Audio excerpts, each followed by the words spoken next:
My girlfriend got out of the shower and called me into the bathroom to show me the mirror. There was a very strange, distinct handprint placed on the mirror. I lived alone and she was the only adult that had been to my house in about 2 years. We each placed our handprints on the sides of the mystery handprint for reference, and neither look anything like the mystery print. I still have no idea how it got there. Edit. To address a couple of ideas, I've lived in this house for over a decade. The mirror isn't newly installed. The mirror is cleaned pretty regularly.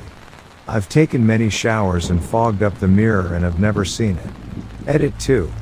Not the person I bought the house from, but the previous owner. She died in this house. I was watching my neighbor's 5-year-old kid a few years prior to this, and she was eating at the kitchen table. She asked me who was that lady that just went upstairs? There was no lady or any other person in the house. I never believed in Bigfoot.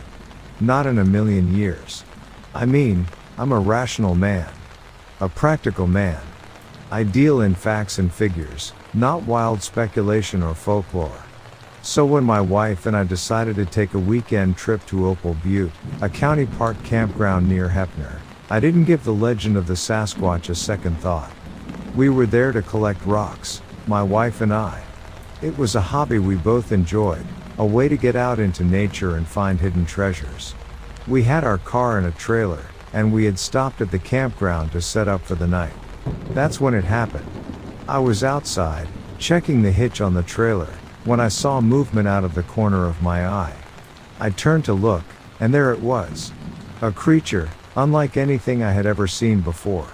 It was standing behind the front of the car, peering at us with its big, brown eyes.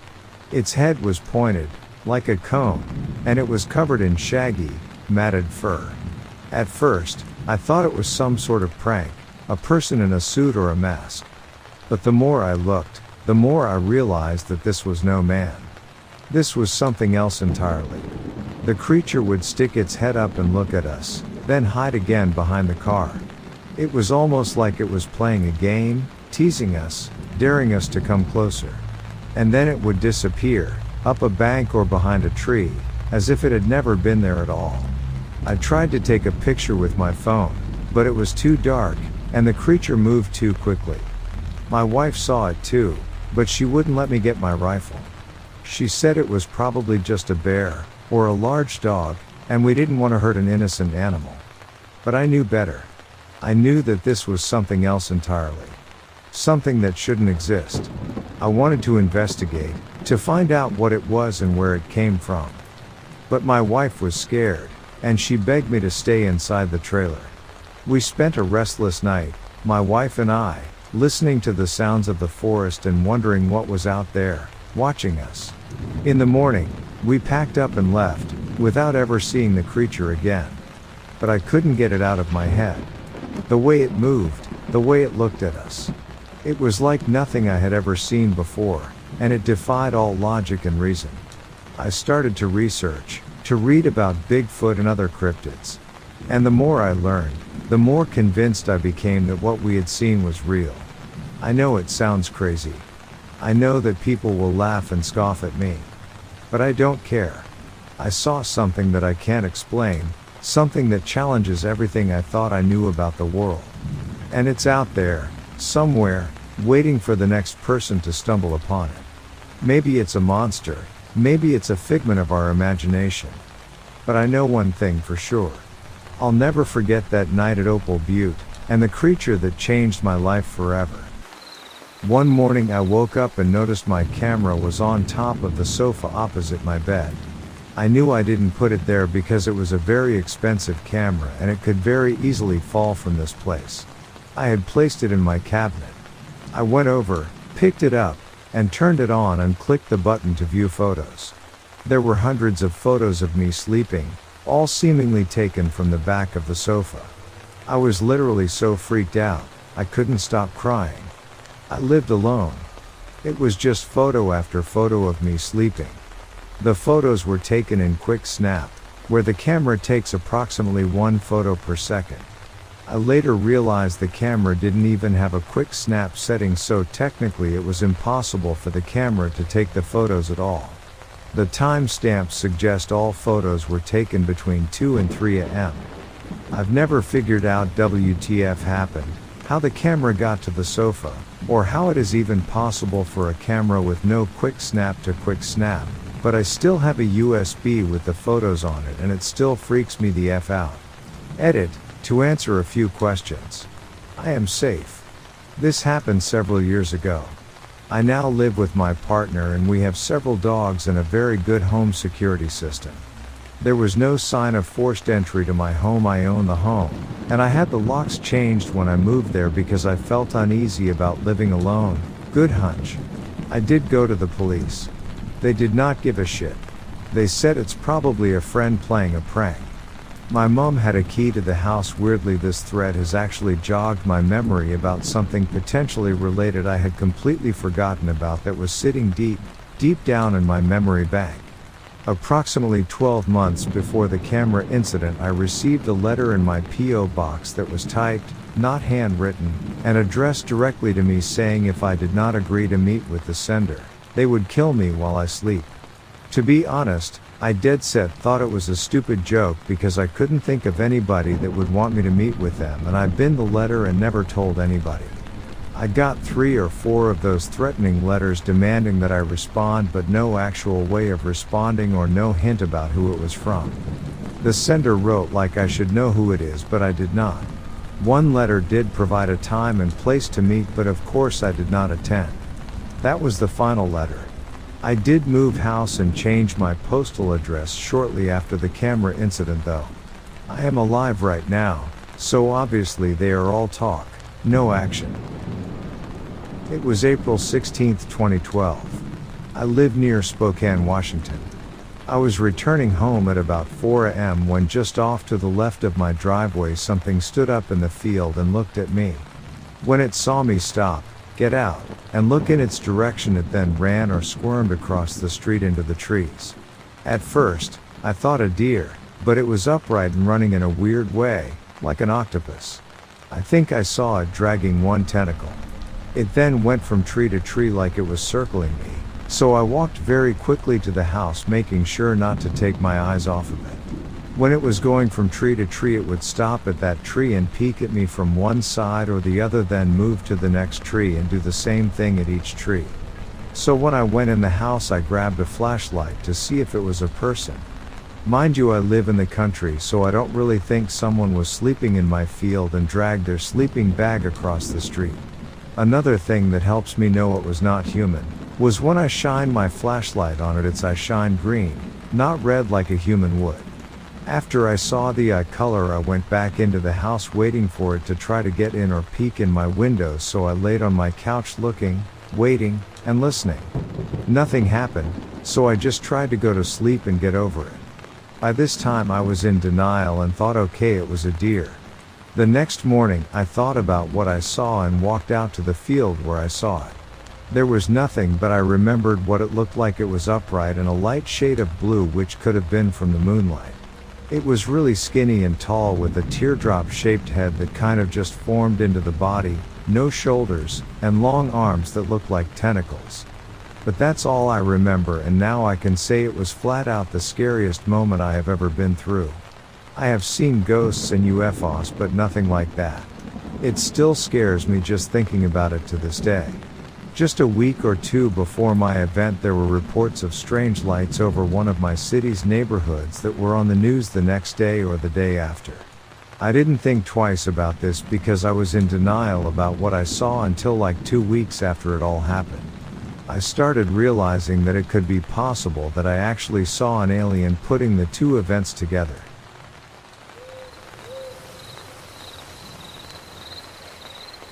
I had been a park ranger for over 2 decades, patrolling the vast wilderness of the national park. I had seen my fair share of strange things in the woods, but nothing could have prepared me for what was about to happen. It all started a few weeks ago, on a particularly dark and stormy night. I was out on my regular patrol, checking on the various campsites and trails, when I heard something in the distance. At first, it sounded like nothing more than the wind whistling through the trees. But as I got closer, I realized that it was something else entirely. The sound was like a whisper, barely audible at first, but growing louder as I approached. I strained to hear what was being said, but it was just gibberish, a jumble of words that made no sense. Still, the hair on the back of my neck stood on end, and I quickened my pace, eager to get out of the darkness and back into the light. That should have been the end of it, a harmless and fleeting encounter with the unknown. But it wasn't. In the days that followed, I began to experience more and more strange phenomena. I saw things moving in the corner of my eye, heard footsteps where there was no one to be seen, and even caught glimpses of a shadowy figure darting through the trees. At first, I tried to rationalize it all away, blaming it on stress or fatigue. But as the incidents became more frequent and more terrifying, I began to suspect that something else was at play.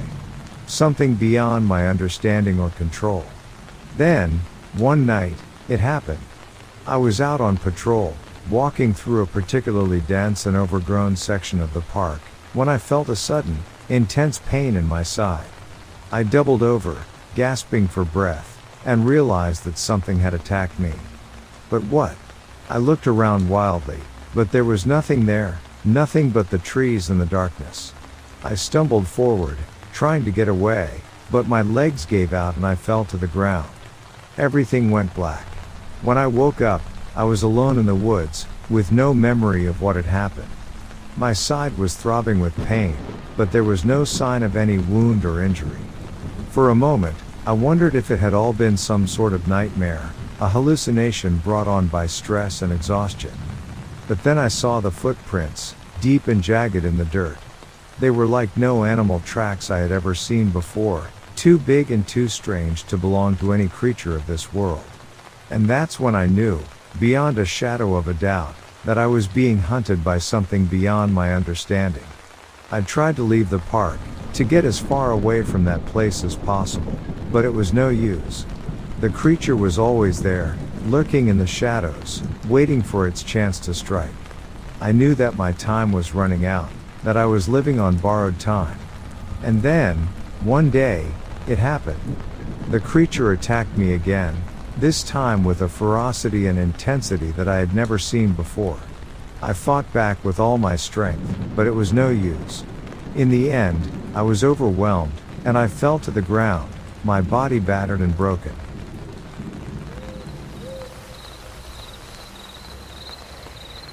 I had always been an adventurous soul, and nothing excited me more than the thought of a solo backpacking trip. So, when the opportunity arose for me to take a trip to the Weminuche wilderness, I jumped at the chance. Little did I know that my decision would lead me down a dark and terrifying path. The first few days of my trip were relatively uneventful. I hiked for miles, taking in the stunning views and immersing myself in the tranquility of nature.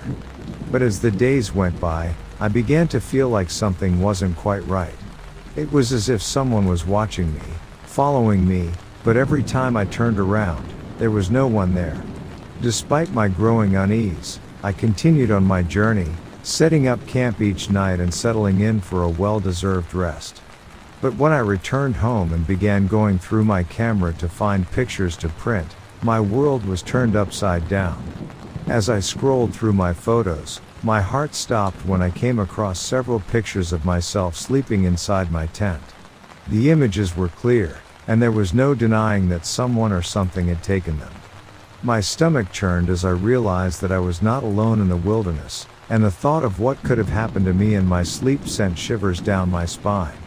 I couldn't shake the feeling of being watched, and as the days went by, strange things began to happen. I would wake up in the middle of the night to find my tent unzipped, or my backpack moved to a different spot. I knew I wasn't imagining things, but I had no idea what to do. One night, as I lay in my tent, I heard footsteps outside. My heart pounded in my chest as I tried to remain as still and quiet as possible. But then, I heard a voice. It was low and guttural, and I couldn't make out what it was saying. It sounded like it was speaking in a language I had never heard before. Suddenly, the footsteps stopped, and I heard a scraping sound. I peered out of my tent to see a figure standing just outside. It was tall and slender, with long, thin arms and legs. Its eyes glowed in the darkness, and its skin was pale and almost translucent. I couldn't believe what I was seeing, and I knew I had to get out of there. I scrambled out of my tent and ran as fast as I could, not daring to look back. I didn't stop until I reached my car, and even then, I couldn't shake the feeling of being watched. When I finally arrived home, I went to the police to report what had happened, but they didn't believe me. They said I was just imagining things, and that there was no evidence to support my claims.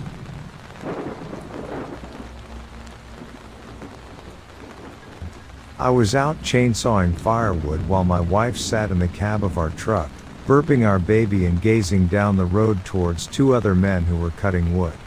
Suddenly, a white Sasquatch caught my wife's attention. It emerged from the forest and stood at the edge of the road near the two men.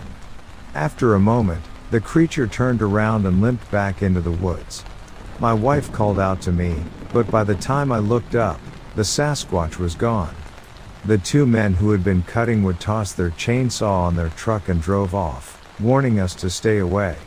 They described the creature as having pink skin and blue eyes, standing around 7 feet tall, and possessing a big mouth. They even left their cut wood behind in their haste to leave. I decided to investigate and went to the spot on the road where my wife had seen the Sasquatch. After some difficulty, I found and followed its footprints through the forest duff. In a few places, the creature's feet had slid under the duff and imprinted themselves on the soil, allowing me to make plaster casts of a right and a left foot. The left foot was an enormous 15 inches long, but the right foot was different. It appeared to have an amputated big toe with a swollen or bunion stump. The other toes also seemed displaced from their normal positions, with the second toe possibly taking on the role of the missing big toe. As I examined the prints, I couldn't help but wonder what kind of creature I was dealing with.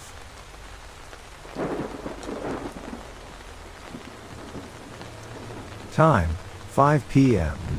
Nearest town, Silverton, on the outskirts of the Cascades, small logging roads and Mountain Creek. Heavy forest area, steep hillsides in areas with some open spaces due to logging. About 25 to 35 miles southeast from Silverton. I was out hunting with my dad, and he had put me on a post. I had been there for about 1.5 hours when I saw what I thought to be a deer. It turned out to be an elk. After about 2 minutes the elk took off fast. I then heard faint footsteps off in the distance. The footsteps were not loud. I was watching to see what it was, thinking it was another hunter. That's when I think I saw a Bigfoot. This animal looked to be at least 8 feet tall. I never saw any legs because of the bushes in the way, but I did see one arm. The arm looked like they could be 3/4 the length of the animal. I went back to the same area 2 days later and saw what looked like just the front half of a footprint. It was a shallow footprint.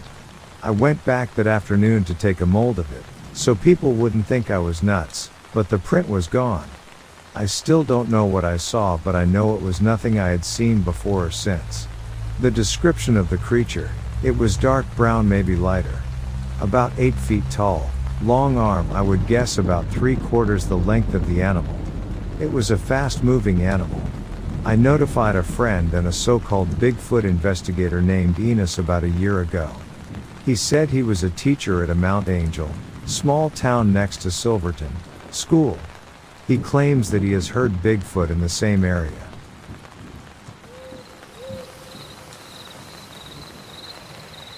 I was born on the evening of June 24, 1975, in New York City, 1 month prematurely while my parents were there visiting my mother's family in various East Coast locations from our home in St. Louis, Missouri. In 2015, a friend of mine took me to New Orleans for a few days prior to my birthday as a gift. We had a great time and had tickets to fly home in the early afternoon on my birthday. The flight out of Louis Armstrong Airport was uneventful except for 2 things. The first was an older guy sitting beside us who kept looking our way.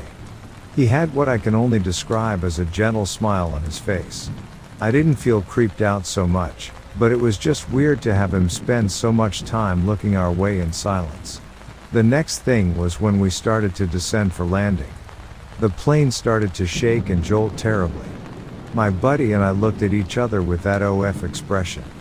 I glanced past my friend and caught the eye of the man sitting across the aisle.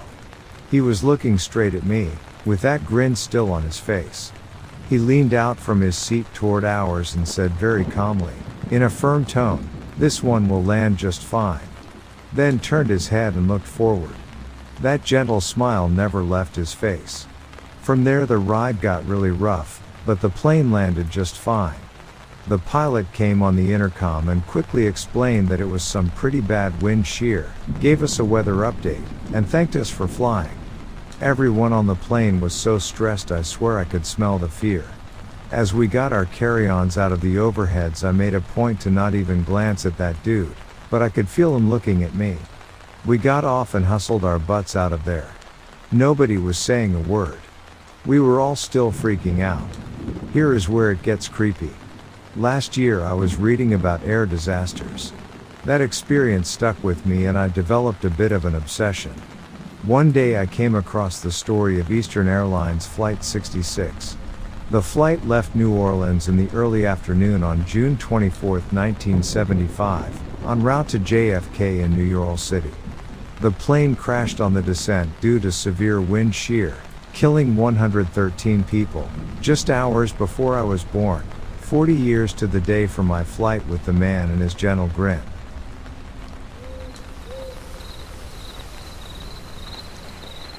Ori had a couple of episodes in 1996. He was mushroom picking with Chris, a science teacher, and was walking along the Abacour Ridge, the sky blue, and about noon.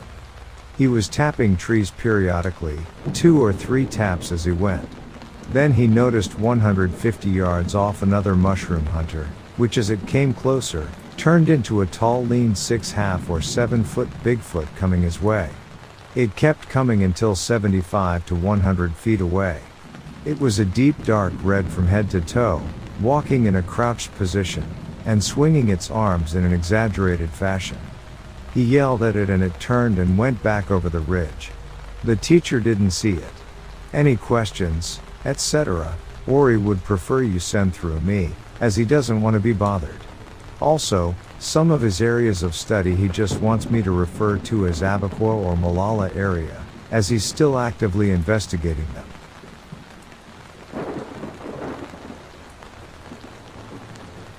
I don't know if this was an alien sighting, or if it even counts as one, but it's something I experienced several years ago, and just shrugged it off, not thinking that I could be involved in something like this. It happened during the summer, 1998 at 16 in Tucson, Arizona, and my cousins and I were bored and so we decided to go see a movie. But before we left, I had to finish up a load of laundry. Now, our house is the middle house in a cul-de-sac, so when we open our garage door, it faces the cul-de-sac and the street that leads into it. Our washing machine and dryer are in there, so when we do the wash, we can see the outside world. After putting the clothes in the washer, I open the door to the house, to go back inside. The door, that when open, automatically shuts close, real fast. Well, I open the door, and all of a sudden, my entire garage is flooded with a bright neon lime green light. I turn around and see that the entire neighborhood is flooded in this light. Everywhere I looked, everything was covered in this light, as if someone was holding a light, right over our cul-de-sac. I didn't see any object, but after about 10 seconds of being in the light, this huge shadow came out of nowhere and then flew off to the western sky. And then there was this weird wind, like a suction, and the trees blew along with other debris, to the west and then stopped. The light flew off too, and everything turned back to normal.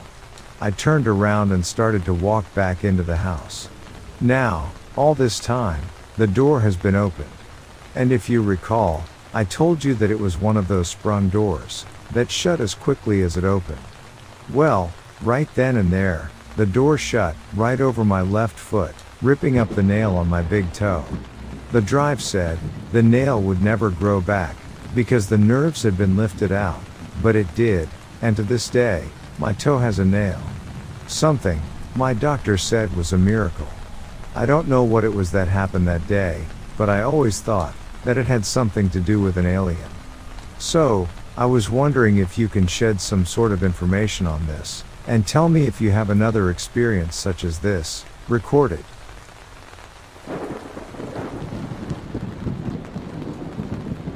It was elk season 20 to 21 October, about 6 p.m., and on the upper Abaquah.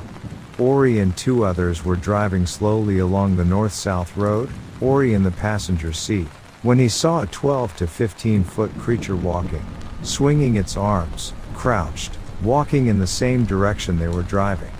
It all of a sudden shot straight out very rapidly and was gone.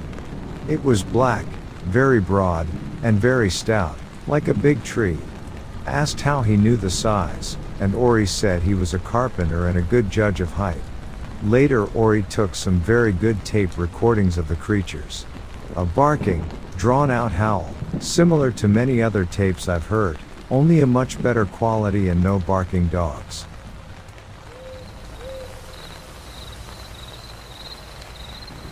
When I was maybe 14, my friend and I were walking the paths in the woods behind his house, and most of the year there was the lake, really just a big puddle, maybe 20 feet across, 5 feet deep, and more or less stagnant, with a path that went around one edge of it with the path continuing on the other side. This particular day, we went that way, and the lake was empty and dry, not that it was full the previous day, maybe it was a drought or just the time of year or whatever, not the spook part.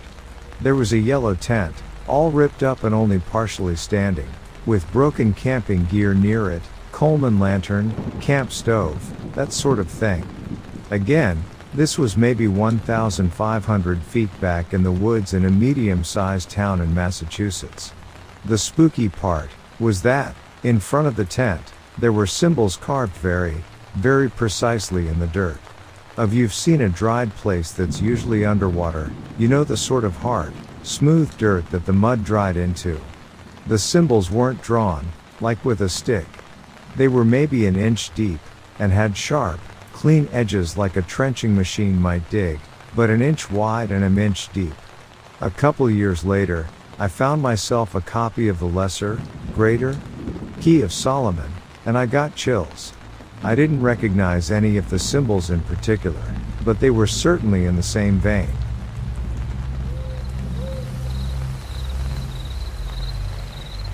Me and my stepsister liked to dick around in the woods by our house. We used to go down there a ton, not so much anymore. I remember about a year ago we completely lost a trail that we went on every time. Like literally we entered from the same spot and the woods just weren't the same. Another time we saw this sketchy looking shed in the middle of nowhere. Looked like it hadn't been touched in years.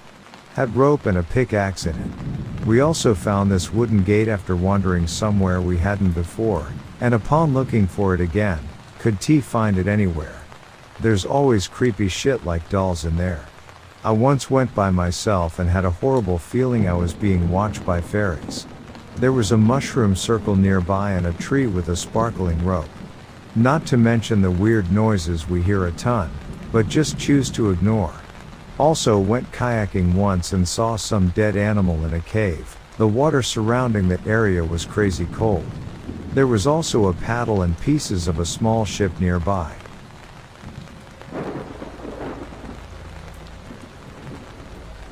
We were out fishing and kayaking all day. When it got dark I said F it and just tossed my sleeping bag in my kayak and proceeded to snuggle into it. As it was sitting on the dock. Most nights I wake up in the night for some reason or another, and this night was no different.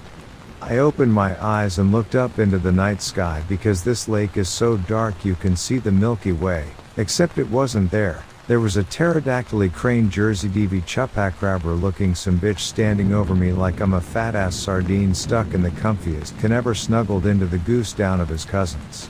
I honestly wanted to sit there and watch him as long as he didn't eat my eyeballs for a fourth meal appetizer, so I did.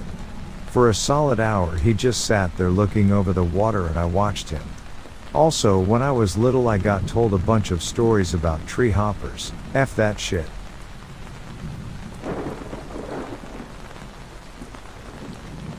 During my third Philmont trek in 2003, we arrived at Miners Park and set up camp for the night. As we were hanging our bear bags and chatting with one of the staff members, we heard a deafening roar come from across the meadow on the other side of the camp. The staff member looked at us with an amused grin and said, "Oh yeah, we have some mountain lions in the area. They've been here for at least a week, so be careful tonight, guys." That night, most of us struggled to get any sleep as it sounded like the mountain lions were all around us. Every little noise made us jump, and we kept a close eye on our surroundings throughout the night. It was a tense and unnerving experience, but we were relieved to make it through the night unscathed.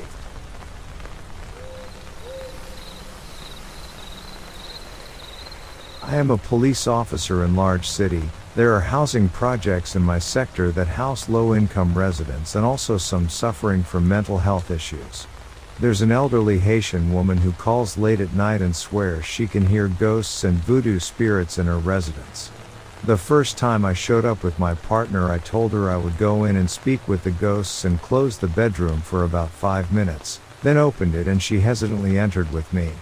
I told her I asked them to leave and they need her permission to come back. She celebrated and said she can no longer see them and thanked us. This woman is otherwise quite articulate and intelligent and always refuses medical help. She will call 911 periodically every 3 to 4 months for similar reasons, and I'll go in with a water bottle with no label and go in and have her point the location where she saw them, and I sprinkle some holy water in the area and she thanks us and offers us food. We always politely decline and exit the residence.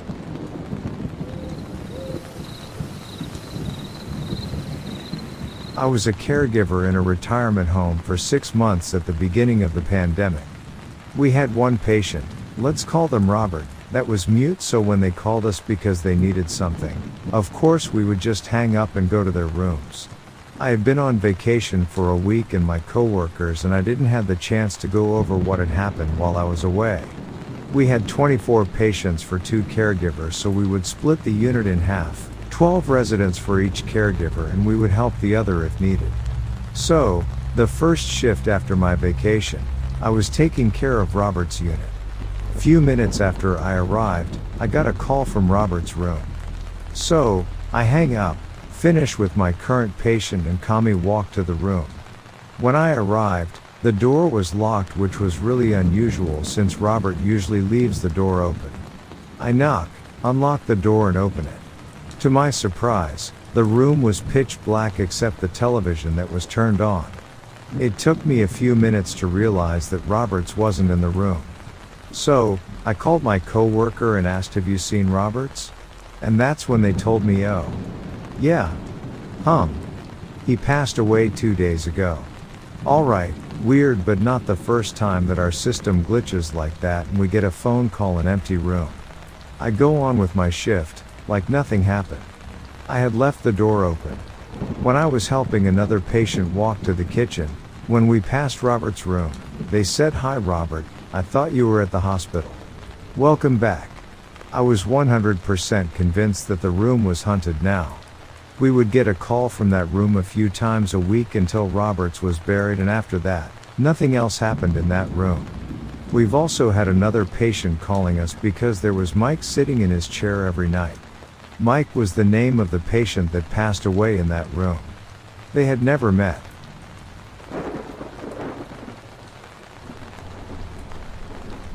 My brother and I have this campsite about 2 hours drive out of the eastern side of Melbourne, Australia.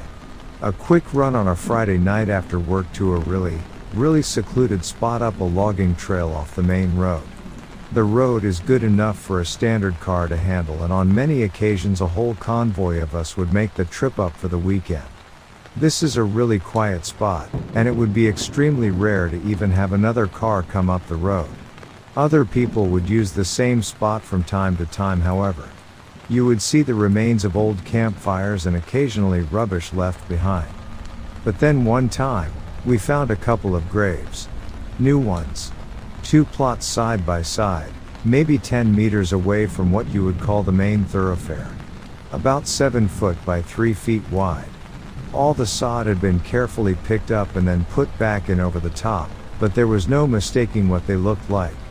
So we started digging with the small camp spade we had. The ground had most definitely been dug up. We dug down maybe 2 feet on one hole and gave up, I guess. Made a stop by the police station in town on the way home. They went digging, but I don't know if they found anything. They left mounds of dirt up there, so they went looking. Perfect spot to make someone disappear up there if you wander 50 yards out of the main camp. You are in some thick bush. Only way to move around is to follow a wombat trail.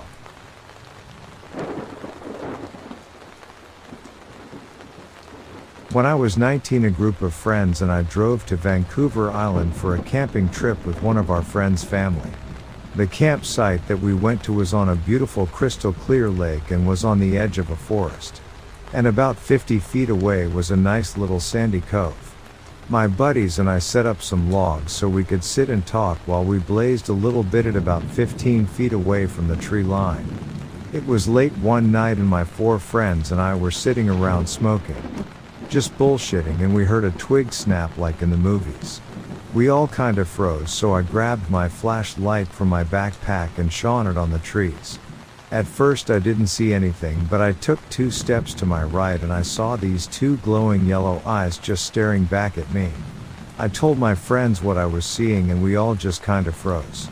I was freaked out, so I bent down and picked up a big rock. Just in case. After a couple seconds we got out of there as fast as we could and back to the campsite. That night I slept with my axe real close. The next morning we went out to our spot and saw bear prints in the sand all over where we had been chilling. Seeing those eyes still has to be the creepiest things I've ever seen.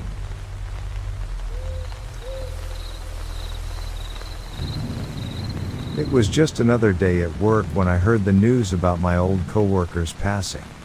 He had always talked about going to Mexico for vacation, but for some reason or another, he never got around to it. It was a shock to hear that he had been in a car accident and had died. It felt like a punch to the gut. The fire safety company we worked for decided to send his family a gift, and a few of us decided to attend his memorial to pay our respects. It was a somber occasion, and we all left feeling heavy-hearted. A few days later, some of us were hanging out in the office, shooting the breeze. One of the guys was watching the GPS tracking for the work vans, just to make sure no one was slacking off. Suddenly, he let out a gasp, and we all turned to look at the computer screen. There it was, clear as day. The recently passed coworker's van was shown as driving over the Gulf of Mexico, heading straight for Mexico. We all stared at the screen in disbelief, then turned to look out the window at the parking lot. Sure enough, the van was still there, parked exactly where it had always been. We all exchanged nervous glances, not sure what to make of it. Was it some kind of glitch in the system? A sick joke? Or something else entirely? From that day on, no one wanted to drive that van. It sat in the parking lot, unused and untouched, as if it was a cursed object.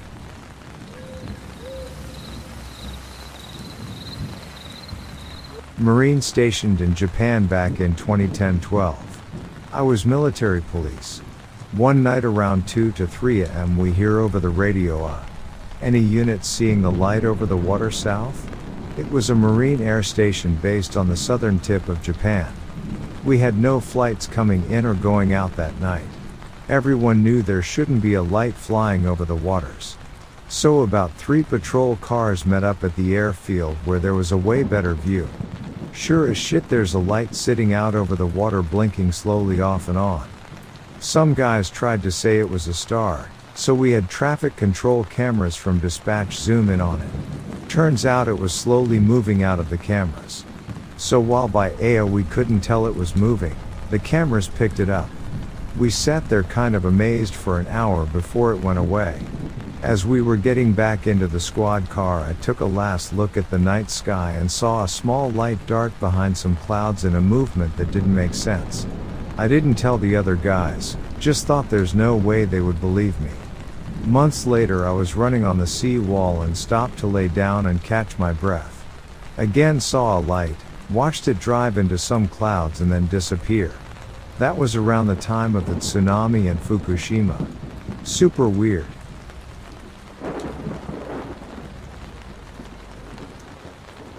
I got called to persistent fire alarms being set off in a block of flats that used to be a poor house in the 1800s. The alarms would go off 3 to 4 times a night at certain times of the year.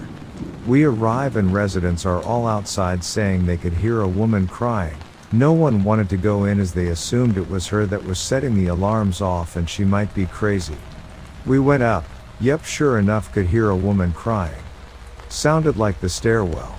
Up we went and walked, crying get louder, turned the landing and realized the sound was then below us. It was coming from the top step of the previous flight of stairs. Well, I nearly shat myself. What made it worse was guess who has just bought a flat on the ground floor and was moving in the following week. Yep, me. I used to bail through the front doors, past the staircase and into my flat like I was being chased by wolves.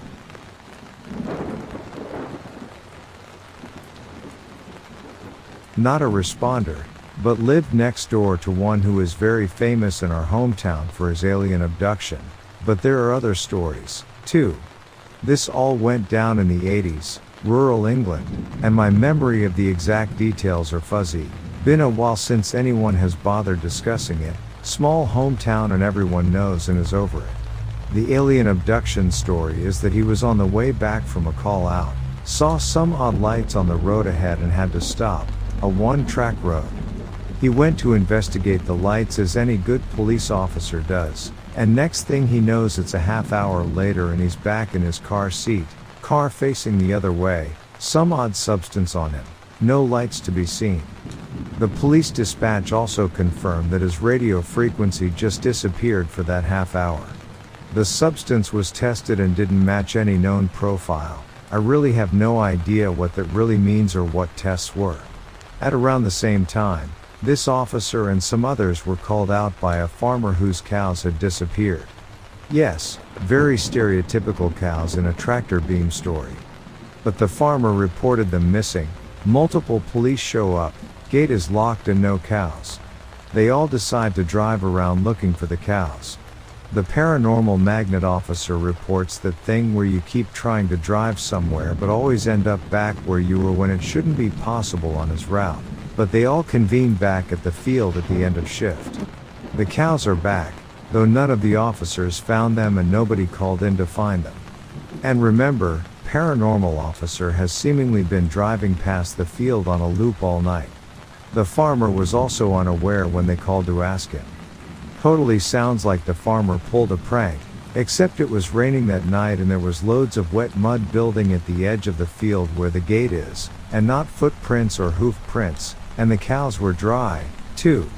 The last story I have the vaguest recollection of. I think it happened some years earlier and the paranormal officer was called to the discovery site.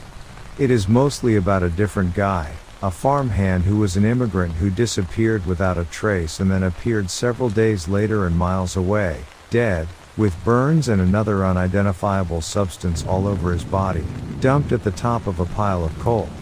Again, no sign of anyone climbing up the very precarious pile of coal. And no sightings of this farmhand getting from the farm to a different town, one road, and he didn't seem to be on it at any point. He was in the same clothes but appeared to have undressed then been redressed by someone else. Autopsy couldn't find a cause of death. It wasn't the burns, and he was like, barely dead, no rigor mortis, when discovered. Edit. Should probably add that the official answer to the farmhand death was spontaneous ball lightning, itself a weird theory, and it doesn't explain most of the situation. I am not saying aliens, but everyone at home is mildly convinced of the aliens.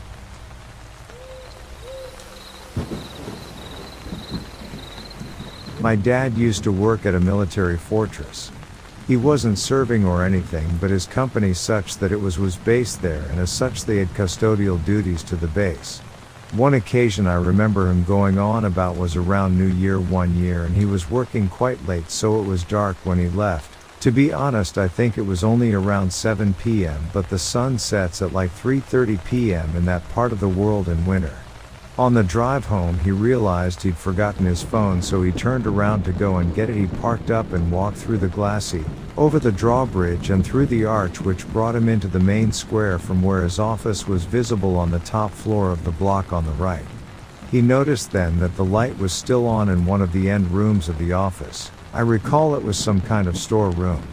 It was odd, he thought, because he'd been the last one out and had locked up, so his first thought was that he'd locked someone in. When he got up there though, the lights were all off and nobody was about. He received his phone in quick order and left in a little more than a hurry. There were other happenings too which didn't involve my dad.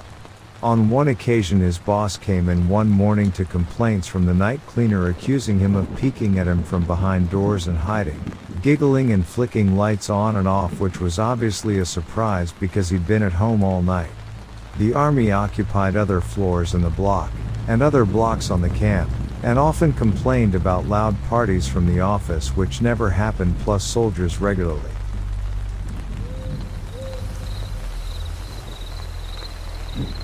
I had just finished my initial military training, basic, 8, a few other classes, and got sent to my first duty station. My unit was at NTC for pre-deployment training, so I met up with the rear echelon. I get issued my room and spent 3 very disturbed days, nights in the barracks with weird stuff happening, like gear not where I left it, locked drawers being opened, the microwave turning on by itself. Shit like that. My roommate, who I knew throughout training, showed up on the 4th day and I told him something along the lines of, "Watch your shit. Someone's been messing with my stuff and I don't know who." So the 4th night comes around and myself and my roommate secure our room and gear and go to bed. Gotta be up at 5:30 for PT, so it's an early night. We lock all our stuff and go to bed. I woke up around 1 cause my blanket had fallen to the ground and I was cold, which was weird cause we were in the south in summer, so it's always hot.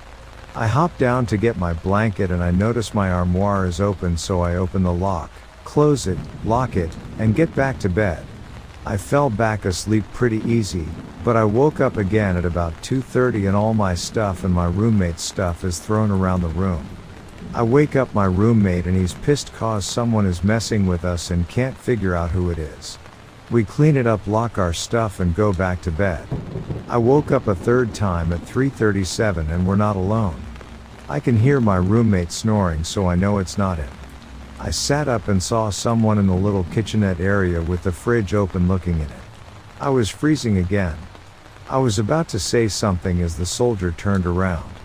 My eyes had a moment to adjust to the bright light and then I started recognizing gear like the L-shaped flashlight on his shoulder, his Alice pack with magazine holders and canteens, boots and fatigues. This dude was combat ready. As my eyes reached his face, he turned a bit and I could see it. Half his head and helmet were gone. Blown off by the looks of it. I'm scared shitless at this point. He closed the fridge, walked across the room keeping his bright green eyes on, opened my front door and walked out.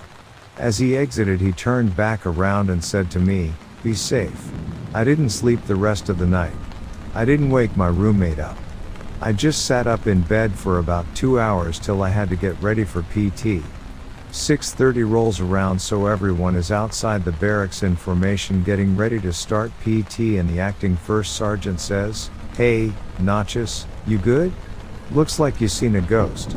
I replied with, "Negative, I'm fine, 1 SG good to go."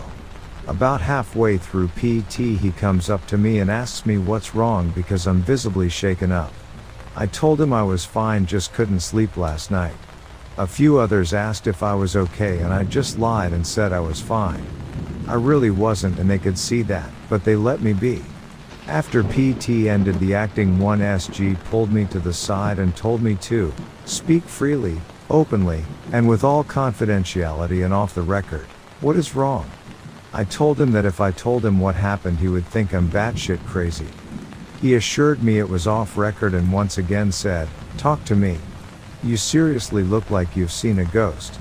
That got an awkward chuckle out of me and I began to tell him my story, and when I got to the part about his head the acting 1 SG lost his shit. "Who the F put you up to this? This is not funny," etc. He smoked me for about 30 minutes, Made me do push-ups, mountain climbers, stuff like that, all while yelling at me that I'm a piece of shit. Finally, after about 30 minutes of it, he says, "Look at me in the eye and swear on everything that you love that you're not lying to me." I told him I was not lying. It happened. So he says, "Follow me," so I do. We get to the command office, which I had never been in, and they were obviously locked.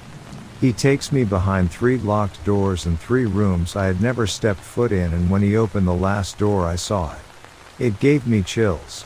It still gives me chills, but plain as day there's the soldier's portrait behind the commander's desk. I froze and said, "That's him." Acting 1 SG, the guy who assigned me that room, told me who it was. He was a corporal in the unit on my unit's first deployment to Iraq, and he died in an IED attack that took off part of his head. I was the first soldier to be assigned that room since it belonged to the deceased corporal. He forgave me and I forgave him, and he told me some stories about who this guy was. I deployed with that unit just a couple months later and spent 12 months fighting in that shithole.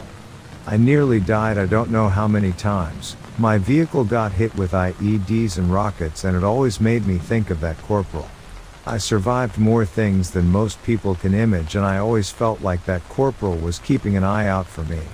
Not everyone in my unit was as lucky as me. 3 from my company didn't get to come home.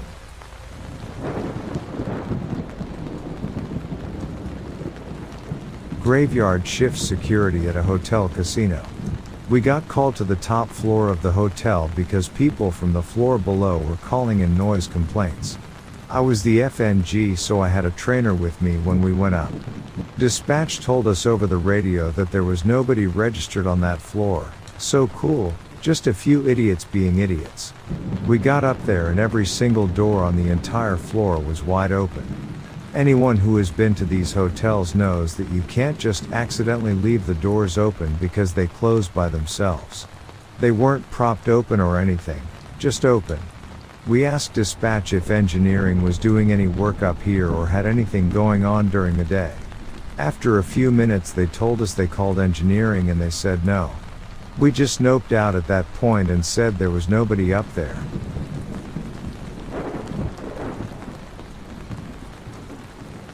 My sister has been a nurse for about 8 years in Southern and now Northern California. Worked in hospitals, med-surg, tele, ICU, dialysis centers, and now a hospice nurse.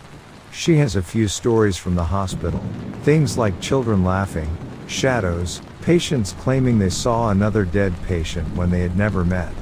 One of the creepiest that she and the other nurses told me was about a patient complaining and scared that something was under their bed. He was older and confused, so they didn't think much of it. Checked on him, responded to the multiple calls, and just tried to make him feel better. The next day, a new patient went into that room, another older person but not confused, and called to complain about something under his bed. They sort of brushed it off again after checking. The next night, a new patient in his 20s and completely coherent called crying that something kept running under his bed. They checked and found nothing, but the patient was in such distress and shaking, they moved him. Happened quite a few other times as well. They never found anything, but that was so creepy to me. Not sure if this is paranormal or not, but we live together now and she works as a hospice nurse. Every so often, she would scream or I'd hear her struggle or make weird noises in the middle of the night. I'd go to check and she'd tell me it was sleep paralysis. And explain what happened, that she saw a specific patient in her episode standing over her and growling, crying, or screaming. Always a very scary dream. The next day, that patient would die. Happened about 13 times so far. Trips me out.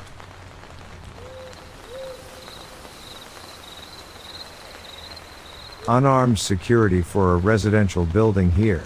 This is extremely tame compared to some of the other stories here, but this is a pretty salient subject, and I have evidence. My site has a rooftop pool, and it's really one of the only major things the management gets anal about when it's supposed to be closed. On a chilly night not too long ago, I was posted up in the rooftop stairwell staying warm when I hear a crescendoing fit of laughter that goes to the point where the laugher is gasping and choking. Kind of weird, but not a big deal considering that people throw parties and whatnot all the time, and I could tell it wasn't close enough to be someone horsing around in the pool. Then I just start hearing a bunch of shrieking, and the source of the noise is moving around. At this point I step out, and I realize it's coming from the rooftop itself, locked up and only accessible by non-security by scaling a concrete wall. The noise stops and I try to start zeroing from where exactly on this dark, slippery, cold-ass roof the noises were coming from. Then I see some footprints on the roof that were not there before. Barefoot prints with no heel print, tiptoeing. Footprints that are dirtier than the surface of the roof itself. Noped my way right back inside because it was an hour before clock out. I'd much rather have something paranormal than a meth head on the roof running around with no shoes.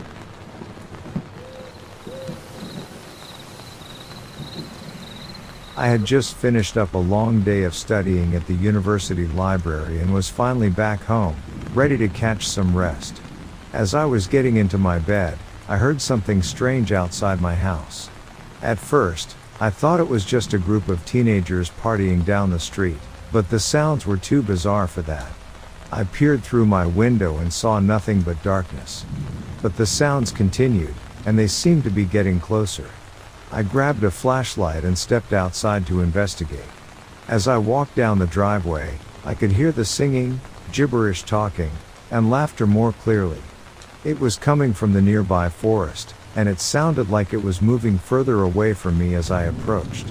I'm a wildlife major, so I know the sounds of the local animals, and this wasn't any of them. It sounded more like some kind of gathering or party, but I couldn't see anything through the thick trees. I walked deeper into the woods, the sounds getting louder and clearer with every step. It was like they were drawing me in. But the closer I got, the further away they seemed to be. It was like some kind of strange game. After what felt like hours of chasing the sounds, I realized that I had no idea where I was. The trees looked different, and the path I had taken seemed to have disappeared. Suddenly, the sound stopped, and there was an eerie silence. I tried to turn back towards my house, but I couldn't find my way. I was lost in the dark, with no sense of direction. And then, I saw something moving in the distance. It was a figure, a silhouette against the trees. It was dancing, twirling around in circles, and laughing in that strange gibberish language. I called out, asking for help, but the figure just kept dancing. It was like it didn't even hear me. It was almost as if it was taunting me, playing some kind of game. I stumbled backwards, trying to get away from the strange figure, but I couldn't. It was like I was trapped in some kind of nightmare. Finally, I fell backwards and hit my head on a rock. I must have blacked out because when I woke up, I was back in my bed. I couldn't remember anything after hitting my head. But when I went through the pictures on my phone, I found several of myself sleeping inside my tent, and they were taken on the night of the strange sounds. I still have no idea what happened to me that night, but I know one thing for sure, I won't be venturing into the woods again anytime soon.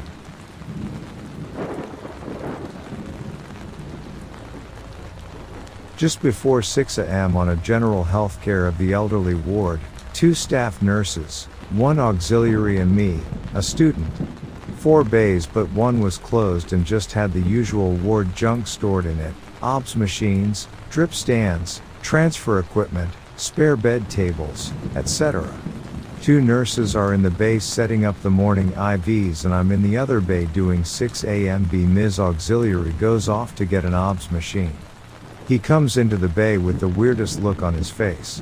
When I'm done with the blood glucose check I'm in the middle of, he says in an undertone, "Come and look at this." He leads me into the empty bay. There are wet footprints on the floor, starting halfway across the room. Now I know what you're thinking. He did it himself, or it was a wandering patient. That's what I'm tempted to think, too. Except the footprints went under a table and stopped at the window. No return footprints, no little jiggle like someone had put on shoes while standing on one foot, just straight up to the window. And they were small, and the auxiliary was a big bloke. Now, there's a chance it was one of the patients from a side room who snuck by us, went into the closed bay with the sign saying no entry, somehow wet their feet, walked to the window and put their shoes back on, and then carefully moved the table over it. But it honestly seems rather far-fetched. Almost all of the patients on that ward had limited mobility, and about half wouldn't have had the capacity to do such a complicated chain of events, either. Definitely gave us all the shudders, and we were happy when the early shift came in.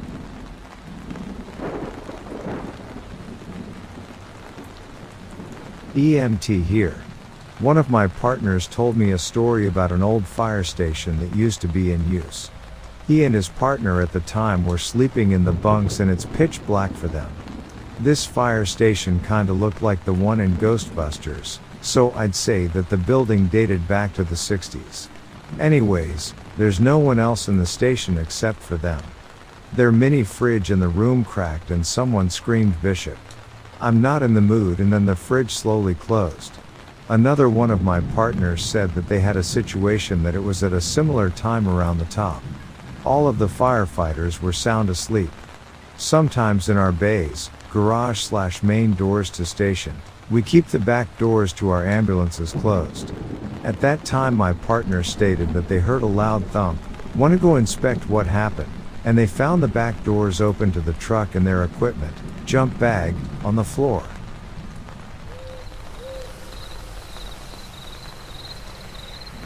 My coworker used to be a security guard for the forensic mental health unit nearby. It used to be a mental asylum and was renowned for treating its patients horribly. There's a graveyard nearby with over 200 unmarked graves for bodies they exhumed on the old asylum grounds. A lot of people would try to sneak into the old abandoned buildings, and my coworker and his partner would get deployed to tell them to piss off or to check it out to make sure no one was there, and he said very regularly he would feel spirits, see unexplained movement and hear screaming, especially in the treatment and intake rooms. I'm not very spiritual, but I totally believe him. That place has a lot of sad history behind it.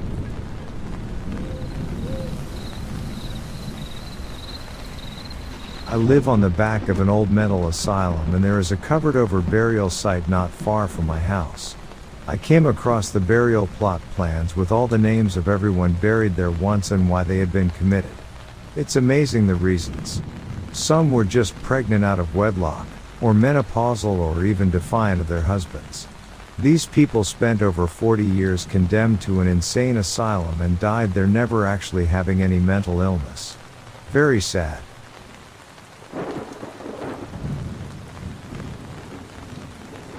I was in the army, but this story seems right for here.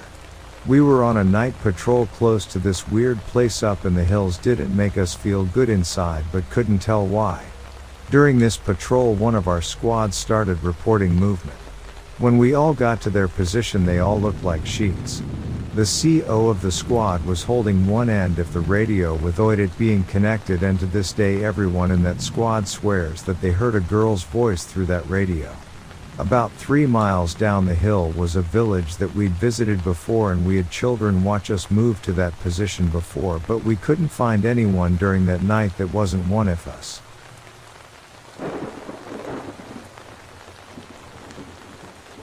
I was working night shifts as a security guard from 11 p.m. to 6 a.m. in a 2-story office building that had probably 50 to 80 workers, all in cubicles during the day.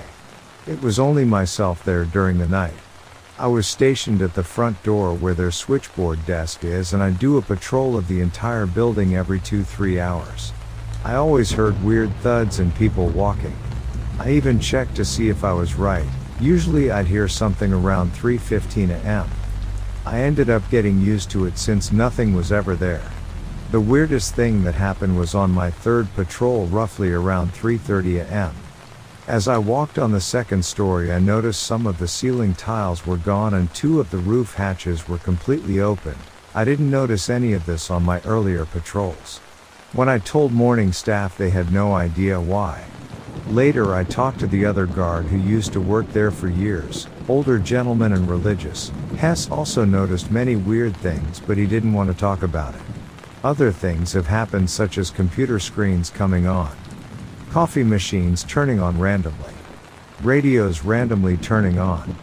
Couple times I'd sworn things were moved because it looked different from earlier patrols.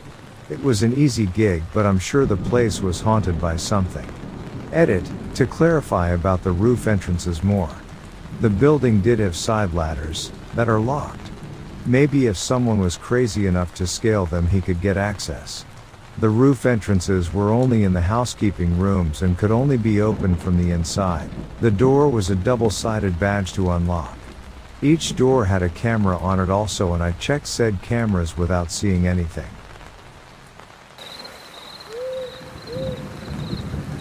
The woods by where my father grew up have an old abandoned house or houses. I should say scattered throughout the woods. I'm from the Hudson Valley. Anyone from that area knows the woods there have old houses, or at least the foundations remaining.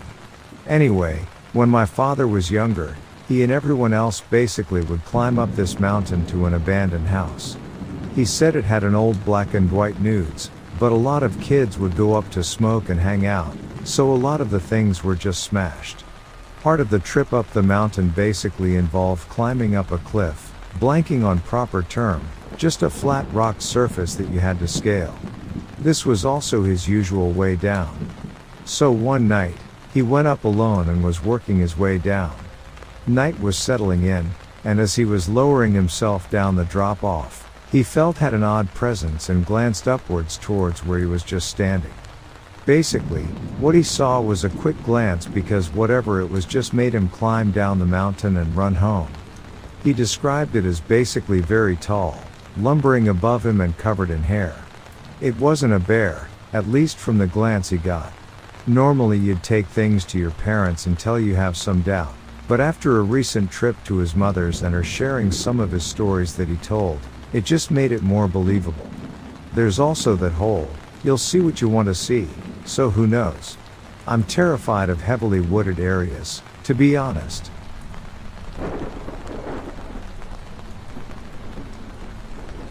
One day, while snowed in at a cabin situated on the border between Pennsylvania and Maryland in the mountains, I noticed a large brownish figure sitting in the snow about 50 feet away from the cabin through the back window. It was a shocking sight for me, as I had never seen a bear there before, though I had heard stories about their presence in the area. I immediately rushed to get my mother to show her, and upon our return to the window, the creature stood up, not like a bear, but like a big, tall man. It then turned and walked away with huge strides, disappearing into the woods. My uncle, who was present, informed us that it was a Squatch, a celebrity of sorts in the area. Although my uncle's comment may have been an attempt to lighten the mood, I was too scared to venture into the woods alone after that encounter.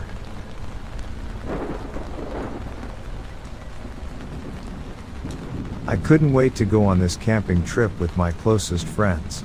We had all been planning this trip for months, and I was so excited to finally be out in nature, away from the hustle and bustle of the city. We drove for hours, and finally arrived at the entrance to the national forest. The sun was already starting to set, so we quickly set up our tents and started a fire. As we sat around the fire, roasting marshmallows and telling ghost stories, an old Native American man walked into our campsite. He was dressed in traditional clothing and had a walking stick in his hand. At first, we were all startled, but the man introduced himself as a member of the nearby tribe and began to tell us stories about the forest. He told us about the legend of a creature that roamed the woods at night, a creature so fierce and powerful that it could tear apart a fully grown bear with its bare hands. We all thought it was just an old myth, but as the night went on, we began to hear strange noises in the woods.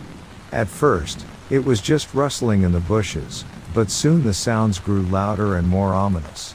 As we huddled together around the fire, we saw a pair of glowing eyes in the darkness. It was then that we realized that the elders' warnings were not just stories. The creature was real, and it was closing in on us. We quickly packed up our things and ran towards the car, but the creature was faster than any of us. It lunged at us from the darkness, its long claws tearing through the air. We ran as fast as we could, but it seemed like the creature was always one step ahead of us. Finally, we made it to the car, and we quickly locked ourselves inside. The creature circled the car, its glowing eyes shining in the darkness. We were all terrified, and we didn't know what to do.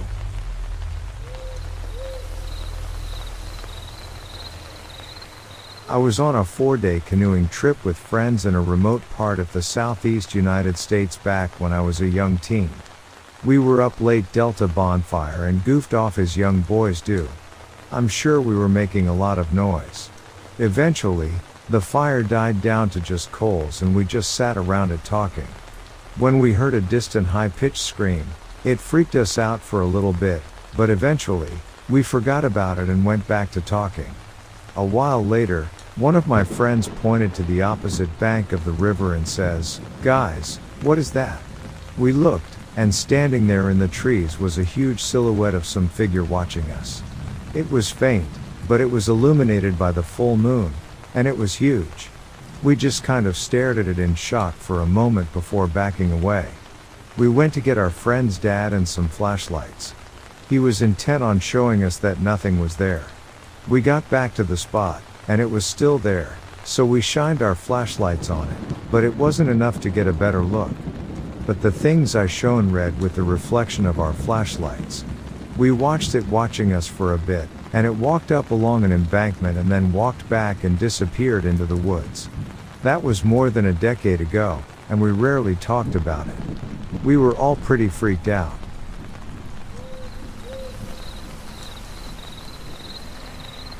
This encounter has been on my mind for some time and I'm looking for some answers or information. I just didn't know where to post and who to ask for help. I was 18 when this happened. I and my older cousin, who was 19 at the time, were coming back from a family party. So our spirits were high even though it was 2 in the morning. On our route home, there is a very long road that is quite wide, and on both sides, there are tall trees. Not something you'd call a forest, but dense enough it creates darkness on each side. However, on the left side, there is a thin strip of sidewalk, and on the right, the sidewalk is wider, so wide you could probably drive down it. We were just having a heart-to-heart talking about various things like traveling, our family generally, what we want our future to be like. We weren't driving fast at all because we didn't really want to go home. I caught something out of the corner of my eye. Not knowing what it was, I turned to look out my window, but I couldn't see anything. In my gut, I felt something was off and a wave of sadness came over me for no specific reason. I just felt like crying.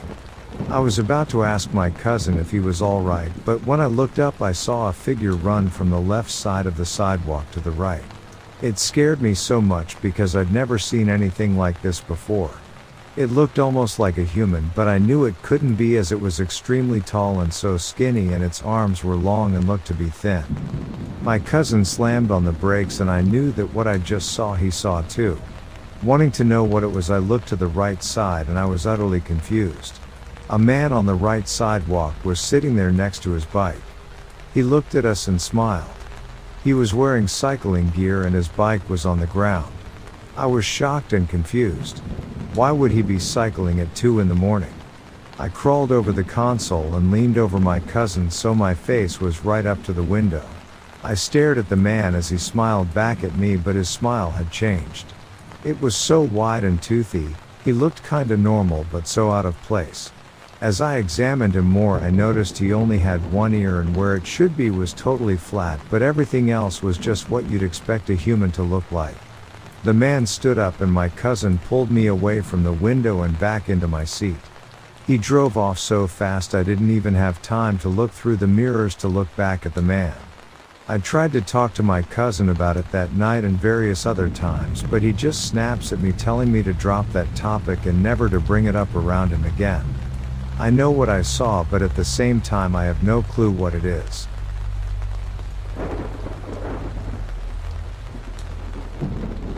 Finally, a chance for me to tell my story. About 10 years ago, My family and I were up in the White Mountains of Arizona to cut down our Christmas tree. My dad was driving our truck with my grandfather in the front seat and my mom and sister in the back seat. I was in the bed of the truck along with our family's German short-haired pointer. We were driving along a forest road, and all of a sudden, my dog starts barking and growling, so I look to see what it is, thinking it is maybe a bear or mountain lion. What I saw was a tall dark figure walking parallel to the road just about 60 to 70 yards away. I yelled at my dad to stop the truck when I told him I think I see Bigfoot. He just laughed and continued to drive. When I looked back to get another look at it, the figure had changed directions and was walking away from the road. The last thing I saw was the thing's head disappearing down a hill. To this day, I still do not have an explanation for what I saw, and every time the situation comes up, my dad always makes me tell everyone my story just so he could laugh.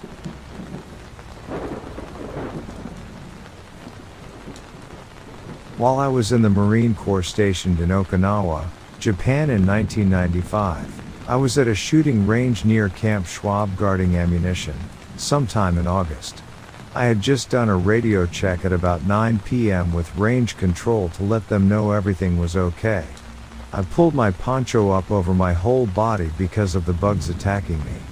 The next thing I know, my poncho is pulled off of me and I see what would be called a typical gray-looking alien, except that its skin was more of an almond color.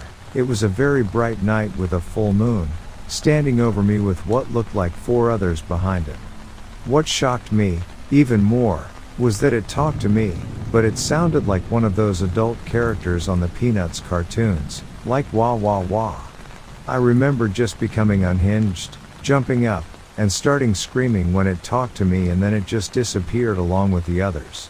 The other guy guarding ammo with me woke up when he heard me scream and asked what was wrong.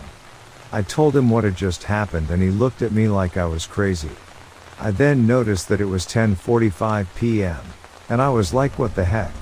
I know that I did not fall asleep because it was my turn on the radio watch. I know that I did not dream this, but cannot account for the missing time. I did not want to radio in what just happened for fear of getting a psych evaluation, even though an intruder near an ammunition dump is serious and should have been called in. The other Marine with me said that he was asleep the whole time and did not see or hear anything until I started screaming and jumping around. I kept quiet about this incident for a few days, but it was bothering me so much that finally about a week later I told a couple of my friends about it. A good friend of mine that had been out there a day before said that almost the same thing happened to him, except that he had chased it into the ammo tent, and when he was just about to shoot it, it just disappeared. He said that he was also afraid to say anything because he thought that people would think that he was crazy. I never saw any bright lights or alien spacecraft, just the aliens.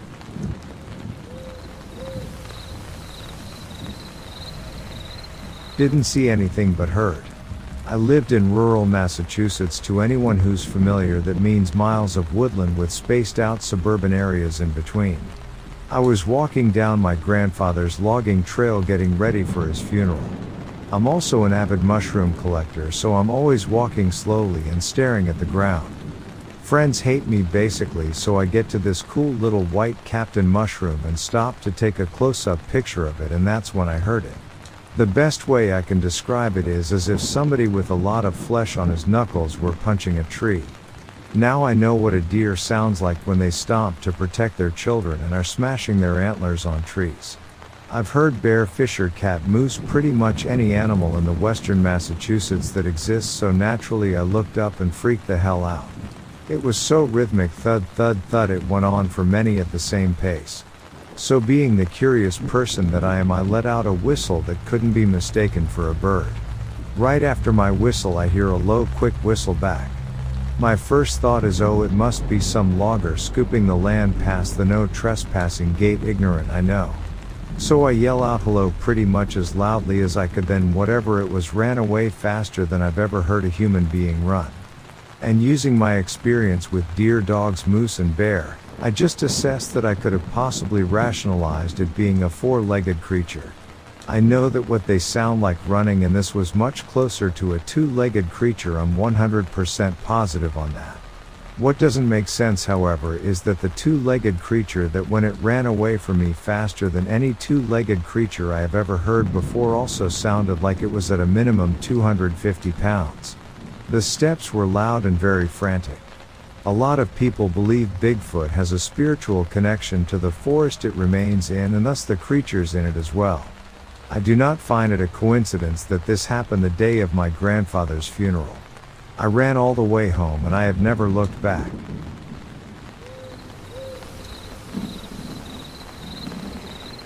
I had an encounter with the winged creature myself, and even posted the story of what happened to a group on Facebook that talks about things. I'm 32 years old and had never seen anything supernatural or alien in my life until last summer. I had always been, and still am, very much a skeptic. And to this day I try to convince myself that what I saw was actually a really big hawk or something, but I know I'm lying to myself. It was around 3:45 a.m. I'm driving west on 322 towards Chesterland, Ohio. I'm driving a Freightliner box truck with a load of newspapers.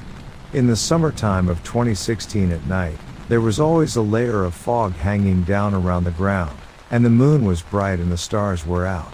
Going about 50 miles per hour through the hills, I see this dark figure in the moonlight that was coming right at me. It looked huge, so I slammed the brakes and actually ducked down instinctively because I was driving right toward it at windshield level. I heard a big thud as the figure had gone over the cab and smacked right into the flat aluminum box right behind the cab at probably 40 miles per hour. I kept my foot on the brake and came to a stop on the side of the road, probably about 75 yards from where the impact happened. Wondering if it had smashed into the top of the box and thinking maybe I could see what it was I hit, I got out and looked around. The box wasn't smashed in, so I walked around to the back of the truck, and that's when I saw it in the moonlight almost as clear as day. This thing was huge. I thought for sure it was dead, but all of a sudden it rolled over, and that's when I saw its bat-like wings, not bird-shaped. It rolled over and stood up on two legs and was at least 6 feet tall. The thing looked right at me with its red/orange eyes, and I was literally frozen in fear. I could not move at all. Then it spread its huge wings out, jumped up, and flew off. I ran back to the truck and took off towards Chesterland as fast as I could, and spent the rest of the night on edge and trying to rationalize what I had just seen. The closest thing I could describe it to is the Jeepers Creepers monster, but I wasn't that close to it that I could see facial features in much detail. Just the 6-foot-tall bat-winged man with orange-red eyes. I do that route for work every week, and every time I go through that stretch on 322 I get uneasy. It freaks me to this day.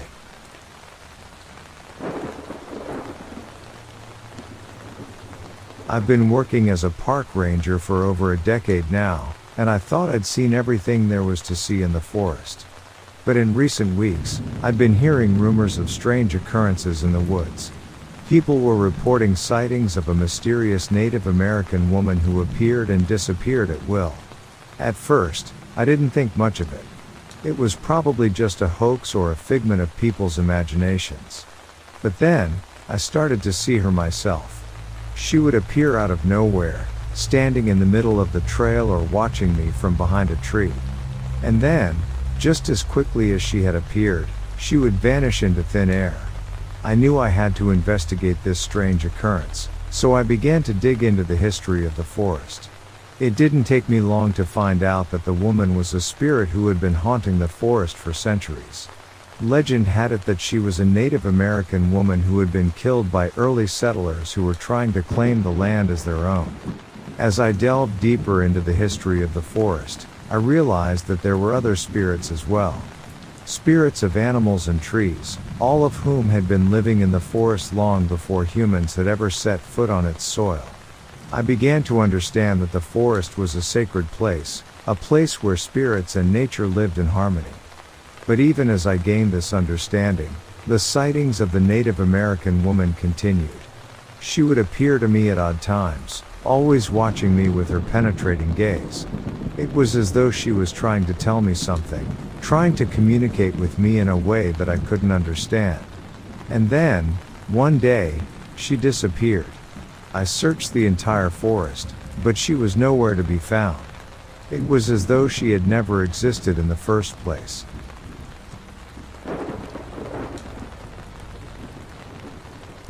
On March 18, 2023, I was awoken in the middle of the night at about 3 or 4 a.m. The room was still dark, but there was a slight glow to the room. I was half conscious and gradually regained more awareness with my eyes fully open. My body was completely paralyzed, but I was fighting and screaming at the entities in the room. I used every strength I had to fight them, reaching my hands out and screaming what I thought was aloud but was telepathic.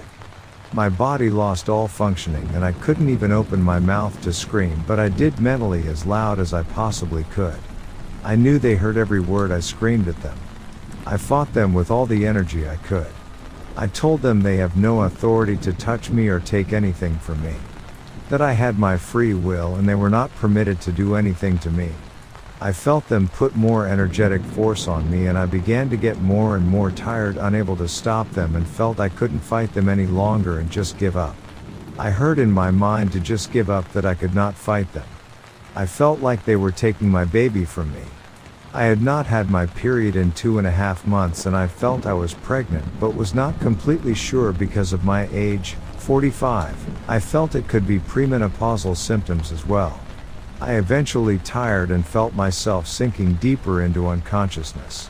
I saw more than one being in the room. There was one very tall figure, about 6 or 7 feet tall.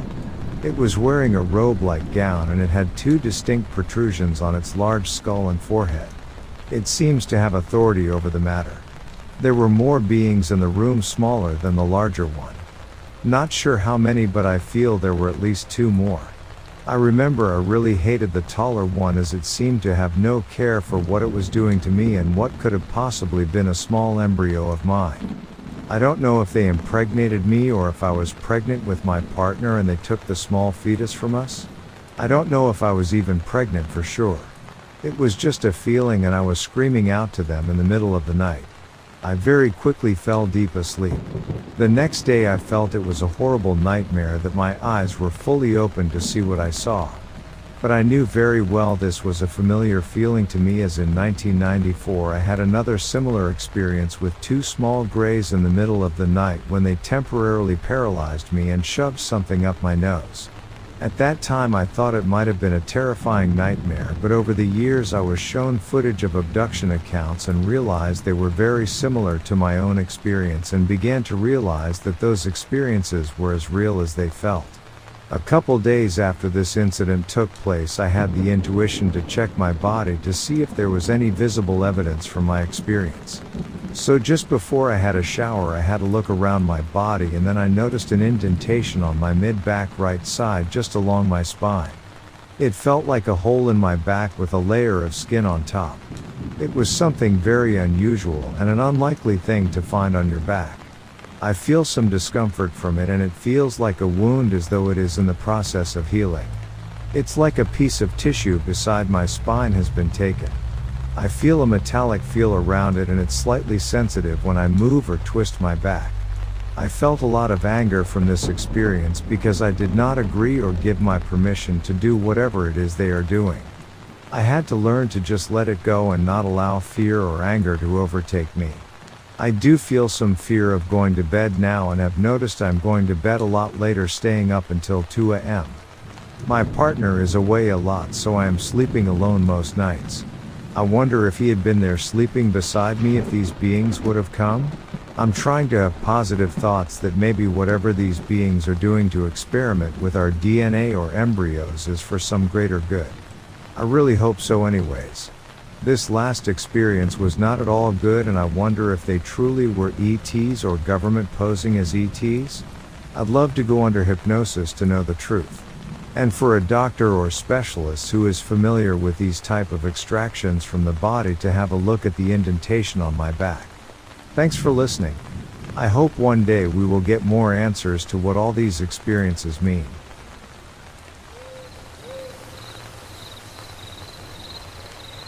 Okay, so I have this story that happened to me and my friends.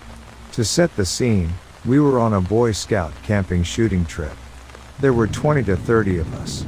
We were in a little cabin thing with windows on the front and back and a front and back door. There were wooden tables all around the area. The adult cabin was about an eighth of a mile down a gravel road. In the dark, there was obviously a buddy system because it's Boy Scouts. So it's around midnight and everyone had been telling scary stories just like a normal camping trip. Well, I had to go to the bathroom and ask my friend to come along. He said sure and he got our knives. We knew that there were bears in the woods and it made us feel safer. Well, we went to the bathroom and began our walk back. This is where it got scary. I felt an instinctual fear. I looked to my friend, and he had the same look as me. We began to walk just a little bit faster and unfold our pocket knives. I then turn around and see it. It looks similar to a cat, but it was roughly 6 feet tall and was on its hind legs kind of hunched over. I freaked the hell out and started running. My friend sees it too. When we sprint back to the cabin, it began making a moaning, howling noise and followed us very closely. We pound on the door, and the guys let us in. We tell them what we saw, and they actually believed us. So we locked the front door and looked at the back door. It had no lock. We pushed a table up against it and had a kid there with his knife for safety. We drew the blinds on all the windows that had them. One of them didn't, and we sat there with all the lights on. Then we see the eyes outside of the windows without blinds. We are all ourselves, and the thing slowly walked to the back door. We heard it bumping up against it, maybe trying to open it. We think it then left, but we still thought we were going to die. No one slept that night, and when the adults came to wake us up, we told them, and they just laughed and said we were making it up. We know it happened even if they didn't believe us.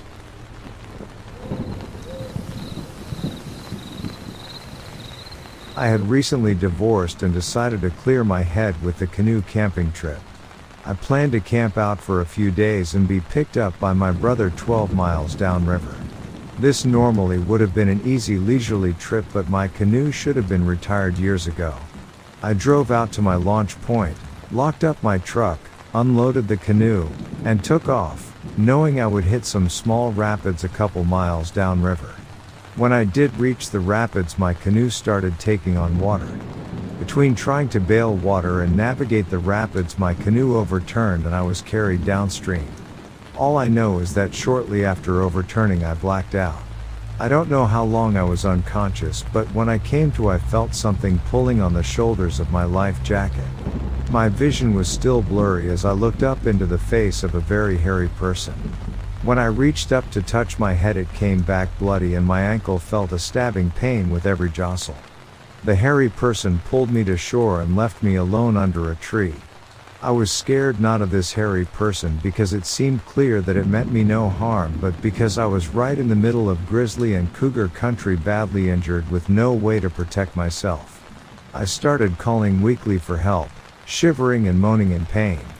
It wasn't long before the hairy person appeared again, carrying a spear-like branch and several others. I didn't have the strength to sit up and my body felt like it was slipping into a warm slumber. I heard some loud splashes all around me and a fragrant smell reminiscent of Honey Nut Cheerios came up around me. I also heard a sound near my head like that of a splat ball hitting the floor, and the strong odor that wafted toward me made it clear what they were doing. They were marking their territory. The warm fog of sleep finally overtook me and I slept. When I woke up, the Honey Nut Cheerio smell was replaced with a strong ammonia odor. The fragrant territory marker by my head wasn't the only one. There were similar markers surrounding me as well. Near me was a small fire and a pile of wood, a pile of berries, and a crude clay bowl filled with water. Several hours must have passed because night had fallen and the forest behind me was dark. I was cared for but alone. I felt battered and exhausted, but I knew that I needed to stay alert that night. I could hear movement in the forest behind me. A cougar appeared. It came closer, but it didn't try to get much closer than about 10 yards. A bear appeared later and it sniffed the air and turned away as well. The behavior of the wildlife made it clear that the territory markers were for my protection, and I made sure to stay within that area that night. I took short sleeping breaks throughout the night, trying to rest as much as I could. When I awoke around dawn the next day, I saw my sleeping bag and backpack next to me. The sleeping bag was dry in the stuff sack, but my backpack was wet. I had some non-perishable foods and a first aid kit in there that were still good to use, and I got busy cleaning my wounds and eating a granola bar. I felt I had some of my strength back. I needed to ration my food before I tried to hike back out with my swollen purple ankle. As the sun rose higher in the sky, one of the hairy humans appeared and looked at the gear surrounding me. This time I was alert and I took a close look at my caretaker. This one looked to be a male, and while it fit the description of what people called Bigfoot, I can't bring myself to call them by this name. These hairy humans were clearly intelligent, and to call them Bigfoot, the great North American ape, felt like an insult to this intelligence. His eyes settled on my knife and he gestured toward it. I handed it to him and he turned it over in his massive hands, looking at it closely. He stopped looking and handed the knife back to me, but I pushed it back toward him.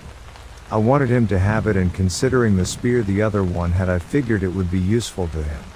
Out in the forest, the one with the spear returned and started speaking in quick, deep-sounding utterances to my caretaker. They locked eyes with me and pointed upriver. I looked in that direction and pointed that way as well, and they grunted at me when I turned back to them. They were already striding back to the forest and they were gone. I was sitting in the fragrant circle for a while, waiting to see if they would return. Then I heard voices coming from the river. Before I could gather the strength to stand, people in an inflatable raft came into view. I yelled for help. I yelled that I was hurt, pointing to my head and ankle. They quickly paddled to the shore. They loaded me into their raft and I left my gear behind during the extraction trip. My rescuers asked me about what happened. I told them everything except for the hairy humans. It was crazy enough that they saw me sitting among territory piles. I didn't want them to think I'd completely lost my mind.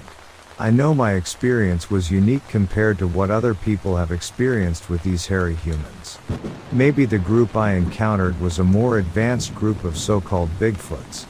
But to me, they will always be hairy humans. They rescued me from the river, they fed me, they kept me warm, and they even protected me in their strange way. If that doesn't make them more human than beast, I don't know what will.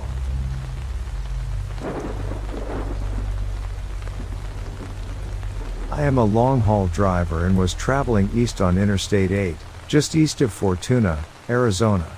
This occurred in mid-June 2017. Having checked the clock, it was 3:45 a.m. when I alerted my partner to the presence of 3 or 4 individuals standing in the middle of the traffic lane. After sounding the truck horn, I began to slow our rig. Given the fact that the area is well known for human smuggling and is dangerous to travel, I wondered if, perhaps, we should keep going. But, when it became apparent that at least 3 of the individuals were wearing some kind of uniform, I decided to stop along the right shoulder. Nevertheless, my second driver emerged from the sleeper with the shotgun that we carry. Both of us agreed that neither of us was going to step from the cab, and we kept the engine idling. 3 individuals walked slowly toward me, toward the driver's side of the cab. At about 15 feet, I could tell that all 3 of them were suited, if you will, in some sort of gear. I wondered if the Marines, from the nearby Marine Corps Air Station, had crashed and were going to ask us for help. As I lowered the driver's window, the shortest of the 3, bundled in heavy white gear, with what looked like white armor around the chest, and a partial faceplate that emerged from below the chin, said to me, in perfect English, not to worry, we have a minor situation. It, motioned with his left arm toward the distance, off the highway. It was strange because neither my partner nor I saw anything as we approached the group, but, sure enough, something was putting out intense red flames, maybe 50 feet off the right shoulder from where we were parked. Before I could say anything, a triangle-shaped wedge of the landscape to our right, with the flames at the base of the triangle, rose up and sliced through the truck cab. For lack of a better description, I felt like I was looking at some kind of image as it came through the cab. I mean, the individual who spoke to me appeared first on the left side near me and then appeared on the right side, the raised side, then on both sides, which appeared raised. My throat was so dry, and my stomach was in knots. Honestly, I felt like I was going to throw up. I figured we had it. 3 individuals, 2 in white, wearing helmets, and 1 who appeared burned or blackened and without a helmet, appeared in the image to our right, as they made their way around chunks of rock, walking towards our cab. There was a lot of communication, like radio, between them, or between somebody. The one who had spoken to me, after I had lowered the window, now sounded metallic.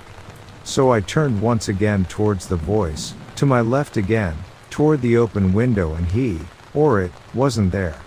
I turned toward my partner, in the right front seat, who was still cradling the shotgun, but nothing. I mean, it was black. It was perfectly silent. There were no flames off to the right in the distance. Our clock showed 5:15 a.m., and only the entire encounter felt like it had lasted 15 minutes or so. I don't know what to claim. I stopped to assist several entities that appeared to be projected from somewhere, and I still feel nauseous.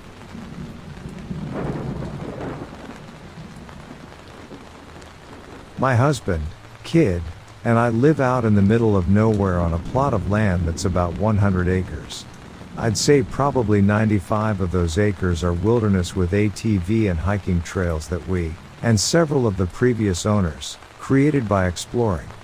We use that land for camping, hiking, and hunting.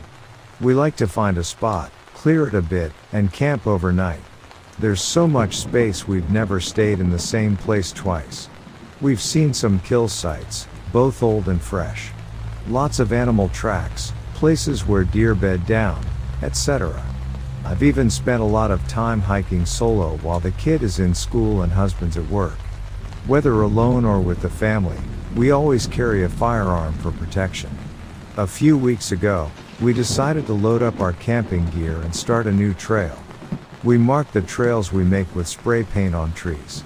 We were pretty far in the woods, having hiked almost an hour when the atmosphere seemed to change.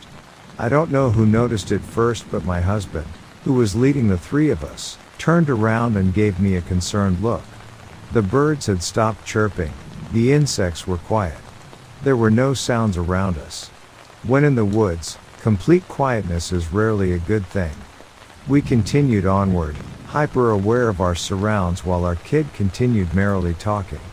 We came to the stream that marks the midway point of our property. We stopped for a few minutes, my husband and I, in a stare down with each other.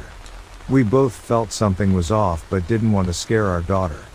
I finally broke the silence and said I suddenly didn't feel good and that we should go home. My husband nodded in agreement while our daughter voiced her protest. "Too bad, kiddo." We turned around and started back. After going a few hundred yards, still in silent wilderness, I looked to my right and saw a person crouched down in a ghillie suit about 150 feet off our trail. I'm positive they saw that I noticed them, but they never moved.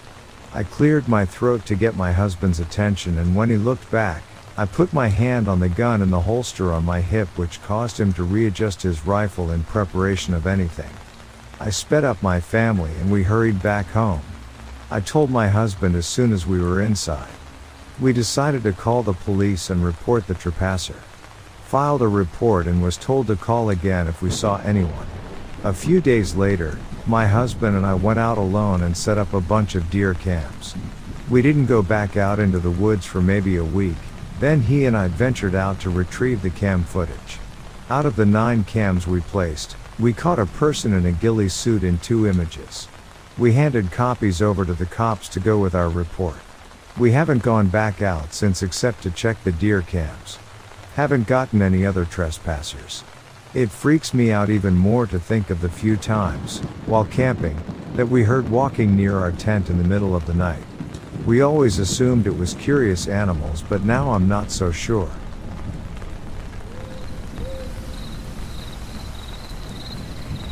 My fiancé sees nightmarish stuff while he's half asleep. He hates scary movies and anything like them, but he frequently has nightmares. About once a month or more, he gets up, tense and ready to fight, looking intently at something across the room. Once he told me there was a big mother F behind the bedroom door. Once there was a green slime coming out of the wall. Once there was a monster perched on my desk getting ready to jump at us. Every time he does this, he eventually just rolls over and goes back to sleep, whether I gently tell him he's dreaming or not, and he remembers nothing in the morning. One night I went to bed before him, and I just had this feeling there was something under the bed. I wouldn't let my arms or feet hang off the edge of the bed and stayed burrito wrapped in my blanket.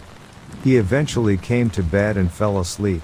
Then sometime in the middle of the night he woke me up telling me, "Whatever you do, don't let your feet hang off the end of the bed. If you do, they'll get you." I weakly cried, "What?" He answered, "They tried to cut off my hand." I didn't sleep much that night. How did we both have the feeling something was under the bed on the same night? The only time that's ever happened in our 8-year relationship.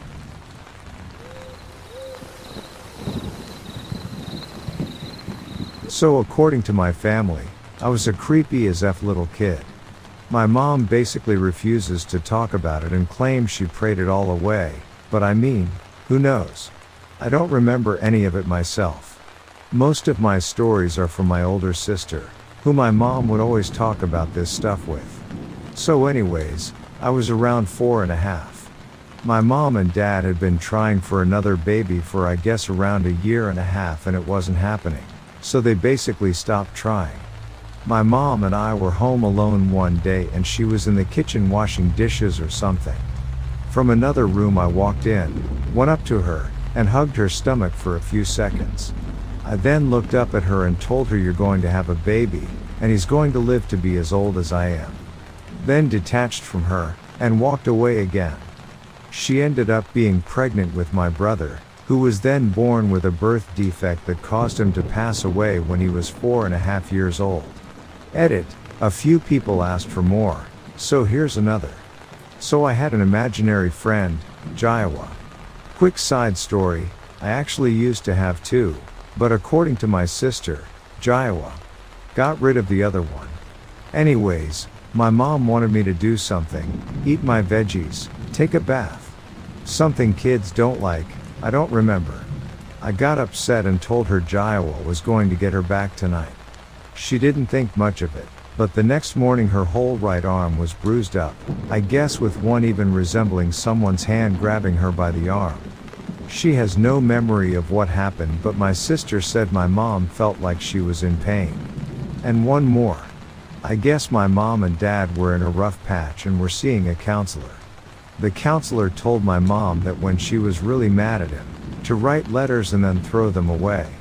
So one night she got me into bed, and then after a while started writing these letters. My dad worked nights. I guess they were in a big fight, so my mom wrote a good amount of letters that night. She would write one, crumple it up, and then throw it behind her into the trash. Fast forward to the morning. My mom was making me breakfast and I was sitting at the table. There wasn't anything in front of me, no paper or anything. But I started doing these motions like I was crumpling something up and throwing it behind me. She asked what I was doing, and I told her I was doing what she was doing last night. The night before she was in her room with the door locked. No way I could have seen.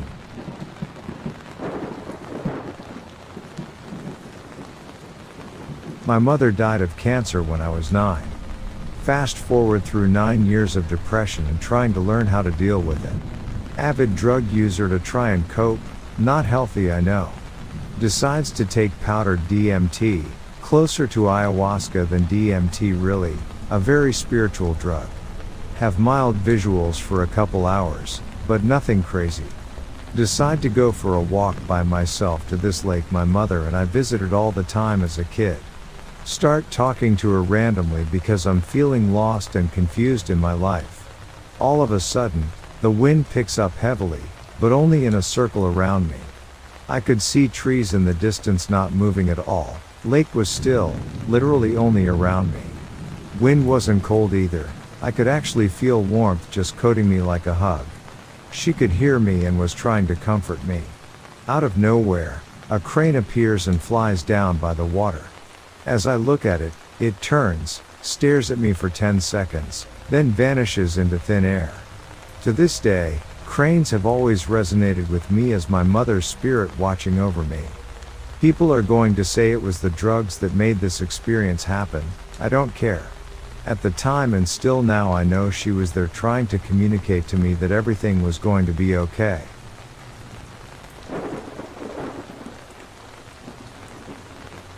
It's 2005. My daughter and I were visiting my papa after his quadruple bypass surgery.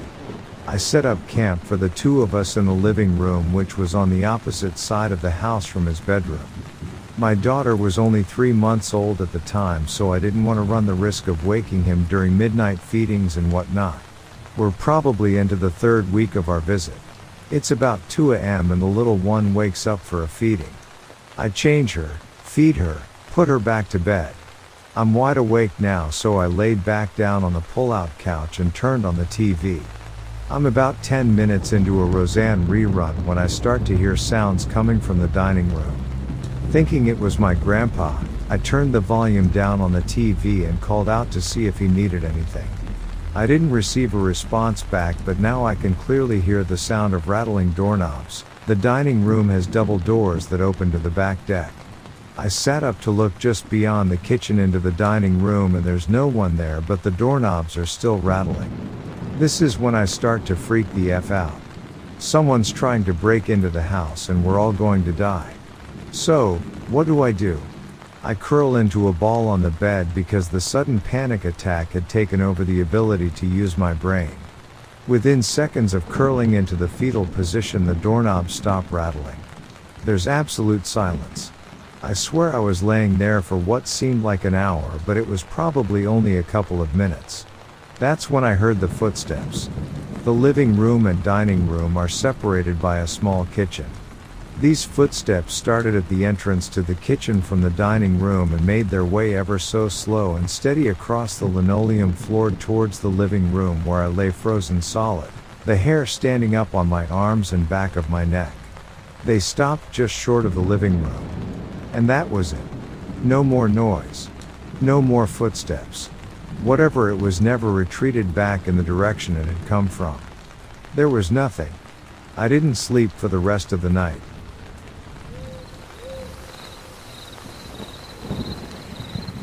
When I started college, my mother and little sister moved into an old house way back in the woods in Mississippi. The road leading up to it went from 4-lane highway to 2 to gravel to dirt track to 2 ruts worn into the dirt with branches slapping up against the sides of your car as you drove it. It was miles from the nearest town, and that town was very small and many more miles from the next town. It was isolated, is what I'm saying. The owner, who was the nearest neighbor, told her it had been built in the 20s sometime, but it was sturdy and well maintained. A simple but handsome little house. Shotgun style, with a concrete porch on the front and a backyard big enough for maybe some chickens and pigs if you wanted them. All around it, nothing but miles of forest. There was no air conditioning. Normally for my mom that would be a big no. But there was an attic fan which worked really well at keeping the temperature under murderous. And because of the isolation and age, it was a dirt cheap rental. Moreover though, Mom took it because she said that from the moment she set foot on the property she got this happy, positive feeling about it. A kind of peaceful vibe. She said it felt like a home more than a house. When I came to visit for the first time, I had to agree. I immediately felt this sensation of welcome there. Almost like it was constantly a holiday and any minute someone you love is going to come through the door. Maybe I'm overselling it, but it was just a nice little place to be. It was only a couple hours drive from me, so I visited as often as I could, especially when I felt like I needed a retreat from school. One night I was there for a weekend, sitting in the living room and waiting for dinner when I heard my sister and Mom from the kitchen talking about the Indians. I couldn't hear exactly what they were saying, but it sounded like people they knew.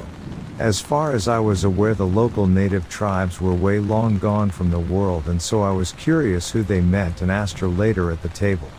"Oh, sometimes we see these people running through the backyard from the kitchen window. Your sister calls them Indians, but they just look like children playing to me. We only ever catch glances of them through the window. If you go outside, they're never there." She went on to tell me she had seen all sorts of unusual things since they moved in. Mostly small things that could easily be explained. Two were very strange though.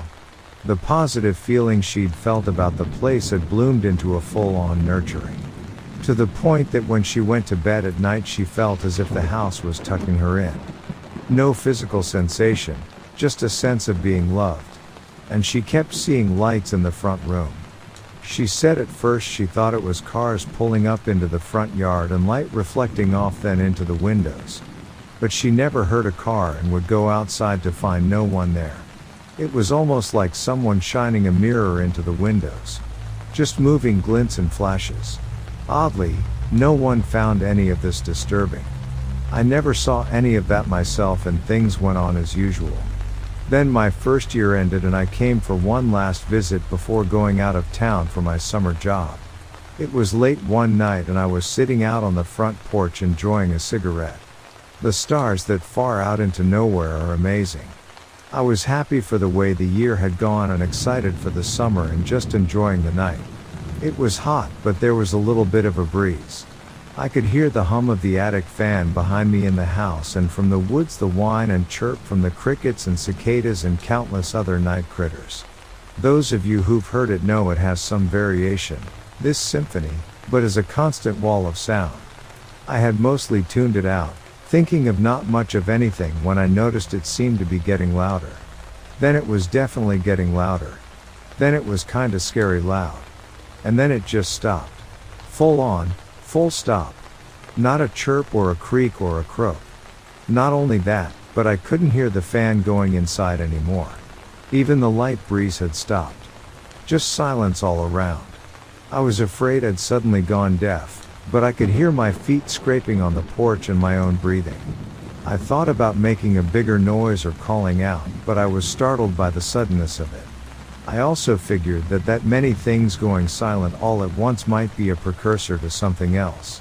Sure enough, I started to hear something else. It was a sort of rhythmic thrumming, very faint. A steady and soft whoom sound. Low, almost like a heartbeat. It built a bit but never got loud. Always just barely over the threshold of hearing.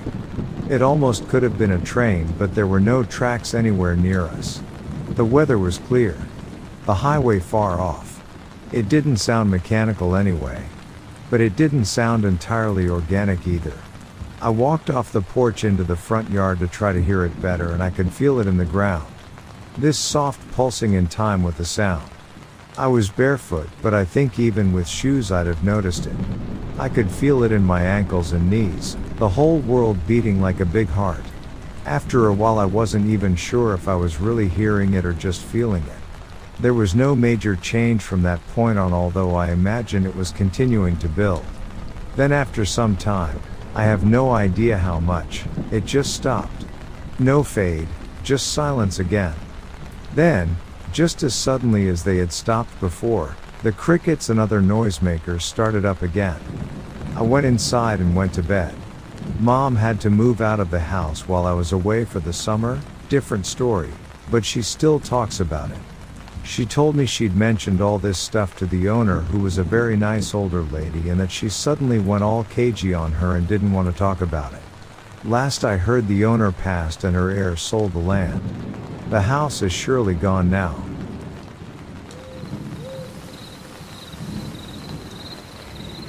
I was 13, I think, going through severe depression, crying a lot for no reason most of the night.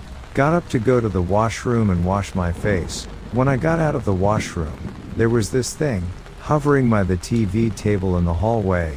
It had limbs but very long fingers with long nails. Hair was like an afro but with long strands of spiky locks. I can't remember the facial features, but I remember staring at it in disbelief. and it smiling back at me. I remember how the feet were floating few inches from the ground and how the white gown it wore was flowing. After I looked away and looked at the same place where it was gone. I never saw it again. I have never hallucinated in my life. It seemed very real, like actually seeing another person in front of you, and the distance between the washroom and the living is not far, close enough to see someone smile or blink.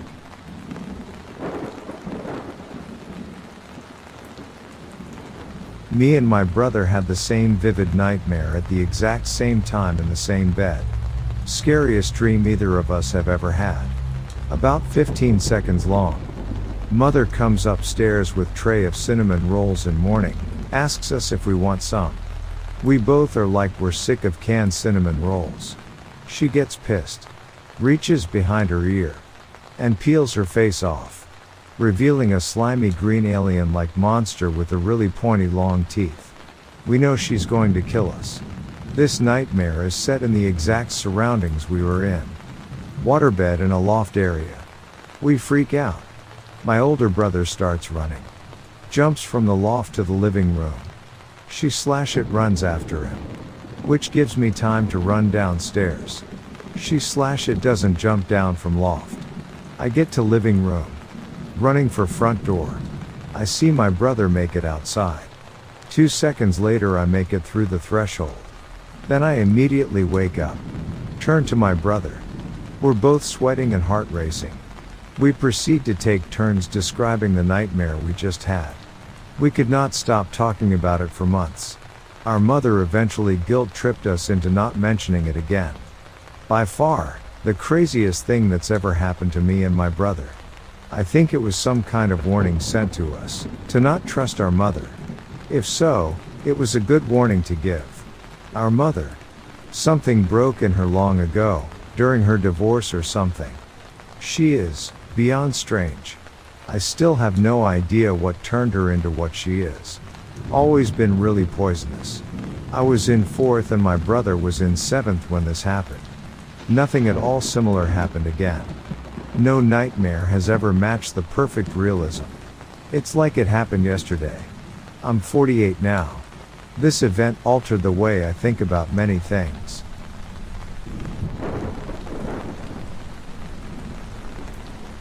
When I was 14 or so, I spent a weekend with a friend at his cabin at Heart Lake, Canada, a place which I later learned is tied to the First Nations people that live there.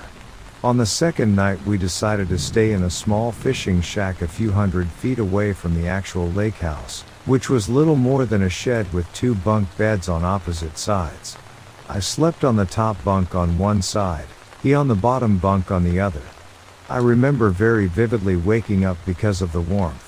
It was late autumn and we'd had to bundle up to keep from freezing, but now, at about 3 a.m., the cabin was very comfortable and the light was casting shadows on the wall beside me.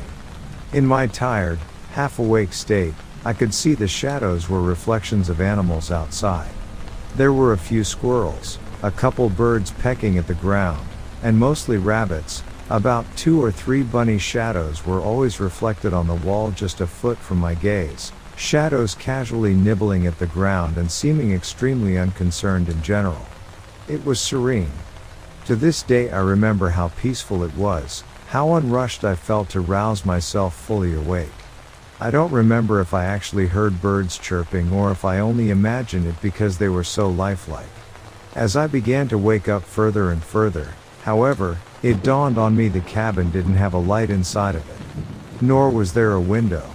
I pulled myself up slowly, confused but too peaceful to be truly startled, and realized I couldn't determine the source of the light.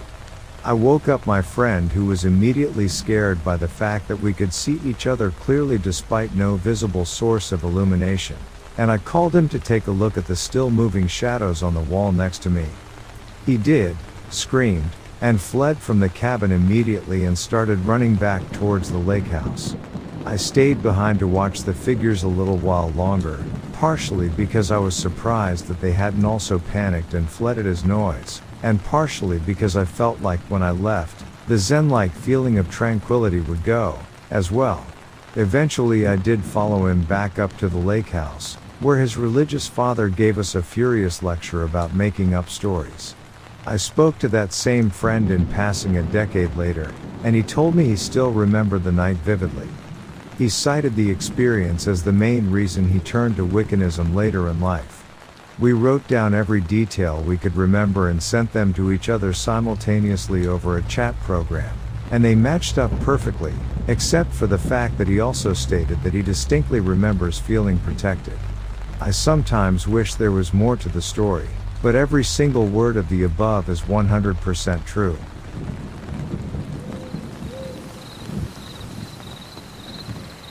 My aunt in Mexico is a bruja, which, she is someone that is wealthy but acts dirt poor and no one messes with her. One year I decided to go down to my grandmother's hometown and learn more about where I'm from. My aunt was one of the many people that came to greet me. I gave everyone kisses and hugs and introduced myself. When I got to my aunt, she grabbed my hand and instantly I felt drained. I thought nothing of it since I just got off a 3-hour flight. I returned to my uncle's house to rest before going to meet more of my family members. As I was laying down, my head started to throb harder and harder. One of the worst headaches I have ever had.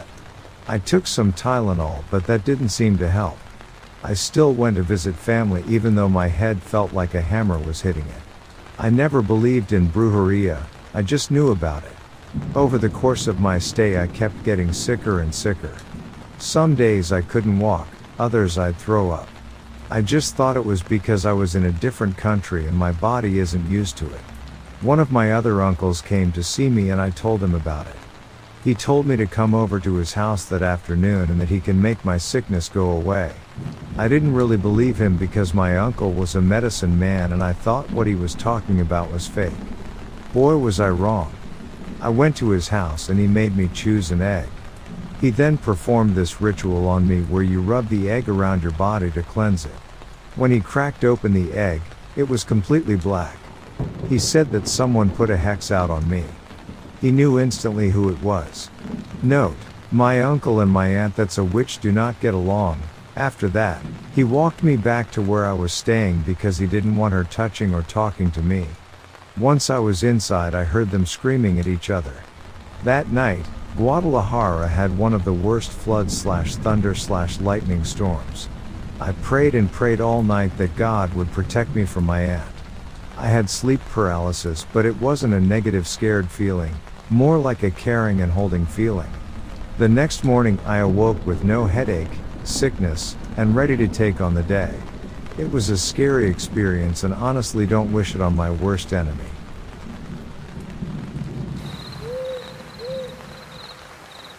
So, I used to be a ranger in Colorado, specifically about 7 years ago. I loved the job, I loved being outside and enjoying nature. Respect for animals and plants are always very important to me, so I made sure the guests would follow the rules. Patrolling the trails and park maintenance was my job. I was very fit at the time, something that is very necessary for a job like this. It's not easy and can be very physically demanding. I do recommend the job to nature lovers and social butterflies. The story I'm about to share with you isn't the reason I quit to get an office job. I was forced to quit. A direct blow to my right knee in a car accident caused a very bad fracture that I never fully recovered from. Now I can't stand up for longer periods of time, so as a job, it became impossible. Now for my story. 2 years before the car accident, I was working pretty late. This was during the winter, so it got dark pretty early. I was by myself and there was nobody around. I was cleaning up the trash left by the visitors and was moving debris and tree branches on the side of the trails. This had happened a few times. I really took my time making the trails as safe as possible. That night, a lot of trash was seemingly left behind. It took me longer than I anticipated and I lost track of time. I don't really mind working late. I was single and childless at the time. I just had my dogs waiting for me back at home. As I said before, there was nobody around and it was as quiet as it can get in the park. At some point, I had heard a really loud sound like something heavy was thrown onto the ground. I assumed it was a tree branch. I looked up to where I heard the noise and walked towards it, expecting to see some wood or something. When I came closer, I noticed there wasn't anything on the ground, but right after making that observation, I heard the same loud thud a bit further away from me. When I directed my eyes towards where I heard the second noise, I was surprised to see the silhouette of a person standing behind a tree. This person was very small, so small that it could have been a child. I never encountered a person by themselves that late at night. Nobody was supposed to be there. I just stood there watching for a while until I decided to ask the person what they were doing there. As soon as the first words left my mouth, this person began running. They weren't really fast and surprisingly didn't trip over anything. I began chasing the person immediately, not giving them a lecture, but to make sure they didn't get lost in the woods. That would be incredibly dangerous and could result in injury or even death in extreme cases. At some point, after a lot of running and calling out for them, they disappeared out of sight. I was surprised at how fast this person was. I considered myself to be very fit, and I even used to go running frequently in high school. It seemed impossible to me, but that wasn't what I was worried about at the moment. I called my supervisor to report the incident. He told me to wait for him, and that one of my colleagues would do a search together with me. As soon as I entered the call, I heard the same thud behind me. This was the opposite direction of where we were running towards. I was certain that this person could not have walked past me without noticing. I was very confused. I turned around, saw the same silhouette behind another tree. I was pretty sure it was the same person as they were the same height and posture. Once again calling out for this, but there was no reaction. However, when I took a step towards them, they began running in a completely different direction. After I lost them once, I realized I didn't really know where I was, so I decided to find my way back. As I tried to find my way, I felt like I was walking in circles. It was confusing as I usually navigated around the park without any issues. I was lost. When I tried to call my supervisor to help find my way back, I had lost service somehow. I tried multiple times but it did not work. I began getting scared. I called out for the stranger, and once again, there was no reaction. I walked around for hours but did not get anywhere. I decided to get some rest and wait for the sun to rise. I fell asleep sitting against a tree and was woken up by a woman and her child. The walk-in trail was only a few meters from where I had slept. I was certain at the time that I wasn't close to any trail. It was so weird and unsettling. I don't know how to explain how I felt. For a couple of months after this happened, I had very bad nightmares about the same situation. My supervisor and colleague had been looking for both me and the stranger that night after my call but did not find either one of us. They were also a bit confused about the situation but told me that I must have been a teenager trying to play tricks, and then I was just too tired to navigate myself. I know that's not true, but don't know how to logically explain what happened that night. Maybe all of you can help me.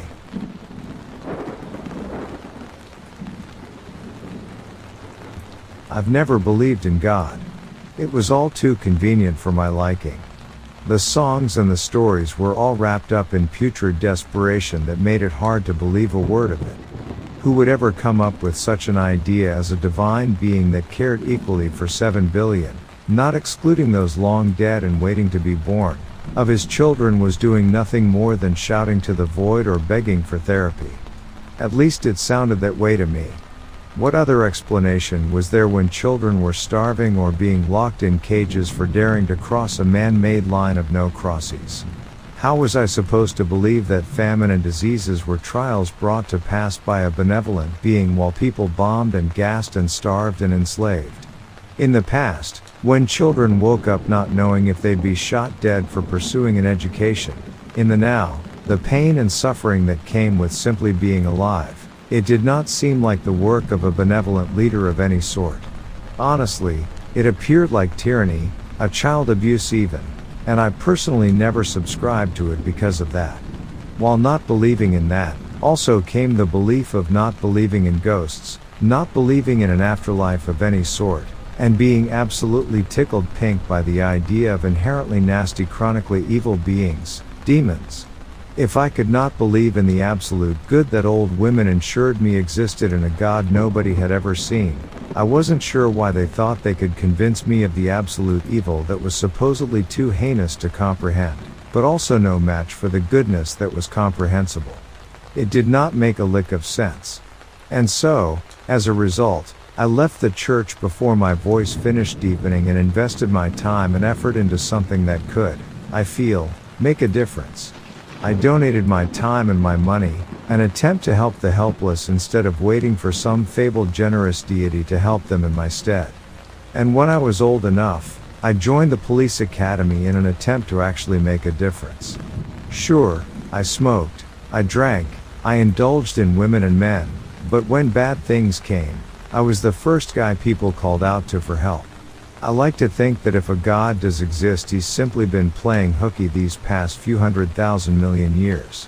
Anyway, me being too nice is pretty much how I got myself into this mess. I was working the night shift on Saturday, Randy's Saturday night shift, and just so we're clear, I was never meant to suffer this way. Because of my worsening eyesight, I was pretty much removed from the nighttime rotation in an effort to avoid having a half-blind cop having to chase some speeding dipwit down a half-lit Kentucky highway. If not for the fact that Randy's wife had suddenly gone into labor, I never had my faith shaken. You see, it was halfway through my shift, my eyes felt like they were full of sand at this point. My partner, who I'll call Vanessa, suggested we stop for a coffee, calling me 100 variations of old all the while. But before we had the chance to pull into the only open establishment within a 6-mile radius, McDonald's, of course, the radio began kicking up status and a report of domestic abuse. Apparently, neighbors were having a barbecue, and they had heard the woman that lived in the house to the left screaming bloody murder. When they'd gone over to check on the woman that lived there at the house, things had gone silent, and they'd been left standing at the door talking to nobody at all. We pulled into the neighborhood in record time. Leaving the car with our hands already hovering at our belts, the door easily gave beneath our combined force. When the sound ceased its echoing, I led the way into the house, a darn near holding my breath as I tried not to make a sound of anything. I'd been to graveyards with more life and stillness, and it also made me nervous. Civilians had not reported gunshots or slamming, unless he strangled her, and there was no sign he'd killed her at all. What Wayne meant most nervous, though, was the dust that coated the counters and furniture. It was so thick I could draw it in.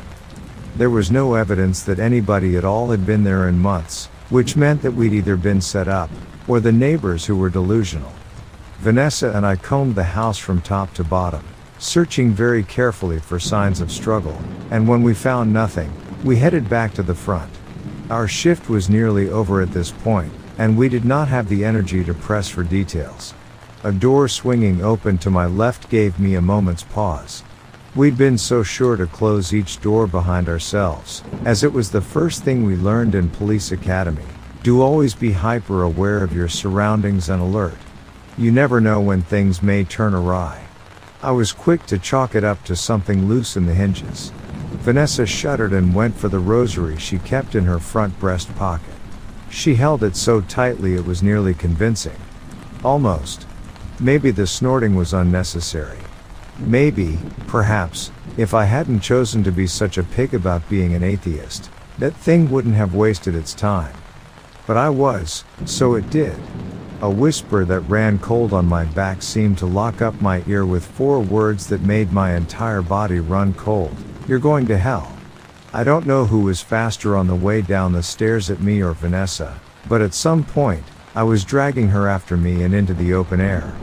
We turned to search for the neighbors we left outside, only to find the entire street was now dark. There was no sign that anybody had ever been there at all. Vanessa took that information in, heading for the car, telling me to come up with an explanation for that. And honestly, to this day, I don't have one. I feel a little more open-minded after this event, and maybe as time goes on, I'll come to know the real truth. Perhaps my judgment of things in life is not all that accurate, given this new experience.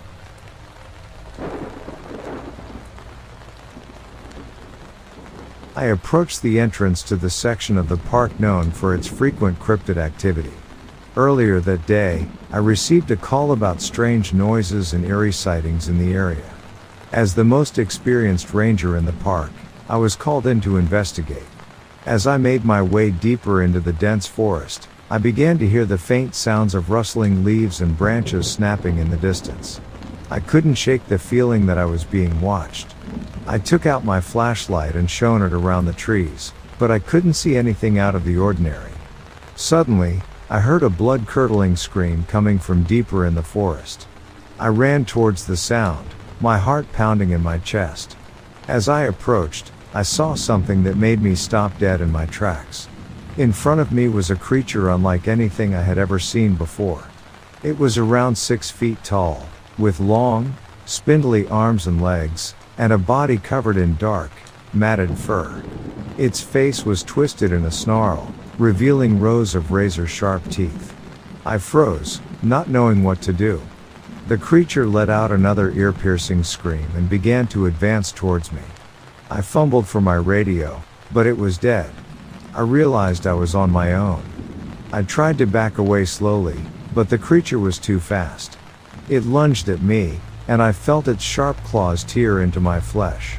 I stumbled backwards, falling to the ground. I could feel my strength leaving me as the creature began to circle me, ready to strike again.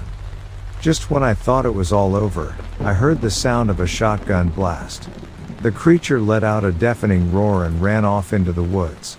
I looked up to see a group of rangers approaching, led by my friend and fellow ranger, Jack. "Are you okay?" Jack asked, rushing over to me.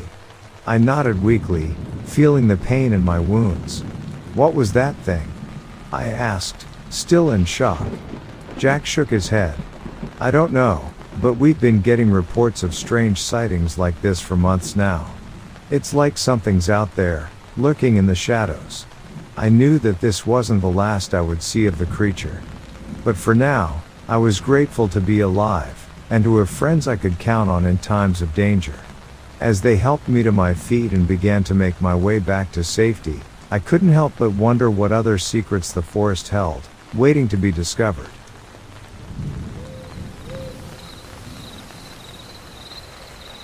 A Sunday night I was driving back down to my home in California. I had been visiting my hometown of Eugene, Oregon. Dark, rainy night had just passed the town of Rice Hill. Very few cars on the road. I was driving up a hill with my high beams on and I couldn't believe my eyes. Someone sitting in the rocks, or on the embankment on the side of the freeway in the dark. At night, and in the rain. Initially I thought it was a person. It wasn't. It was sitting facing northward as I drove up the hill, took my foot off the gas, let the car cruise and decelerate as I continued up the hill. The thing looked at me and was seemingly aware that I was looking at it. A very frightening moment. This moment frightens me further when I realize how truly close I was to this thing.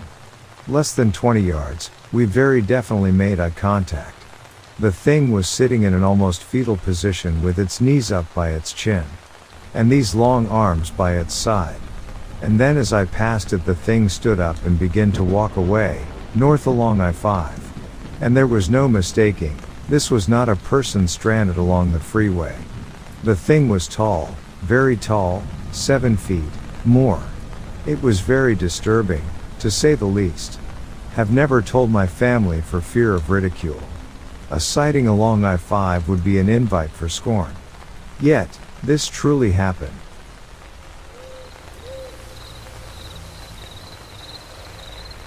I don't remember the year this happened, but the guy that was with me remembers this like I do. My brother's a brother-in-law, his friend and I were out hunting. My brother and brother-in-law shot a deer at the beginning of a clear cut. The next morning my brother-in-law's friend and I went back to the clear cut that they got the deer in.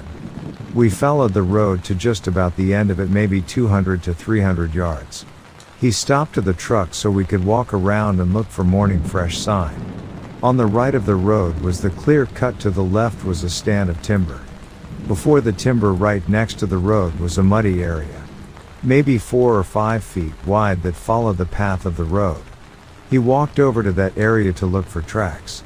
The tracks he found were not what we were looking for. They were much bigger than man tracks, but looked the same. They were not bear, at least no bear I have seen. I know there is bear in the area, I have seen them there. The space between the tracks and the size is what struck me. I would have to say 6 to 7 feet from print to print. When we seen the tracks, the hair on the back of my neck stood up, and he said he were ready to get out of there. Seeing as we both had guns, I talked him to staying a little longer to look around. We followed the tracks a short ways and they just stopped. We couldn't find any more, and truth be told, we didn't look very hard because the hair on our necks didn't lay back down until we were a ways out of that area. We never did go back to that area again.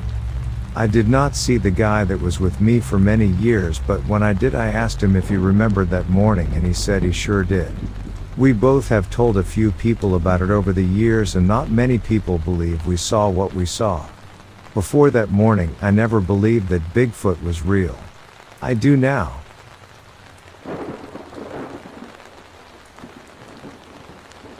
As I was washing up in the runoff creek, I noticed my dog quickly became startled. I noticed my dog getting up and putting his nose into the wind. I saw him become scared as his hairs on his back raised. Instead of barking or growling, he quickly backtracked, never losing sight of what he was tracking. When I looked in the direction he was looking, I realized why he was scared. There was a large creature coming out of the woods about 40 to 50 yards ahead, downstream and downwind from me. The creature leisurely walked out from the trees and stopped at the river bank. At first, I thought it was a person. Then I looked closer and noticed it was all in black, head to toe. I noticed its big arms covered in a thick black coat and its hands all black as well. By this time my dog was looking extremely concerned. My dog was on edge and acting erratic. Then I caught a glimpse of the creature's profile and noticed his face was all black as well, with sharp features, strong cheekbones and black lips. The creature never turned to look at me. I don't think it even noticed me or my dog. It never looked at us, I realized, because we were upwind from it. At that point, I wasn't sure what I was looking at, though I knew I had never seen anything like it before. I instinctively ducked below the river bank and calmly and slowly moved away upstream. I signaled my dog to follow, and he instinctively understood. When I was far enough away, I raised my head up to see if I could still see it. It wasn't where I last spotted it, and that alerted me to leave. I made my way back to camp only 100 feet further from the stream, and I told my girlfriend what I saw. We both became startled since we were deep in the woods, far from the main road. We immediately packed up our camp and left the site within 10 minutes. I never thought that what I had seen was a Bigfoot. I didn't know what I had seen actually. I couldn't explain it, until we drove into Portland the next night. That night we ate at a local diner, and I picked up the local paper. One of the main stories was in regards to Bigfoot sightings. I read it thinking the topic was of interest, and realized many people had sighted Bigfoot around the area where I saw the creature.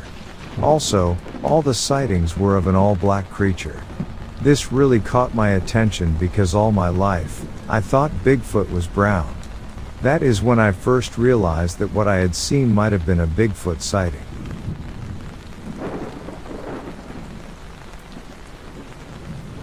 I grew up around the country. I grew up looking for Bigfoot. My grandmother had about 100 acres or so out between Jasper, Oregon, and Lowell. She had cattle and we were driving out to look after them most every day, not just on the weekends. And I always had an eye open for something, but never once did I ever see or hear anything. And then I see something along I-5 on a rainy night. And it saw me. It knew I was staring at it. The hair on it wasn't pretty, kind of uneven. All these years later I'm still a little in disbelief, but it sat like an ape with long arms and legs. And it stood up and there was no mistaking that this thing was exceedingly tall. I don't know what else I can offer. My apologies for reporting something that happened in 1997. It's funny, like I said, I grew up looking for Bigfoot or Sasquatch. More or less because of where I lived, and then I see it, or whatever I saw, and I almost wish I hadn't. Kind of shook me up. Still does a little.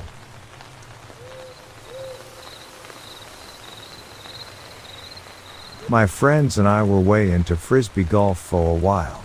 So after we graduated high school, we decided to go camping down in Moab, Utah. We were lucky enough to find a really cool course a bit away from Moab. When we got there, an old man said we needed to pay $10 a night. We did. Then we slept in our tent inside a yurt. That night we went to sleep with our backpacks in the tent. The morning we woke up and saw all our backpacks were outside the tent in the yurt's doorway. In my friend's camera there were pictures on his camera that showed all of us sleeping. I don't know how the old man could have done it without waking us up. I have never ever been able to sleep in a private campsite since.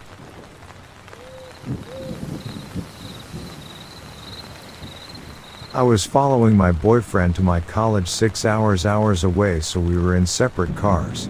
We go on road trips often, but this time we were traveling at night.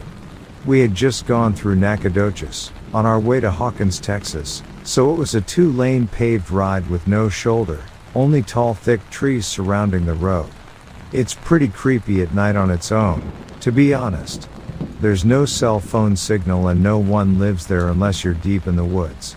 You're pretty much messed if you get an accident late at night because someone would have to drive up on it. It was 2:30 a.m. and we were talking to each other on the phone. I was leading us and going around 80 miles per hour with my brights on. I go down a steep hill and suddenly an older, very tall, hillbilly looking man in a wife beater and overalls is standing in the middle of my lane and staring at me. I don't brake whatsoever and scream what the F so my boyfriend will know something is about to happen and back off. I've seen way too many scary movies to end up hanging by a hook in someone's cabin shed. Got me F up. I assume he could tell that I was just going to plow him, or maybe he hoped that I would swerve into the trees last minute, but he suddenly moved just barely to the middle stripes, so I miss him. We made eye contact when my lights hit his face and approached him, and what I felt really can't be described. At that time, my boyfriend passes by and freaks the F out. We stopped driving that way, and we also stopped driving long distances at night. Only 2 explanations here: creepy murderer or meth.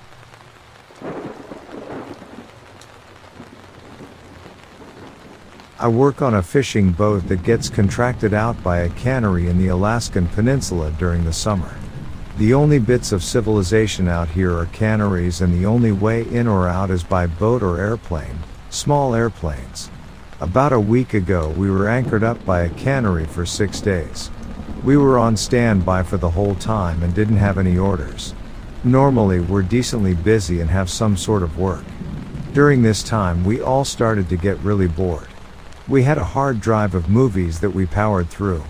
To kill time we'd sleep a lot. We didn't have a skiff either, so we couldn't get into town. Even if we could get to town, all it had was one store that was open 2 hours a day and a pay phone. We were basically getting cabin fever. Anyways, on the last night we were there we started to play some Madden 2013 on an Xbox. I was on a little hot streak of winning, so I quit while I was ahead to go smoke a cigarette on deck. On the ocean up here you can't see many stars because during the summer it stays light out for so long, so you really notice bright lights or stars. Well, I noticed this particularly bright light because it starts to move. I thought to myself it must be a plane, but then it started to move all over the place. Vertically, horizontally, in circles. I sat there thinking, no, that's too weird. But when I was sure this thing was moving, I grabbed another deckhand. I asked, am I crazy or is that light moving really weird? He started to have the same reaction I had. So we both stood there in disbelief. Once I was convinced I wasn't crazy, I got the other deckhands. Both were playing Madden. Attention. We all stood on deck hooting and hollering like apes. We were like, holy shit. It's OFO. What the hell is that thing? What? It was kind of funny. But then I got this really weird sinking feeling. Since the whole North Korea thing has been heating up, It crossed my mind this could be some sort of military thing. After the light stopped moving in crazy patterns, it looked like it starts to head southeast. I immediately ran inside to grab my phone. Luckily we have internet on the boat, to message my family. I thought for a minute this light might be a missile headed for the west coast. I told my family I loved them, nothing too suspicious. I didn't want to scare them, and if it wasn't a missile I didn't want to sound paranoid. I knew that if a missile did hit anywhere in the US I'd have a very high chance of living because these boats are very sustainable. Besides having to fuel up, there is lots of food aboard and lots of tools to fix any problems. We could go for months, maybe years on our own. After a minute the light stopped moving.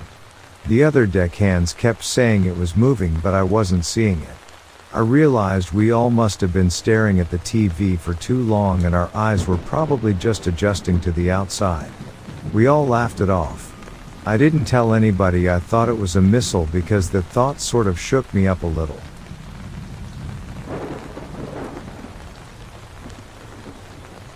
So out where I live, it's just outside of a town nestled at the bottom of mountains. For your information, I live in Australia, and it's not too secluded. Since I live with my family, and you'll generally come across someone's property every 500 meters. But there are some stretches where you won't see a house for a km. One night my mom and I are coming home pretty late at night and we were just talking and listening to the radio. We come around a corner and we both saw this creature that I still don't know what it is till this day. But it had the body the size of a medium dog, mangy looking black fur, an almost abnormally large head, big green eyes, which was the first thing I noticed. But most weirdly an almost impossibly long and thin neck, like it shouldn't be able to support the large head. My mother and I are cussing like sailors at this point and making you turn around to get a better look at it, and within 10 seconds there was no trace of it. Normally I'd brush this off as probably a wild dog, but the body just didn't look like a dig and it was too big for a cat, even a wild one. The real scary part is that my family and I have seen that maybe 2 to 3 times now, almost exclusively late at night. However, my so's father has said that he's also seen it twice, once at night and once at daytime, and I get the feeling we're not the only people in town to have seen it.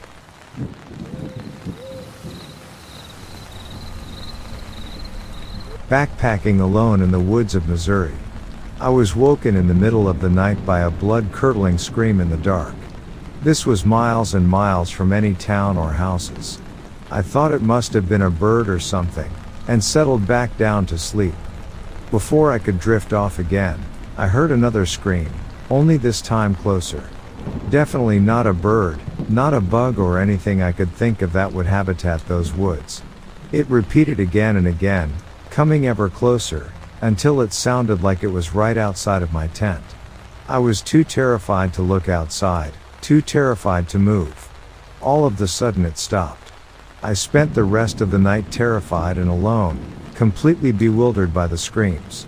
Once I got back to civilization, I found out it had been a red fox making the cries in the night. They make a crazy howl/scream that sounds totally unreal. I had never heard the noise they make, so you can imagine how scared it made me that night.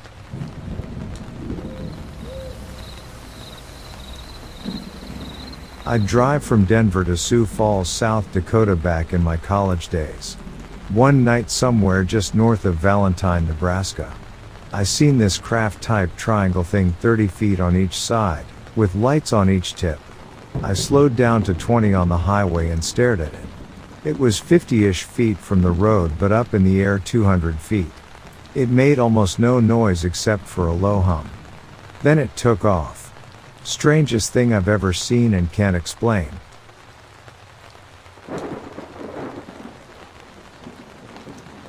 A couple of friends and I were camping around Camp Verde, Arizona years ago, Clear Creek I think. Of course we decided to eat a bunch of shrooms the first night, because why not? The stars were amazing. So we are all stumbling around about midnight or so along the edge of the creek having a great time, not very far from our site, and I ran back to grab my camera. For some reason I decided to shine my light across the creek, and sitting right there was a big-ass cougar, reflective cat eyes and all. I didn't think much of it, knew it probably wasn't going to bother us, and continued on to grab my camera. I get back and all I hear is screaming, like little girl screaming, and here comes my friend running and tripping every few feet, screaming his ass off, and just start packing all his shit. Took about 10 minutes for him to even be calm enough to tell me what the F happened. He saw the big cat across the creek. I proceed to laugh for the next 20 minutes or so. I was crying, peeking on those magical things about then.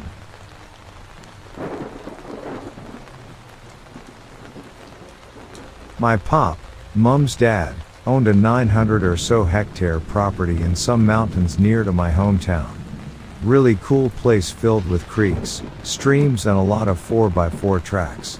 He recently sold it, but we used to go up there pretty frequently and stayed in a hut. Anyway, one day while staying there we took a trip to just outside of his property to the remains of this old house. It was completely abandoned, parts of the floor had caved in and I think bits of the roof were missing.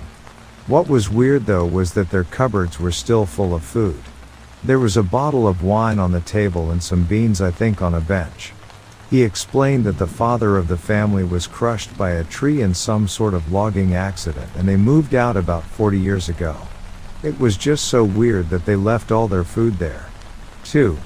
Similar to the fire watcher seeing the light, I once saw something similar while camping. There was this light that just hovered in the air for hours, sometimes moving up or down or side to side but never really going anywhere until it disappeared. I googled it frantically when I got home, and apparently flares from planes can hover like that in the wind? I don't understand how, and it was extremely creepy. Bonus weird thing, another place very close to the outside of my pop's property was an abandoned school that had been ran by a commune of hippies that lived nearby. Schools aren't weird, I hear you say. Well, they are when they're built at the end of an open field with no roads anywhere nearby, not even dirt. Just a random school with a steel fence around it. Had about 2 or 3 classrooms I think from memory. One day I want to go back there, but it is private property and I doubt I'd find it again with how huge the area is.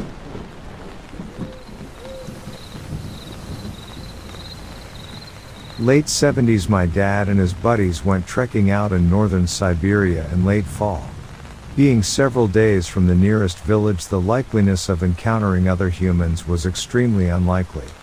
Having set camp for the night, about a week into their journey, the party started a campfire. About halfway through the night, the guy watching noticed 2 figures approaching the camp from the woods. It was 2 guys, wearing prison fatigues. Thing was nearest gulag type facility was at least 200 kilometers away. My dad's buddy pulled a rifle on them and asked them to stop. They asked if they could warm themselves by the fire, so dad's friend woke everyone up. They stayed for around a half hour and dad and co fed them some food. The 2 guys started getting anxious and after about an hour decided it was time to leave. They left into the dark forest and my dad didn't ever hear about them again. In the morning they tried to follow their tracks, but the heavy snowfall had made search impossible.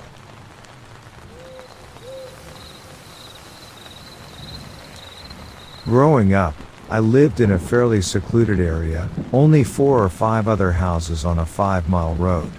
My brother, a few friends, and I played in the woods a lot during summer breaks from school. One summer we spent countless hours building a house in the woods out of sticks and rocks. Truthfully, it was a decent house. We got stuck in a heavy rainstorm and were able to take shelter in it and only got mildly damp. School started up again, so we stopped playing in our house, but one day just after the first snowfall my brother and I decided to go back to our house and see if it was still standing. When we got close I noticed that a few things had been moved, but just assumed it was animals or wind or something. When we got right up to it and were able to see inside, it was clear that something or someone had been inside, possibly for a decent amount of time. We do have bears and other wildlife around, but this was clearly something with the ability to design a living space. A space was cleared to sleep with leaves for padding, and there was a makeshift table made out of a large flat rock that had been carried there, We looked at each other and headed back home quickly, maybe half a mile or better. We never talked about it after that, and we didn't mention it to our parents, but I never went back there and always took someone with me if I went into the woods after that.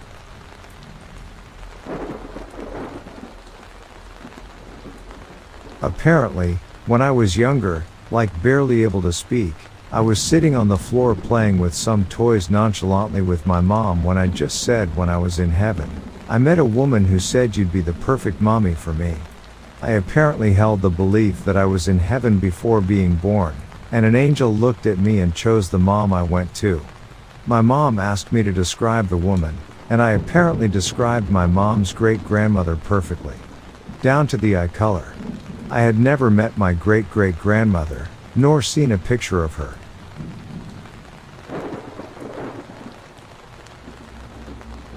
As a child visiting my grandma's house, my mom's mom, whenever I left the house I'd wave next door to Ken, who was always sat in the bay window looking out at the sea. They lived right on the coast off the North Sea in Hartlepool, UK. We'd never really talk, but just a little wave before I went to get into the car.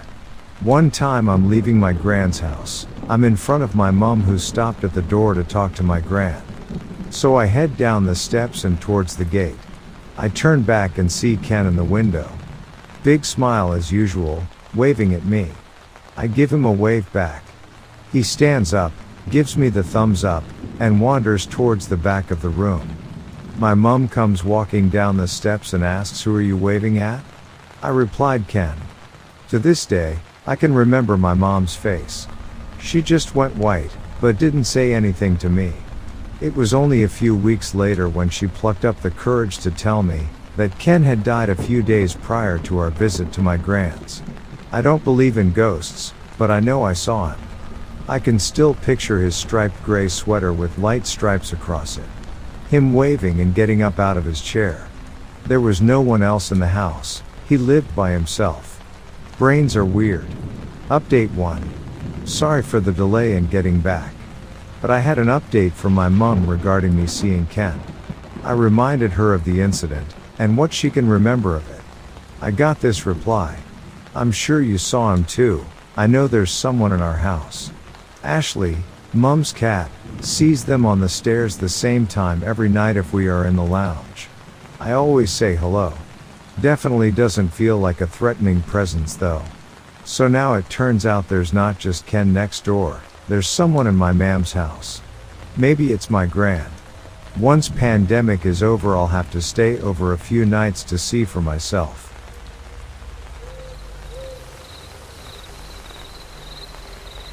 This wasn't total seclusion, but when I was a kid, I was a Boy Scout, and one of the merit badges, Wilderness Survival, required that you spend one night with one other person in a shelter you built. Me and another scout hiked out around 10 miles from the base camp, and me and the other scout went off another mile, and set up our shelter. Later in the day, the counselor came and checked on us, to make sure our shelter was done and to drop off some food for us. He left, and me and the scout crawled into our shelter to sleep. That entire night was incredibly messed. Me and the scout had incredibly surreal dreams, and would often be drifting in and out of sleep. At one point, I woke up and looked out of the shelter, and I swear on my life, I saw some black figure outside of it staring right back at me. Even later, I went out to pee, and everything outside was completely silent, and it felt as if I was being watched. Me and the scout ended up leaving the shelter around 5 in the morning to get back to the camp, and we never told anyone outside of fellow scouts about it.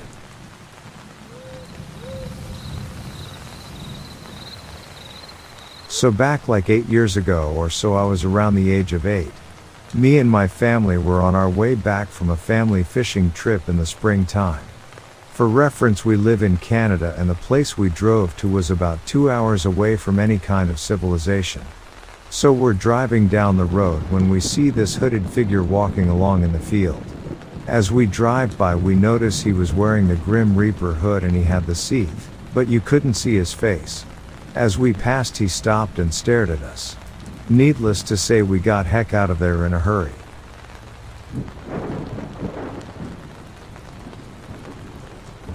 Once, my mom and I were driving to Las Vegas from Santa Clarita.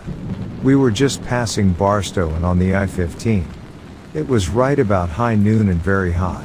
Not a cloud in the sky. She had a fancy Lexus at the time with a touchscreen console on the dash that could play DVDs while driving. I remember we were on a long stretch of road with a lot of space between cars on the highway. One minute we see nothing ahead of us, and then all of a sudden, a woman was walking across the highway right in front of our vehicle. My mom swerved behind her and barely missed her. She pulled off to the shoulder and we looked behind us, and we see her go all the way across the highway, including westbound traffic. Then she turned around and walked all the way across again. Each time, nearly getting clipped by an unsuspecting and oncoming car like ourselves. At one point, a semi-truck almost hit her head on, missing her by literally one step. Each step she took was a steady and confident step, looking ahead of her and never batting an eye to any oncoming traffic. She was barefoot, mind you, and walking on the boiling asphalt with zero sense of urgency. So my mom calls 911. We're directed to Highway Patrol. They say they've received numerous reports and they're headed out to it. My mom decided after hanging up to slowly reverse down the shoulder to get a better look and see if she's okay. Yes, I know, stupid in more than one way. As we get to a spot behind her now, she's crossed the highway and is now in front of our vehicle. This part I will never forget. The woman slowly turns her head and looks at us and is now slowly but steadily walking towards our car. She was white as day in every way. White nightgown, pale, dry, wrinkled skin, white hair, and the palest bluish-gray eyes I've ever seen, and barefoot. Almost looked like a Walking Dead version of Rose Dawson from Titanic. I was in the passenger seat, which was on the shoulder. When my mom made eye contact, she froze. Absolutely shut down. I remember the woman walking so close to my door, I could see her eyes make contact with mine. It looked as if she was blind and lifeless, but could not just see me, but see into and through me, like into my soul. I went cold immediately. She reached for my door handle and I remember screaming at my mom to punch the gas, and without hesitation, she came to quick and we peeled out of there. In the back window, I saw her watch us speed off and then continued across the road again. A mile down the highway, we called Highway Patrol to see what happened, and they didn't have a clue what we were talking about and said they got no reports of a woman crossing the highway. My mom to this day still doesn't remember the time between when we reversed to when we dipped out. I have no idea what happened that day except for what I witnessed and experienced.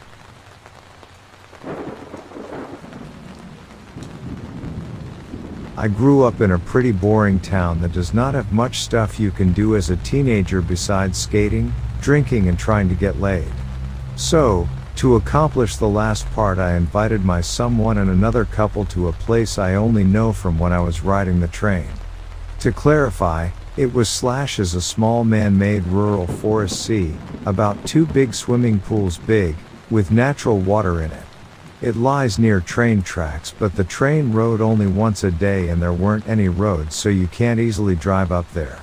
So my plan was to create a romantic atmosphere with my significant other, and so I brought wine, a small cassette player, yep, I'm old, some food, and a small tent. The extra couple were friends of us, so I thought that might help. Part 1. As I've never been there before, and like I said, there weren't any roads, we had to walk about 8 miles along the rail tracks to get there.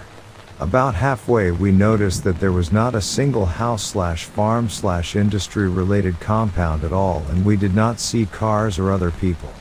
That was one thing I've never noticed before when I was riding the train, because why would you? We did not think about any dangers or about cell phone reception, since cell phones were a thing only adults had back then. The sky was clear and bright that night when we arrived, and we already had some wine in us, so we did not bother to set up our tents, left all our stuff, food, drinks, tents, clothes, behind a tree and went right in the water. We must have been in there for about an hour before we started getting cold, so we all got out simultaneously and went straight for our stuff. But it all was gone. At first we thought we must have made a mistake and put the stuff elsewhere and started looking around, but after half an hour we gave up and were scared as hell. I totally sobered up in minutes and we started getting really cold because although it was summer we were wet, and summers in my country aren't that hot, especially not at night. I decided that we find us a spot where we could overlook all of the area and sit around back to back in a circle and stay there until the sun rises. So we did.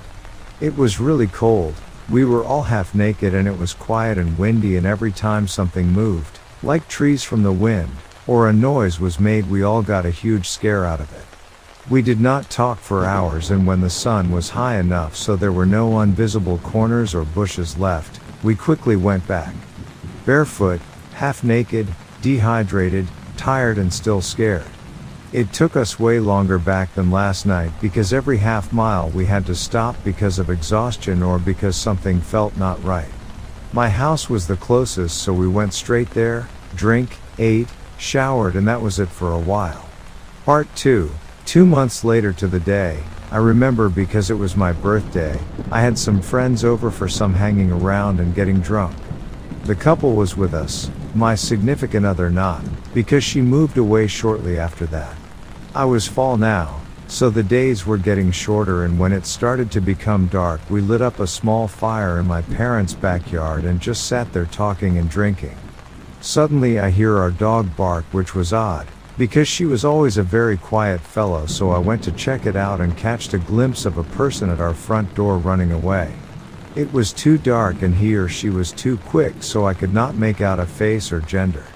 I stood there for a few moments and he opened the door, but nobody was there. When I looked down I saw a really big bag, so my self-concentrated younger me thought, cool, presents. I opened up the bag only to find the clothes and the sleeping bag from our adventure 2 months ago in there. And a freaking note that said, "Happy birthday, my name."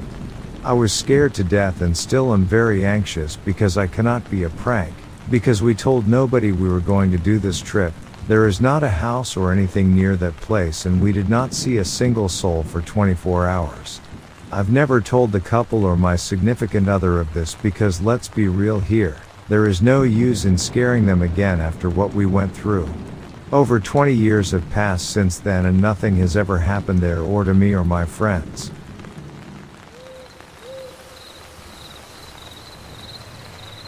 In my physics gen ed last year, we were split up in groups and working on a lab. A guy at another table let out a yell while extending his arms, and fell headfirst off his chair. The very second in between his yell and hitting the floor, a beeping started going off in the room, followed by the words, "An emergency is happening in your building. Please evacuate at the nearest exit," and accompanied by flashing lights. The guy is having a seizure on the floor, so all we're focusing on is getting him help. A campus police officer comes in and tells us the rest of the science buildings have already evacuated for the fire alarm. Most of us leave to give some space to the people helping the guy. While outside, we're talking amongst ourselves, absolutely baffled by the coinciding events we just witnessed. Did the flashing of the alarm trigger epilepsy?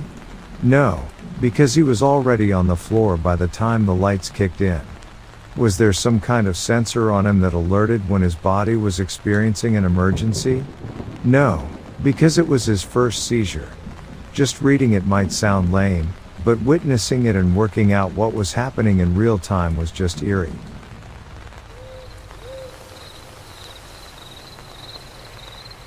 A few years ago my boyfriend at the time and I were driving home from visiting friends. It was about 3 a.m. and we were taking a long, winding road down from the eastern suburbs to his house. This road has a pretty good view over the city and surrounding suburbs and out to the sea. There was one car on the road further in front of us, and as we came into the first bend, a huge round orange light appeared above the horizon. The light was easily 3 times as big as the outlines of construction cranes on the shoreline, and as we continued down into the next bend, the light turned into a wavy line across the horizon and then disappeared completely. This happened within about 10 seconds, and we checked to see if there were any reports of anyone seeing the same thing. There was nothing. My boyfriend and I were completely sober and both saw the exact same thing but could never find an explanation for what it was or how no one else in the city seemed to see it. To this day, I regret not following the other car to ask if they had seen it too.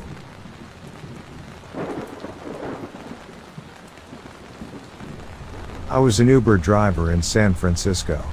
I spent on average 10 hours in the driver's seat. In a day's effort I would make anywhere from $200–300. I now moved to a different city. I was just starting my journey with the company. First day on the job, I'm super pumped to be talking to people that hailed me on the internet only to get in my car. Story goes I was on my second trip for the ride-sharing company.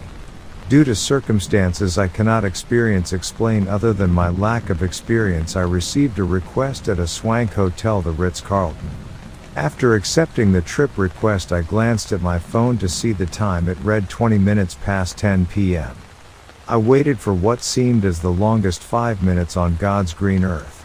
After deciding to leave, 3 dishy Indian interns knock on my window and I let them in.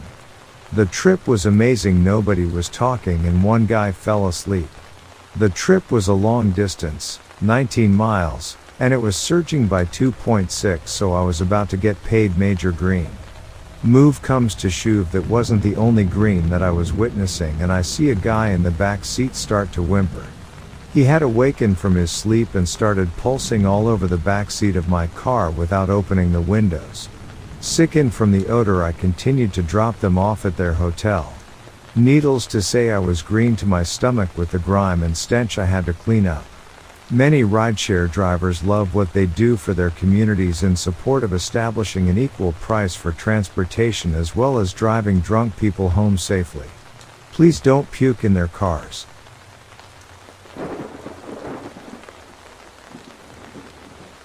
In 1996, I had just dropped out of university and was moving home to my parents' place.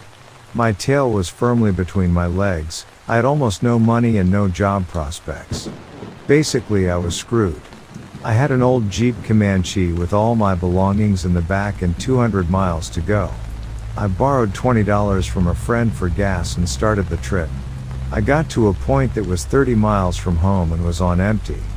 I pulled into a gas station/rest stop and sort of cried for a minute in my truck. I needed $5 for gas to make it the rest of the way and had nothing. There was no way I could call my dad and ask for help. He was already so disappointed. After a minute I started searching around my truck for change. Anything. I opened the glove box and there were these paper loyalty bucks for a gas station that I never used. It turns out it was the exact gas station that I was stopped at. $4 worth of bucks. I found another $2 in change, put $6 in the gas tank and bought a Coke. I made it home. Fast forward 20 years, I had sorted my crap out and I'm a lawyer. That gas station hired me as their outside counsel. I got to tell this story to the president of the company.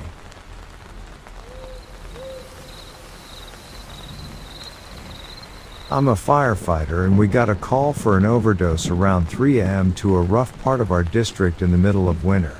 Unfortunately, the patient was long gone and her dealer or whatever found her like that when he dropped some stuff. As we were packing up our stuff, mind you, this is absolutely trashed mobile home, I hear something down the hall that said lights. I asked my partner if he said anything as it was just him and I cleaning up, he said no. I walked to the far end of the trailer where I heard it and shine my flashlight. I get a reflection out of the window. They have a small tool shed and it had a flickering light. It piqued my interest, so my partner and I go out there. We hear crying and notice the door is padlocked. We cut it, and this little 6-year-old girl was in there. She said her mom puts her in there when she gets mad at her. She said she got scared when she heard the sirens and didn't know what to do. To this day I have no idea what happened or where the voice came from, but I'll take the win on it. Edit. A couple people wondering about what happened after. My partner and I took her to the children's hospital closest to us and we wrote our report and ate chips and a sandwich we took from the lounge while they called a social worker. She was a really sweet girl. The voice was not a little girl voice. I 100% thought it was my partner since it sounded like a guy.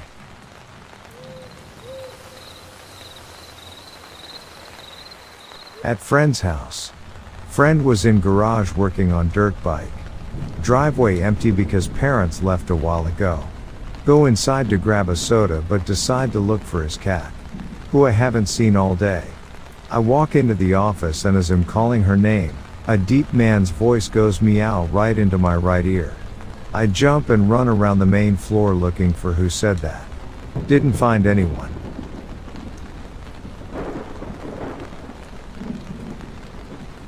About 5 years ago I was out with 2 friends. At the time, this group of friends liked to party hard, as did I. We were a few years out of college living in a resort town. That night, we went out to dinner and then went to a bar.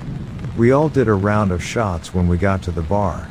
Immediately after the shot, I felt like I needed to throw up. It was odd because I had not drank much at dinner and I was very accustomed to taking shots. This was a very bizarre reaction for me. I had been driven there by one of the friends but I immediately decided I needed to leave, so I got a cab, went home, and felt completely fine when I got home. I would usually have been out until 4 a.m., but I was home by 11 p.m. I watched TV and went to bed but the whole night, I had a weird feeling. I woke up the next morning and the 2 girls I was with had been in a car accident. The person driving was drunk and texting, and she hit a huge telephone pole. The pole fell onto the car, almost splitting the car in half. By the grace of God, the universe, something. Neither of them were harmed, but if someone was sitting in the back seat, they would have potentially been dead. I am 100% certain I would have gotten into that car and likely would have been sitting in that seat. I don't F with drinking and driving or anyone who attempts to drink and drive anymore.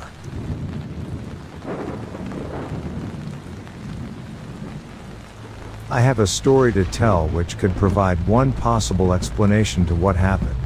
Few years ago, one of my friends went off to a college in California. She spent a few quarters in the student dorms there and felt it was really expensive. So she found herself a place, a townhouse I think, which had a separate entrance to her living space, a little distance away, and would commute every day to and from her classes, and she'd stay gone for most part of the day. In the first week she started to notice some signs, her clothes on the floor in the morning when she would clearly remember she'd left them on a chair, water spilled on the floor in her living room, shower which never seemed to dry completely, and little things missing here and there. I remember we used to joke about how she was getting old and forgetful during our calls. This one day, however, she comes home to a broken cup which she swore was a new one and she never used it. Later that day, when she was talking about it on a group call, most of us were saying she is being paranoid and a broken cup was not sign enough that her house is haunted, which at that point she was certain about. This one guy did recommend her to record the house while she was gone. She took his advice, did a bit of research and decided to buy a Ring, or some equivalent of it back then, for her front door and some cheap motion sensor camera for her kitchen and living room. The Ring got delivered first and she set it up immediately while the rest of her stuff was due to be delivered the next day. Next morning, she goes about her day like she always would, gets back home and checks to see what the Ring captured. To her horror, she sees 2 events, one capture of a guy leaving the house and the other, the same guy getting back into the house. The second one was just a few minutes before her viewing. She freaks out as one would expect and yeets out of there, calls the police who come in and arrest this guy, who was basically co-living with my friend, in her apartment. Apparently there was an attic door of some sort which my friend never opened and that had a roof access which he made his home. He would basically wait for my friend to leave, to take a shower, pour himself some coffee, help himself to something from the refrigerator, get out if he needs to and make sure he comes back in before my friend gets back, which used to be pretty late in the evening. This incident scarred her and she chose to move back to the dorms soon after. When she was packing to leave, she found a pillow and some blankets in the walk-in closet in her bedroom which she never saw when she moved in. That freaked her out even more, because she believes that dude must have spent several nights in the closet while she slept on the bed and she never knew.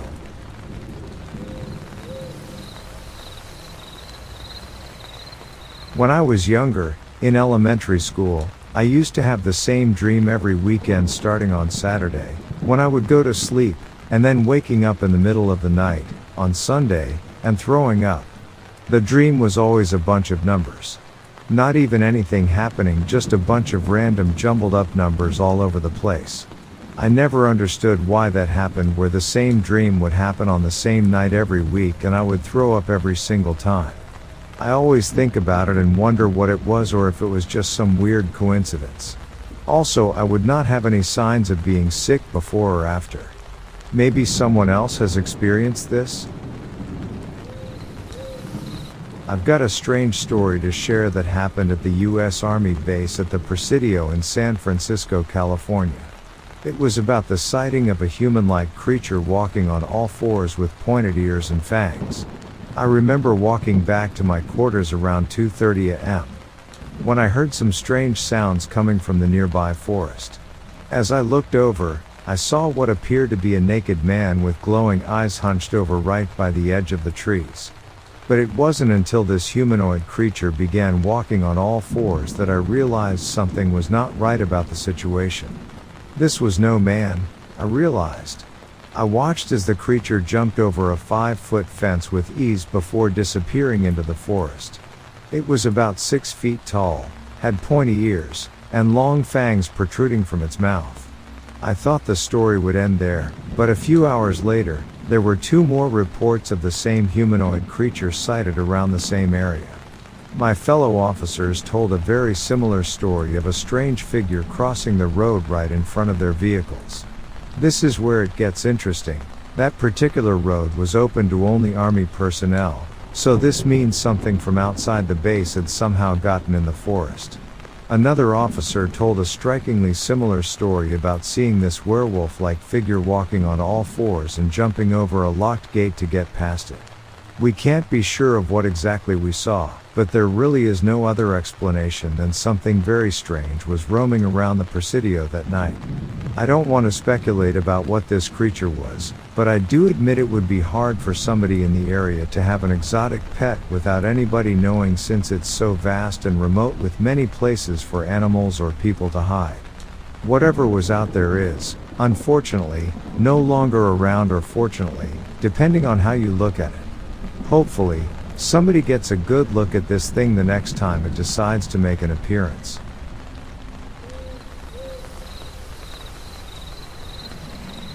I was deer hunting, seated on my stand at ground level, facing generally north.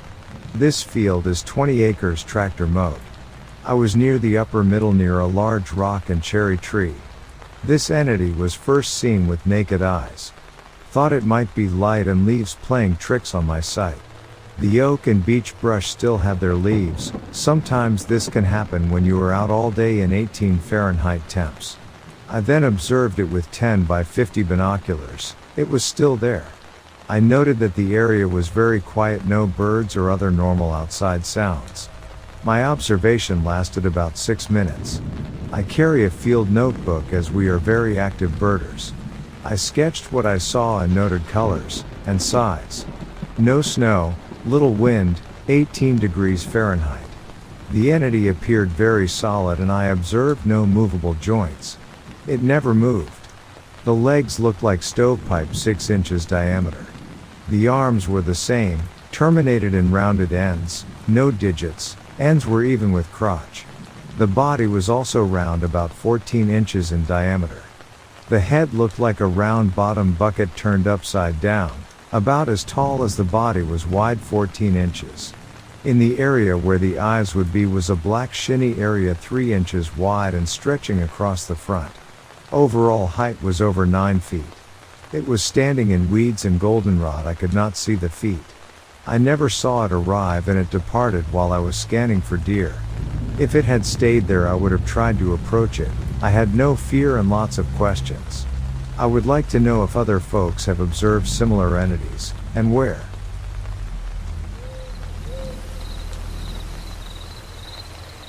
As soon as I turned 18, my parents demanded that I got a job.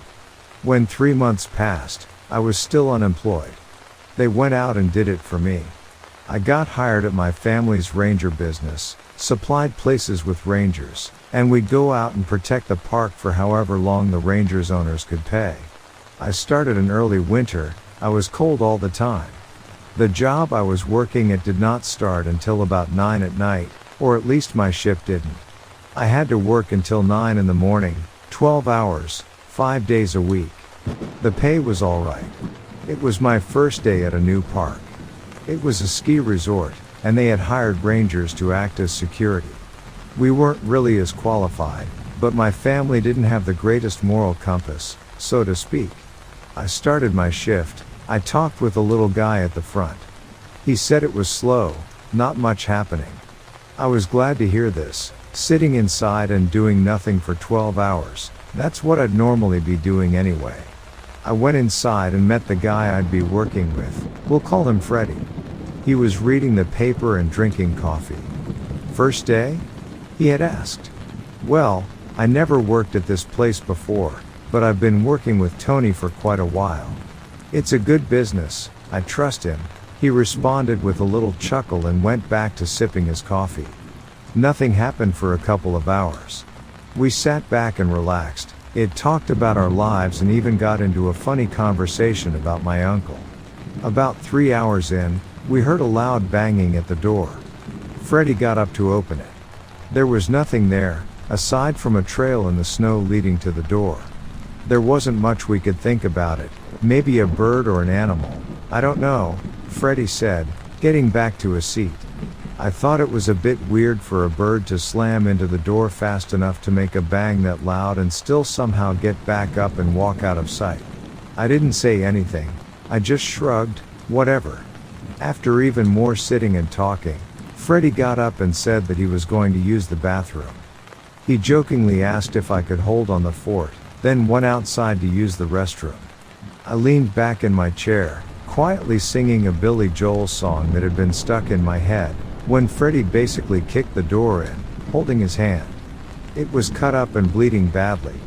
I did not think to ask questions, so I shot up, ran to the first aid cabinet, grabbing the wrap, and put it around his arm. What happened out there? I'd asked him. He looked at my eyes and opened his mouth. There was another super loud bang on the door. I rushed to the door and locked it. I didn't know what was out there, but I did not feel like waiting for it to realize the door was open. Freddie was screaming in pain. I wrapped his wounds, but it wouldn't keep up forever. I went over to the phone. I picked it up. It called an ambulance. I explained that something attacked my coworker. They asked what. I told them I don't know, and they gave me a half-assed "we'll send somebody," and I hung up. They asked to stand in line with them, but I didn't see how that would stop Freddie from bleeding out. Freddie slumped down, leaning against the table in the room. I slapped his face slightly to keep him awake. Freddie, who did this? He cleaned his eyes and couldn't be bothered to keep his head anymore. He was out. His cut was worse than I thought, and the ambulance needed to come very quickly. As I put a blanket on him, another loud bang at the window made me jump. I looked back, and there was a bloody hand on the window. It was a man, and he was begging to be let in. I ran over to the door and unlocked it. I went to the side where he was at, and I didn't see him. Did he run around? I looked down, and my jaw dropped. Right where he was standing was a trail of blood in the stand going around the wall. I broke out of my shock, turning the corner, and there were the culprits and just one wolf, but I know he wasn't the only one there. We both stood there, looking at each other. He snarled, and I gulped. I knew the time it took me to get the door was a lot less than it took him to get to me. I didn't want to risk it, just in case. I kept standing there. He took a step back. Maybe he's leaving, I thought to calm myself down. But he did not leave. He took a step back and, knowing what was coming, I ran to the door. He stopped. He lunged, biting into the flesh of my leg. I screamed out in pain, but at least he wasn't calling his pack, or so I thought. He started to tear flesh, and I foolishly attempted to shake him off. He was on there tight, ripping. I tried to push him off, but his teeth only sunk in deeper. Now, I'd put my right hand between my leg and the roof of his mouth, prying his teeth. I limped inside, slammed the door shut. I could see him, these loud bone noises popping, and seeing him now stand up on two legs, looking at me through the door. How I was lucky I had survived, I wasn't sure what to do. I was bleeding out pretty bad, and the only gun I had was in my Jeep that was left outside. That's when I saw more of these things. They were upright walking wolves, and they were pacing around this place, moving back and forth, looking in the windows, waiting for one of us to come out. I sat there next to Freddy, holding him, holding myself, trying to keep myself conscious. I was bleeding pretty bad, and these things were out there. I counted at least 3 of them, 3 of the largest wolves I'd ever seen in my life. What was going on? As I remember things starting to fade, I couldn't tell you what happened next, but the door burst open, and several EMTs rushed in, attending myself and Freddy. They loaded me up on a stretcher, threw me in the ambulance, and the next thing I know, I'm being patched up. After this, I never heard from Freddy again, and I was quickly removed from that location and reassigned to a different one altogether. I was told nothing. I was not allowed to ask questions, and even now, I live with a nightmare. A nightmare of strange wolves, very violent, and had I not made it back inside, I would have been torn to pieces.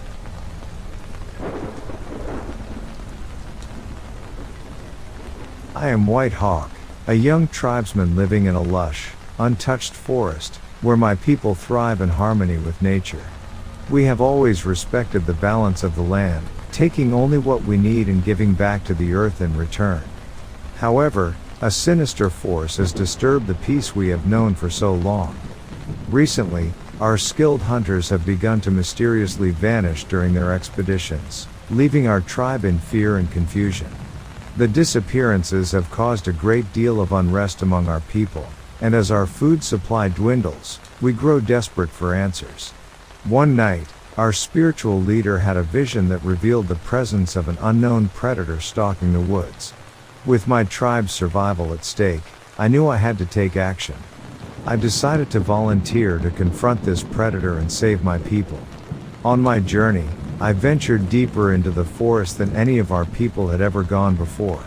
As I followed the trail of the missing hunters, I discovered that the predator was not an ordinary beast, but a shape-shifting creature called a skinwalker, born of an ancient curse that had been awakened.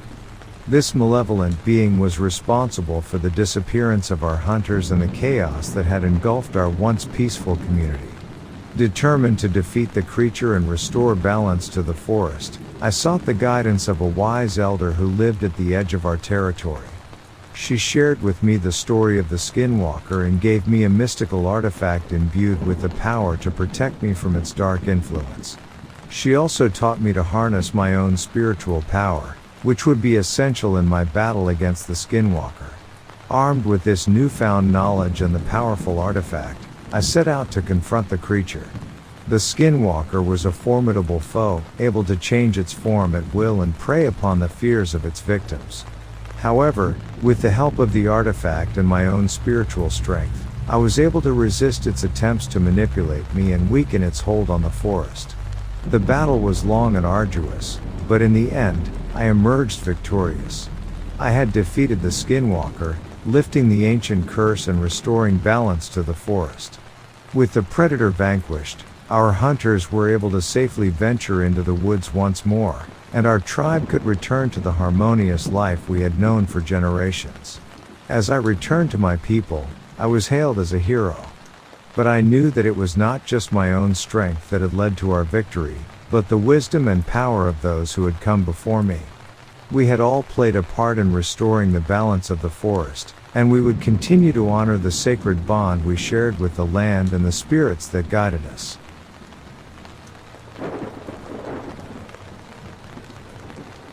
It was about 8 p.m. and I was driving home after dropping a friend off at her house. I came to an intersection, a red light, and stopped. Nothing out of the normal, just a regular night. The roads were fairly deserted. While waiting for the light to change, I saw something that looked like the back end of a deer as it quickly crossed the street. I didn't think much of it except for the fact that when I drive through there I have to be careful because deer apparently like to jump in front of cars. That stretch of road is only a couple hundred feet posted at 40 miles per hour. I slowed to about 30-35 miles per hour to watch and look at the deer. When I looked to see if the deer was still there, I witnessed something quite a bit different. This massive thing was standing back a ways, but it was clearly visible. The yard it was standing in has a huge white shed with a light attached to the front though. This didn't help because it cast a big shadow. The figure stood on the ground, but its height reached to about the top of the doors to the shed. It had two curved-like masses coming from the sides. But the most obvious feature were the deep red, glowing eyes coming from the center of the black mass. It was something I couldn't stop looking at. I continued to drive, but all the way home I felt I was being followed.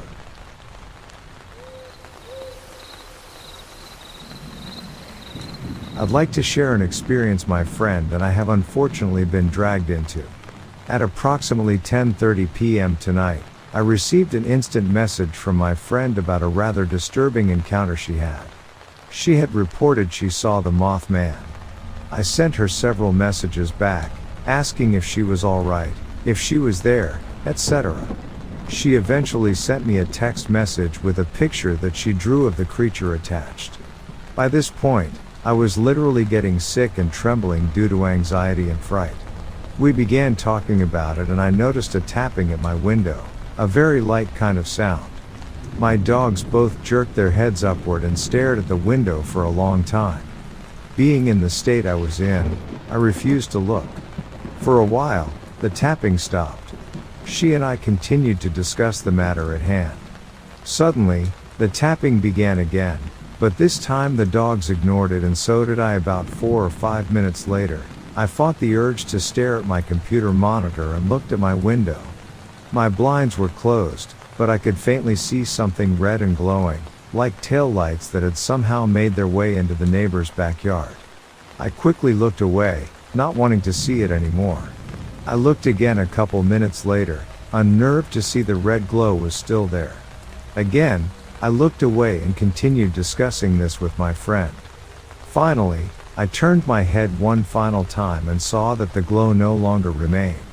As I'm typing this email, I'm really worried, as the tapping has begun again and I'm really too afraid to move from this position.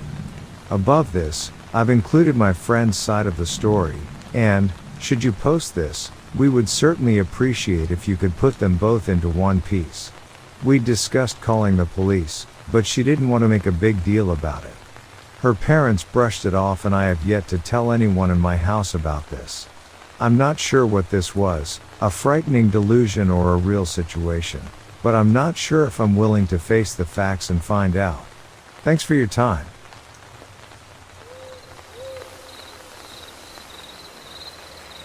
Well, both my friend and I live closer to Middletown, Ohio. There was another encounter I had shortly after I had sent the email and I kept forgetting that I hadn't sent it. I had walked out of my room to wash my face, try and calm myself down, etc. And my brother's room is directly across the hall from mine. I looked straight ahead and it was looking right through the window of his room. That's the picture I had sent.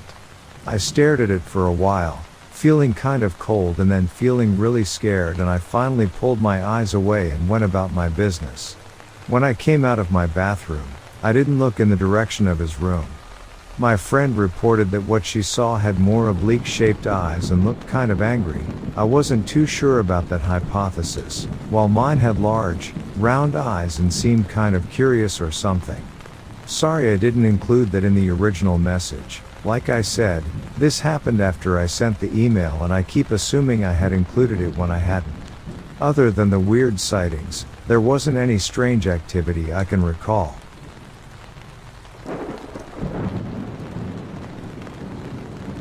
I am forwarding a summary of an experience that I and a friend had in August 2010. My friend and associate Kira and I traveled from Columbus, Ohio to Ravenswood, West Virginia on business. While we were there, I wanted to make a side trip to Gallipolis, Ohio in order to visit relatives I had not seen for quite a while. After our meeting and presentation, We drove onto Ohio Route 7 and traveled south along the Ohio River towards Gallipolis. We had a nice, though brief, visit with my relatives. Around 6 p.m., we left their home and drove a few miles north on Route 7 to check into a hotel near the local airport. Around 7:30 p.m., we decided to get dinner and found a quiet restaurant so we could eat and work. After we finished, Kira needed to go to the store and pick up a few items that she forgot to pack. We headed to a Walmart that was nearby the restaurant. After we finished shopping, we were walking to the car when I noticed a woman running through the parking lot. When she reached her car, she looked back in the direction of the store, then hurriedly got into the car. I quickly looked in the same direction and saw what looked like a large bird flying above the roof of the store. It was difficult to see, but when it swooped downward, the parking lot lights would shine off of it. It looked like it was either oily or had shiny leather-like skin. Whatever it was, it had a wide wingspan. I would guess it reached 8 to 10 foot across. It circled above the store for about a minute, then just disappeared. We were both somewhat shocked at what we witnessed, but figured that it was just a huge bird. Since it was dark, I figured we had misjudged what it really was. We drove back to the hotel and decided to call it a night so we could get an early start on the drive home in the morning. I got ready for bed but thought I'd watch some television first. By this time it was around 10 p.m. or so. I must have dozed off fairly quickly because the next thing I remember is frantic knocking on my door. I stumbled out of bed and checked who it was. It was Kira, and she was obviously upset. She rushed into my room and said, "It's here." "What are you talking about?" A little bit perturbed that she woke me up. She said that she was laying on the bed reading when she heard something in the hallway. She got out of bed, walked to the door and listened to what she thought was scratching sounds. After a few minutes the sound stopped, so she went back to bed. Not long after she lay down she heard more scratching sounds, but from outside her window.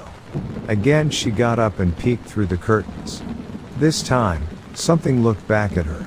Our rooms were on the second floor in the back section of the hotel and both looked out onto a small parking lot and a large field beyond that. She could see what she described as a bald, ugly man with wings who was looking directly at her with large bulging eyes that lit up bright red. It was there for only a few seconds. It then spread its wings while running at the same time towards the end of the parking lot and lifted off the ground like a bird. "You're kidding, right?" I muttered to her. "Meg, I swear to God, that thing is out there and it knows we saw it." I knew the only way I was going to get some sleep was to allow Kira to stay in my room. The next morning we woke early, checked out and drove back to Columbus. Kira didn't mention the incident from the previous night during the ride.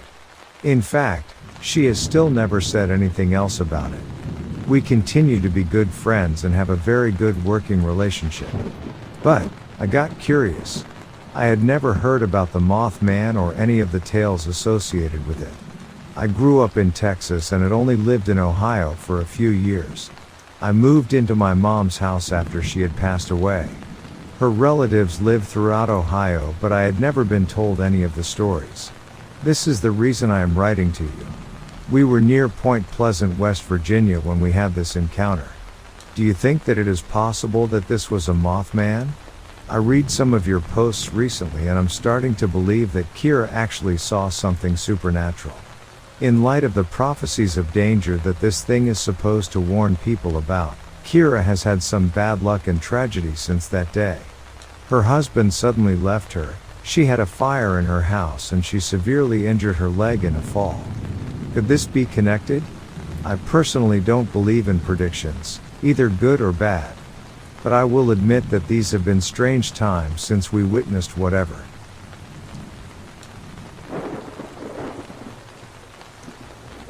As an active duty U.S. Army soldier, I have to say that life in the barracks can be pretty interesting. You never really know what to expect, and sometimes you just have to roll with the punches. But one particular 24-hour duty shift stands out in my memory as both bizarre and utterly unforgettable. The day had started out like any other, and I was assigned to desk duty, answering phones and attending to other administrative tasks. With just 17 minutes left in my shift, I was eager to wrap things up and finally get some rest. A few hours earlier, I had stepped outside to salt the stairs as it was snowing heavily. While I was out there, I had propped the door open with a heavy oak chair to make it easier for me to come and go. I should mention that my partner on this shift was away, conducting checks in another building. As I finished clearing the snow and salting the ground, I turned around to find the chair flipped upside down. It was an eerie sight, and I couldn't help but feel a shiver run down my spine. I couldn't shake the feeling that I wasn't alone out there, but I decided to carry on with my duties, hoping that the ghost would leave me be if I didn't pay it any attention. When I was done, I found the chair had moved again, this time turned sideways. I addressed the apparent ghost, saying, "Okay, Mr. Ghost, I don't want to bother you, but I have to go inside now." I walked back inside, taking the chair with me, determined not to let this strange encounter get the best of me. But things only got weirder from there. Upon returning to the desk, I found an empty trash can placed on top of it, a sight that wasn't there when I left. Feeling slightly unnerved, I spoke to the ghost once more. "Look, Mr. Ghost, I get out of here soon. Can you please leave?" Then, as if in response to my plea, a black shape darted down the hallway, and I heard a whisper in my ear, "Yes." At that moment, I couldn't help but freak out internally. All I could do was muster a shaky "thank you" before I hurriedly returned to watching Community on Netflix, hoping that the distraction would calm my nerves. The remaining 17 minutes of my shift couldn't have gone by more slowly.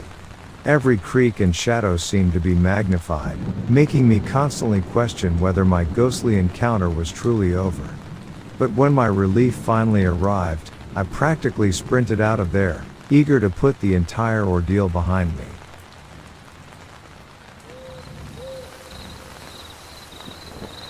Good morning. As I sit reading this article, it amazes me that no one caught one of these things yet. I understand that if something with a 25-30 feet wingspan flies past you, you're not going to grab your camera as a first instinct. My son and I saw this monster thing last summer in Mertztown, Pennsylvania. We were parked on the side of the road in a heavily wooded area when this thing casually glided up the road. It looked big enough to carry a full-grown man away with no effort. When the wing flew over the hood of my car, we instantly ducked down. This thing had a round human-sized head with no beak, hence the term man-bird, and huge bat-like wings. Now I would never tell this story if it wasn't for my 16-year-old son sitting in the back seat who also witnessed it on that summer day. I'm a pretty capable guy, not too many things can shake me, but this thing scared the hell out of me. Here is what I saw. The body was 5-6 feet in length easy, wingspan was 25-30 feet easy, no feathers, bat-like skin, jet black, and a 4-5 feet skinny, rat or dragon, like tail that stuck straight out. This thing didn't fly like a bird, it glided about 10 feet off the ground at a very slow speed. After 50-75 feet of gliding, it took one huge flap of the wings, never changing elevation, and glided up the road till it disappeared into the woods. I'm convinced this thing lives underground, probably near some sort of hot spring because it has no feathers. Well, that's my story. Feel free to reply with any questions. That 45 seconds event will forever be etched into memory. I say we find it and catch it. I would love to see it again up close.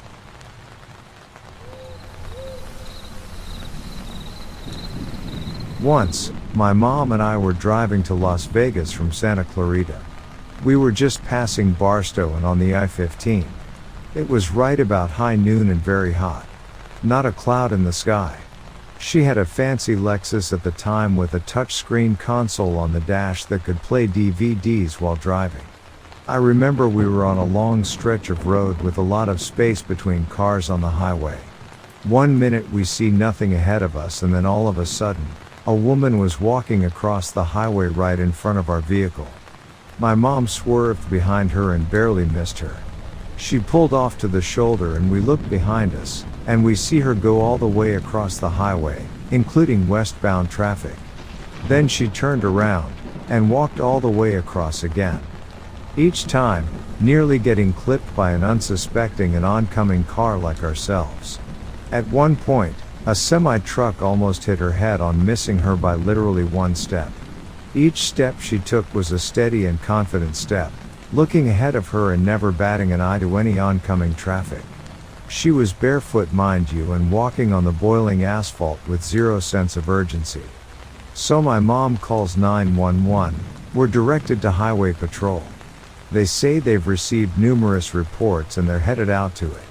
My mom decided after hanging up to slowly reverse down the shoulder to get a better look and see if she's okay. Yes, I know, stupid in more than one way. As we get to a spot behind her now, she's crossed the highway and is now in front of our vehicle. This part I will never forget.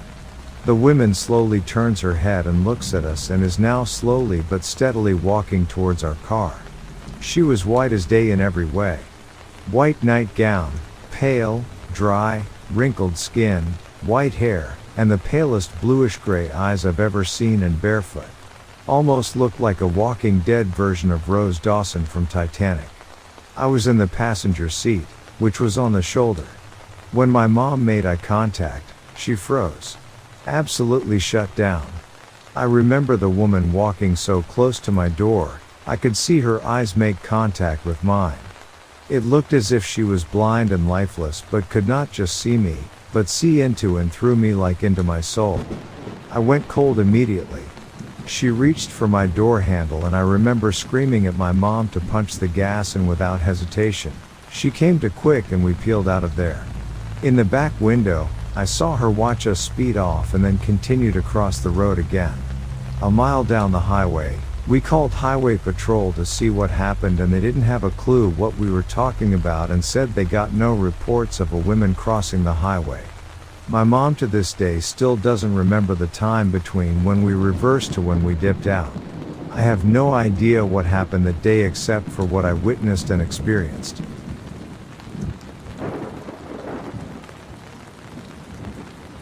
I was around 18 to 20 years old, sometime in 2008, when my life took a turn towards the extraordinary. I was sitting in the back seat of the family car, cruising down the highway with my parents up front. The day was calm, and there was no wind to speak of, except for the air rushing past our car as we sped along at 60 miles per hour. As we drove between two large hills, each about 50 feet tall, I noticed something peculiar atop one of the hills. It appeared to be an all-black, metallic structure, resembling a hot air balloon, but with some significant differences. There was no basket, and the material seemed to be made of metal, with a matte black finish that didn't reflect any sunlight. The strangest part was the way it moved. It zipped around like the UFOs you see in movies, going at least 100 miles per hour in different directions, turning upside down and sideways with incredible speed. My parents and I were not the only ones who noticed it. Several cars had pulled over to the side of the highway, with people standing outside, staring in awe at the mysterious object. My mom and dad were just as baffled as I was, admitting that they had never seen anything like it before. My dad tried to rationalize it, suggesting that it might be a fallen weather balloon, but after searching for images of weather balloons on Google, we concluded that it looked nothing like one. Someone else I told this story to suggested that it could have been a broken hot air balloon, but the rigid, metallic structure clearly ruled out that possibility.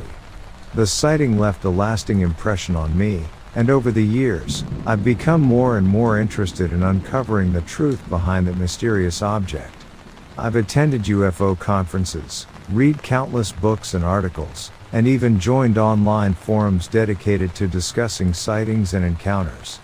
Although I've heard many similar stories from people all over the world, I've never been able to find a definitive explanation for what I saw that day. The incident has left me with a sense of wonder and curiosity, pushing me to continue exploring the unknown and questioning the limits of human understanding. As the years have passed, I've come to accept that I may never know the true nature of that strange object on the hill. But the experience has shaped my life, opening my mind to the possibility that there are still mysteries out there, waiting to be discovered.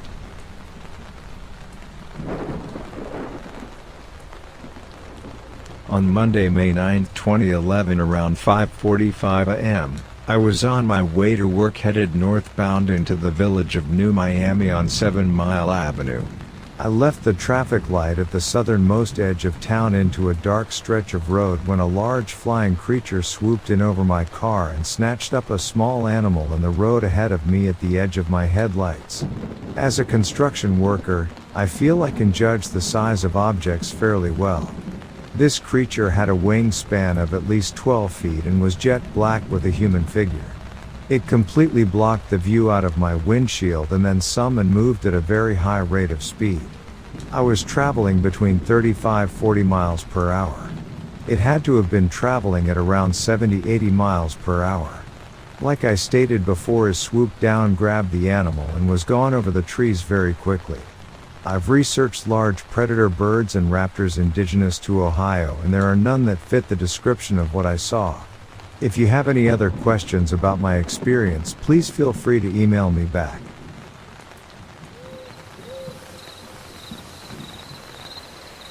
I had been living in this house by myself for a few months, and it wasn't long before I started to notice some strange occurrences. Every night at precisely 10 p.m., I would hear the unmistakable sounds of cat toys, like the jingling of bells, followed by footsteps in the living room.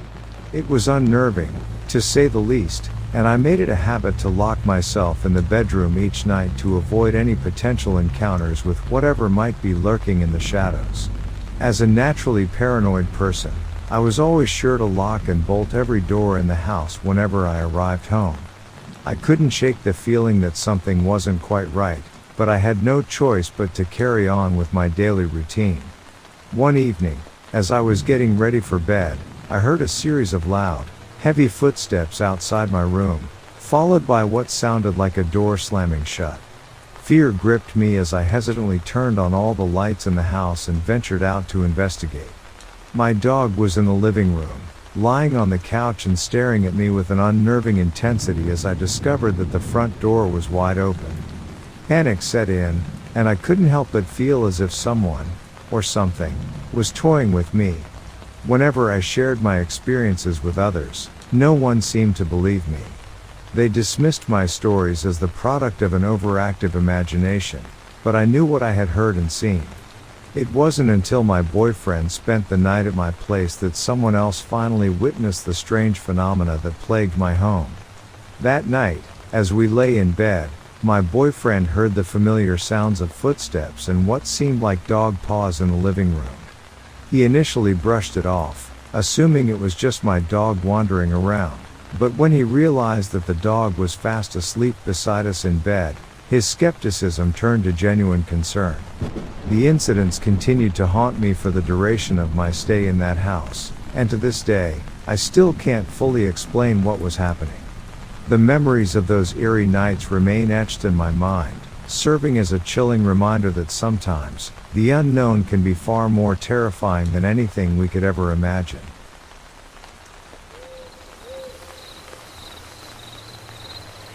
When I was 8, I had one of those life-size rag dolls with yarn hair. One night I woke up and she was waving her arms around while placed on my beanbag. I know it's not malicious, I know it sounds crazy. I know it sounds like I was dreaming. But I wasn't. She was moving around all by herself.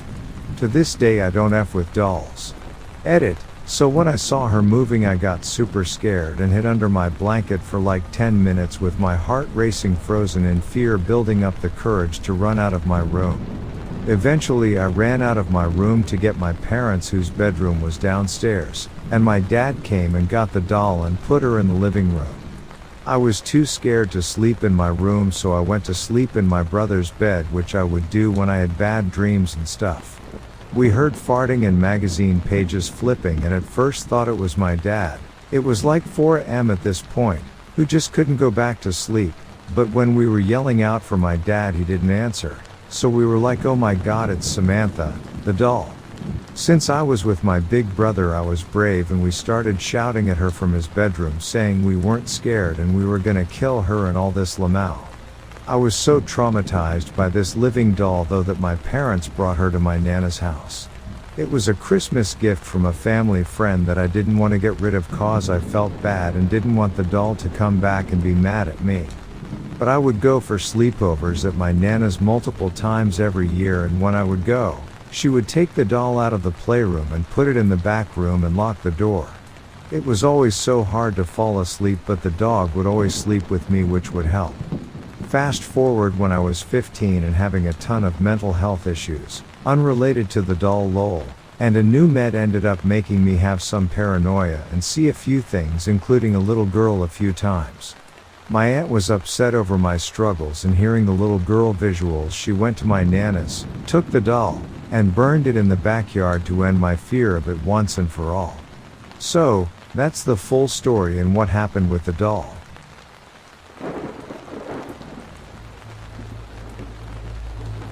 I met a good friend in school. It was kind of an uptight religious school. I was raised in the church, but this friend that I met, he was there for other reasons. I kinda tried to talk to him about religion from time to time, but he kinda blew it off. One day he said, "Why don't you come over to my house?" He said, "This is what my mom and I kinda do in our spare time."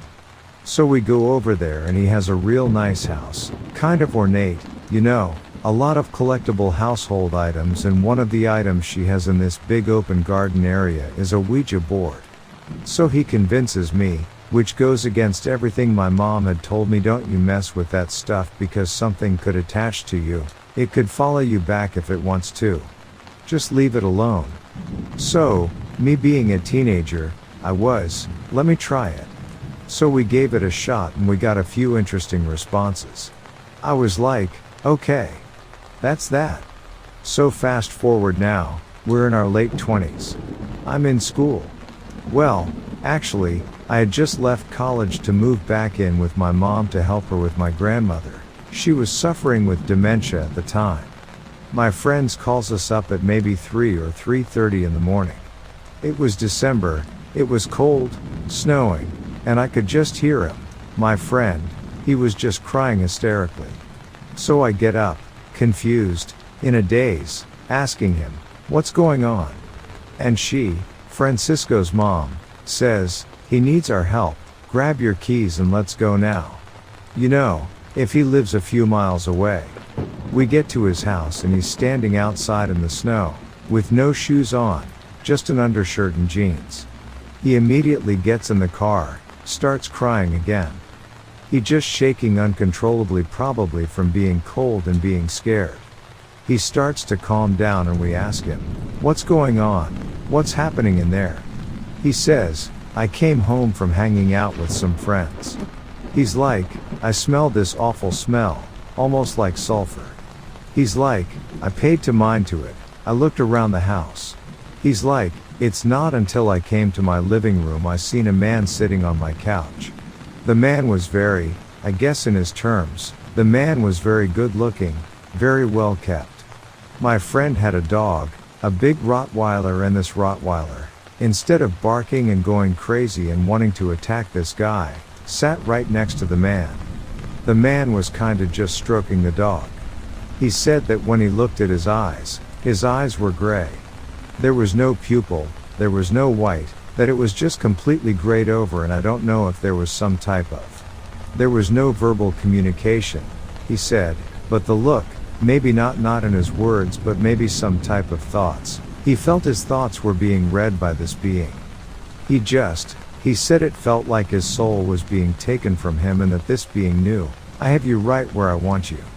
Like I said, when he had gotten to the house, he had already, in order for him to have gotten out of the house, I should have explained this a little bit better, he had to break the window out of his bedroom. So, my mom and I are like, "Do you have a key to get back in?" The sun is starting to come up, 4:30, 5 o'clock in the morning. We were like, we really didn't want to go in there, but let's go in there. So we started to make our way into the house, and the house is a wreck. Cupboards are basically torn off hinges. Food and dish plates are scattered all over the kitchen floor. There was even dog vomit in the living room and multiple areas of the house. Like I said, I was born and raised in the church, and nowadays too many people want to recognize the good. But there is evil out there. This certainly opened my eyes to it, because seeing what I saw, what I sensed. The atmosphere was heavy just walking in that house, and just knowing that, why would my friend go to extremes to break a window out of his own home? He said once he felt that, as I was explaining, once he felt that a part of him, a part of his soul was being taken by this entity. He still insists that it was the devil. He said once he started feeling that awful feeling, he rushed to the front door. The door wouldn't budge, it wouldn't open, nothing, so that's why he decided to break out the bedroom window. It was everyone I told the story to after that, or who were familiar with my friend, they were shaken. So we called the priests over to come and bless the house, and even the priests they had a look to them, that, maybe there really was something here that we can't explain. And during the prayer, my friend, the one who went through all this, he straight fainted on the floor. So I don't know if it was a possession, but whatever happened, something happened.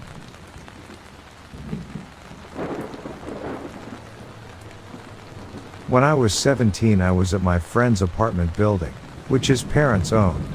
It was a pretty old building in the Pilsen neighborhood of Chicago, and according to his dad it used to be owned by Al Capone, but I'm not sure how true that was. We had an apartment on the top floor that they let us use to just hang out, and it allowed us easy access to the attic. It had a lock, but we had a key, so we could go out to the roof and smoke cigarettes. One night, we were about to go up, but I had to pee, so I told him I'd meet him up there. After I was done, I went up the stairs to the attic portion that was connected to the roof. There were no lights, so we always used our phones to guide us. We had those old flip phones without lights, so you only had the light from the screen to help navigate the cluttered mess that was up there. As I made my way to the roof door, I saw a shadow pass by me. Now this wasn't like the shadow of something moving with the light of my phone. This shadow felt solid like a person. I followed the direction it went, thinking it was my friend. I kept saying that I knew it was him and to stop playing around. It passed me a few more times, before heading to the other side of the attic, and that's when I heard my friend's voice from downstairs. He got a call from his girlfriend and was in another room talking to her the whole time. It really freaked me out, since I know I was following something, so I basically jumped down the stairs. I told my friend what happened and that I did not want to go back up there, and he agreed, so we decided to go for a walk instead.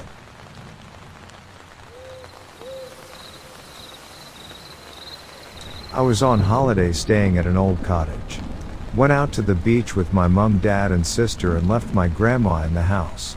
She fell asleep sitting in a chair in the lounge. At one point whilst we were still out, my half-asleep Nan saw a woman wearing a lilac dress walking through the room. She assumed it was my mum back from the beach. She woke up a short time after and couldn't find us in the house. When we got back from the beach a couple of hours later, she said, "Oh, did you go out again? You were back ages ago." We told her that we had only just got back, and she told us she had seen my mum wearing a long lilac dress in the lounge. This obviously wasn't possible. During this holiday, I was sharing a room with my sister as we were young, and in the middle of the night we heard the front door slam loudly. Our parents came running into our room, but we were both still in our beds. I scrambled and looked out the window, which was directly above the front door, but no one was outside, and my dad went straight down and could find no one in the house. Another day my mom went to the bookcase in her room and took a random book out. Placed within the pages there was an old handwritten note. It was personal, written by a lady, and she got a feeling that she shouldn't be reading them. She put them back into the book and put the book back on the shelf. The next morning when she woke up, the note was on her bedside table. She asked my dad if he had moved it out of the book, but he had no idea what she was talking about. We would also find that the furniture had moved downstairs overnight sometimes. My mom also kept finding curtain hooks in her bed and on the side table. The plastic things that hold curtains to the pole. Again, she asked my dad if he had put them there and he hadn't.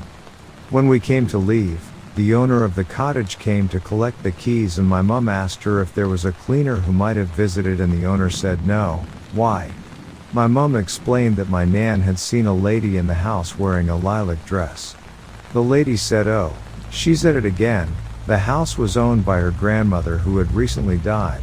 Her favorite outfit was, you guessed it, a long lilac dress. Apparently they had already had the house blessed because she had made a couple of other appearances. When she died, they didn't clear her stuff out of the house and just put it up as a holiday rental, which is why the note hadn't previously been found. Once we left and went home for the next few years, my mum would find curtain hooks in her bed at home. I moved out of our family home to go to college, uni, and at my student house I once found a curtain hook in my bed there. There were no curtains in the house, only blinds. My mum stopped finding them in her bed after a few years but believes it was the woman in lilac. My whole family witnessed all of this, so it adds credibility to what happened, combined with the owner's testimony about her grand.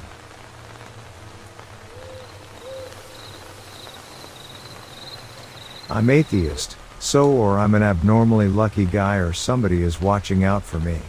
Not one, not two, not three, but 4 times I had this urgency to go to an open area.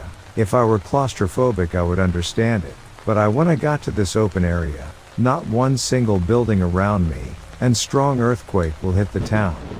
Puebla, 1998, 1999 and 2017, and Orizaba 2015. Weird thing is I don't live in those cities. 4 times I've outran an hurricane category 5, by matter of hours. When I need something I usually get it. You want to know how crazy it has become this? Last year, due pandemic, U.S. consulate in Mexico stopped all working related to foreign visas. Without visa I couldn't work on the U.S., so I got dumped of that opportunity. Fast forward to September and another chance is hitting my doorbell. Better salary, better conditions, just plain better. But since I didn't cancel my visa appointment, I had preference during the few 3 or 4 weeks the U.S. consulate worked before having to shut down again. Everything was just 1 day to do, 1 day wait to the interview, 1 day to get the visa.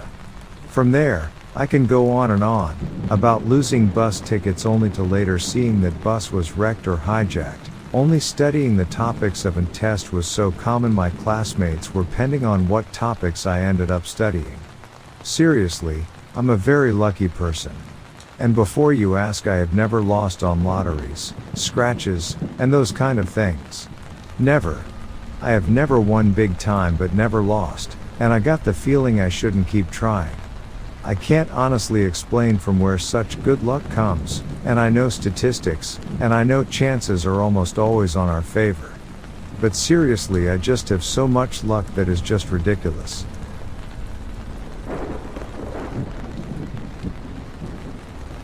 Living in a small town can often mean long drives to access shopping centers and entertainment venues. My ex-girlfriend, my daughter, and I decided to head to the nearest city about 25 miles away to spend a weekend browsing bookstores and enjoying a day out, just like we used to do before my ex left and C-19 disrupted our lives. The drive was familiar and uneventful, taking us past a state park that we'd visited countless times before. However, on this particular day, something strange caught my eye. Hovering about 100 feet or so above the center of the road, just above the tree line, was a shiny metallic ball.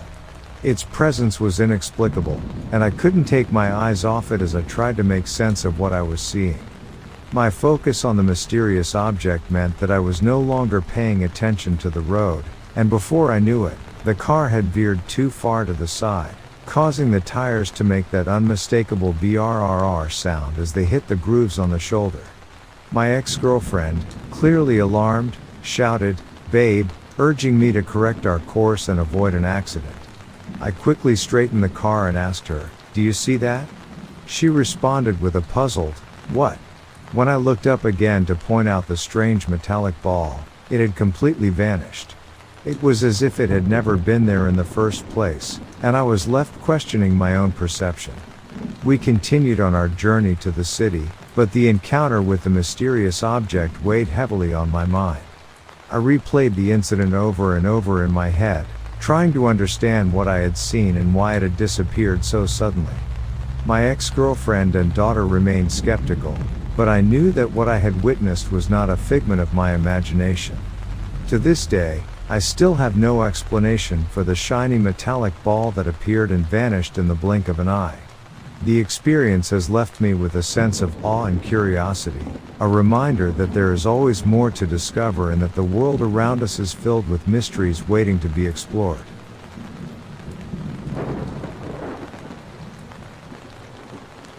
I'd like to start this by stating that I don't believe in the supernatural.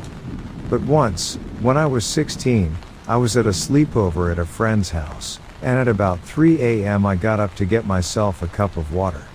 My bud was half asleep, but I asked if he wanted one too, which he just kinda did the MHM sound to and then turned to face away from the door in bed.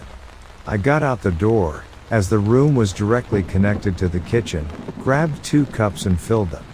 As I now had both my hands full, I tried to whisper for him to open the door as others in the house were asleep. I saw his hand crawl around the edge of the very slightly open door.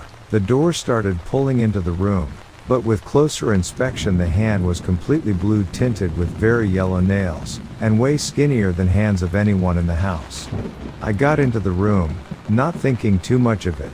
Turned out, he was completely asleep, still turned away from the door. Didn't freak me out till the day after.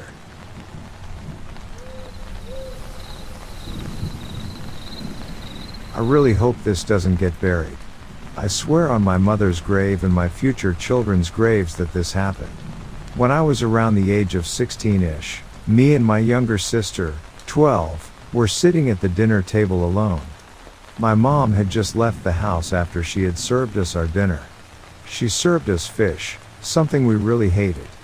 We were sitting at the table just miserably staring at our food, not talking and reluctant to eat, but knowing we had to or else our mother would get angry at us.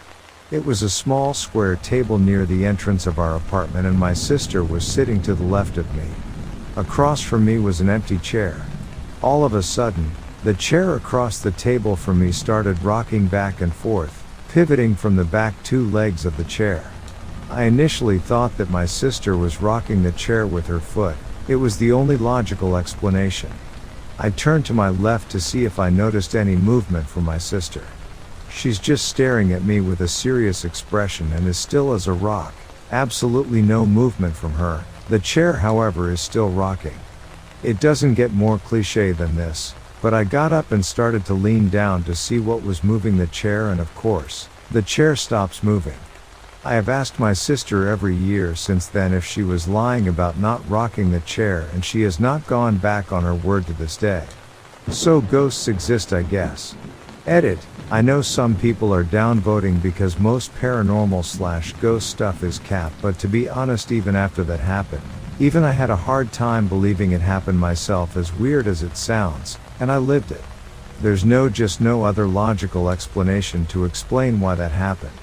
That wasn't the only time weird shit happened in that apartment either, so I honestly wasn't surprised at that point.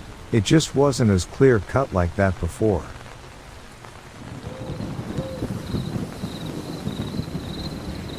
When I still lived with my mother in her previous home, we had a feeling there was something else present.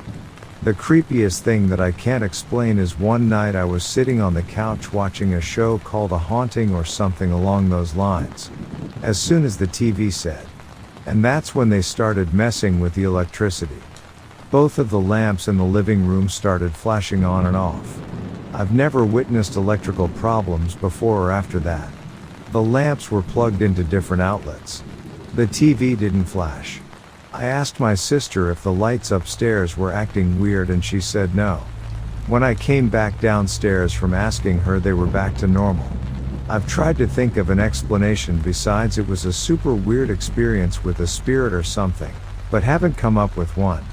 I didn't feel scared or anything, so it was actually pretty cool. LOL.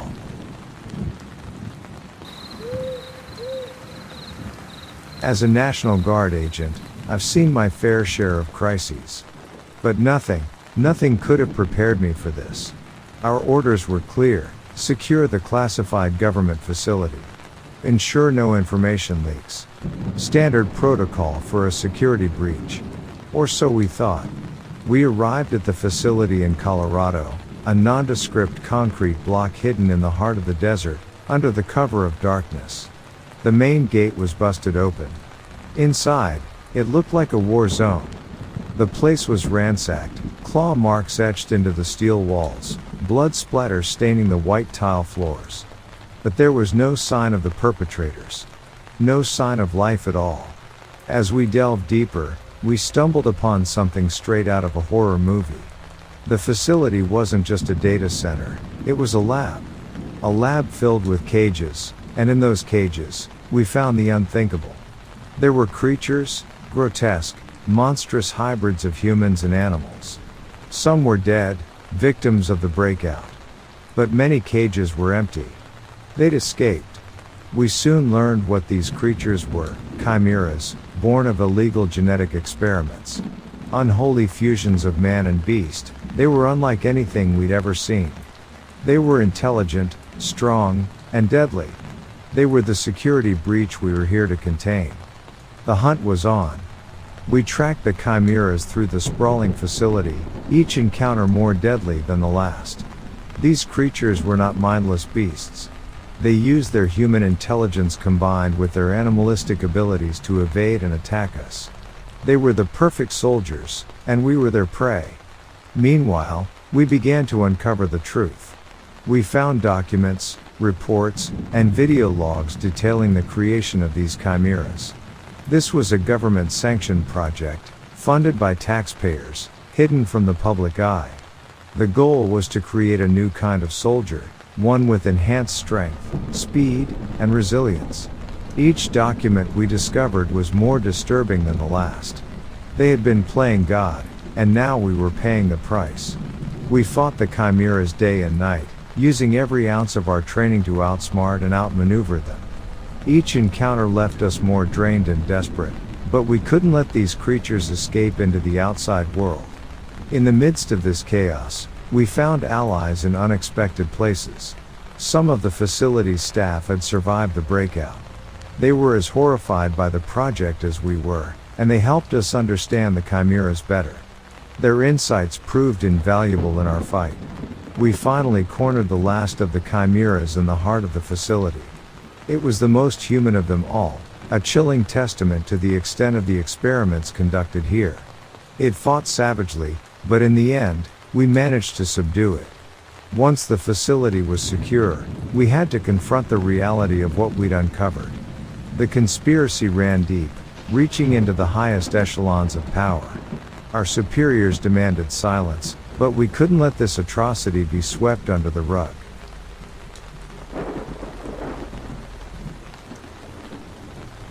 August 1994.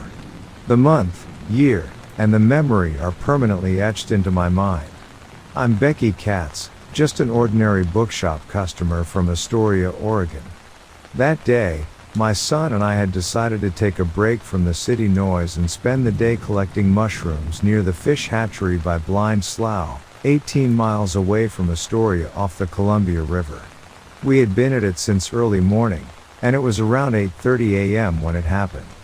The morning mist was still lingering around the trees, the air crisp and clean. As we carefully navigated through the undergrowth, a sudden rustle caught our attention. We turned towards the noise, and that's when we saw it. It was a figure, gray-brown, and larger than any man I'd ever seen. Its body was covered in thick, matted fur, and it had an unmistakable wildness about it. It looked somewhat like a bearded hunter, but its size and stature were far from human. I remember the moment our eyes met. It was only a split second, but it felt like an eternity. There was a look of surprise, maybe even fear, in its eyes. And then, just as suddenly as it had appeared, it turned and ran away, disappearing into the dense forest. My son and I were frozen in place, shock and fear rendering us motionless. When we finally came to our senses, we ran in the opposite direction, not stopping until we had reached the safety of our car. As we drove back home, we kept replaying the incident over and over in our heads. We were both trying to make sense of what we had seen. After some discussion, we arrived at the only possible explanation that made sense. We had seen Bigfoot. I still remember the feeling of disbelief, the adrenaline rush, and the fear. But more than that, I remember the sense of awe and wonder. We had witnessed something extraordinary that day, something few people get to see in their lifetimes. Since that day, our mushroom collecting trips have been filled with a sense of anticipation and excitement. We never saw the creature again, but the memory of that day remains as vivid as ever. It was a reminder that there are still mysteries in this world, waiting to be discovered. And sometimes, those mysteries find you when you least expect them.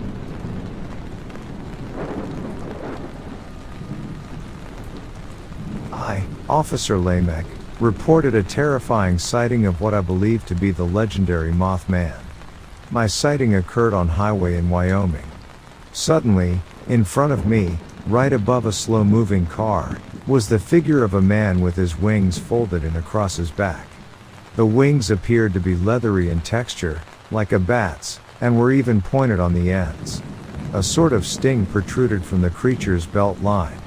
I stopped my car and tried to get out when I saw the creature taking off in flight at an incredible speed. I would describe it as follows. It stood between 6 and 7 feet tall, had a wingspan over 14 feet wide from tip to tip, and large glowing red eyes. It flew at an angle towards the east. It made no noise other than a whooshing sound like air through its wings.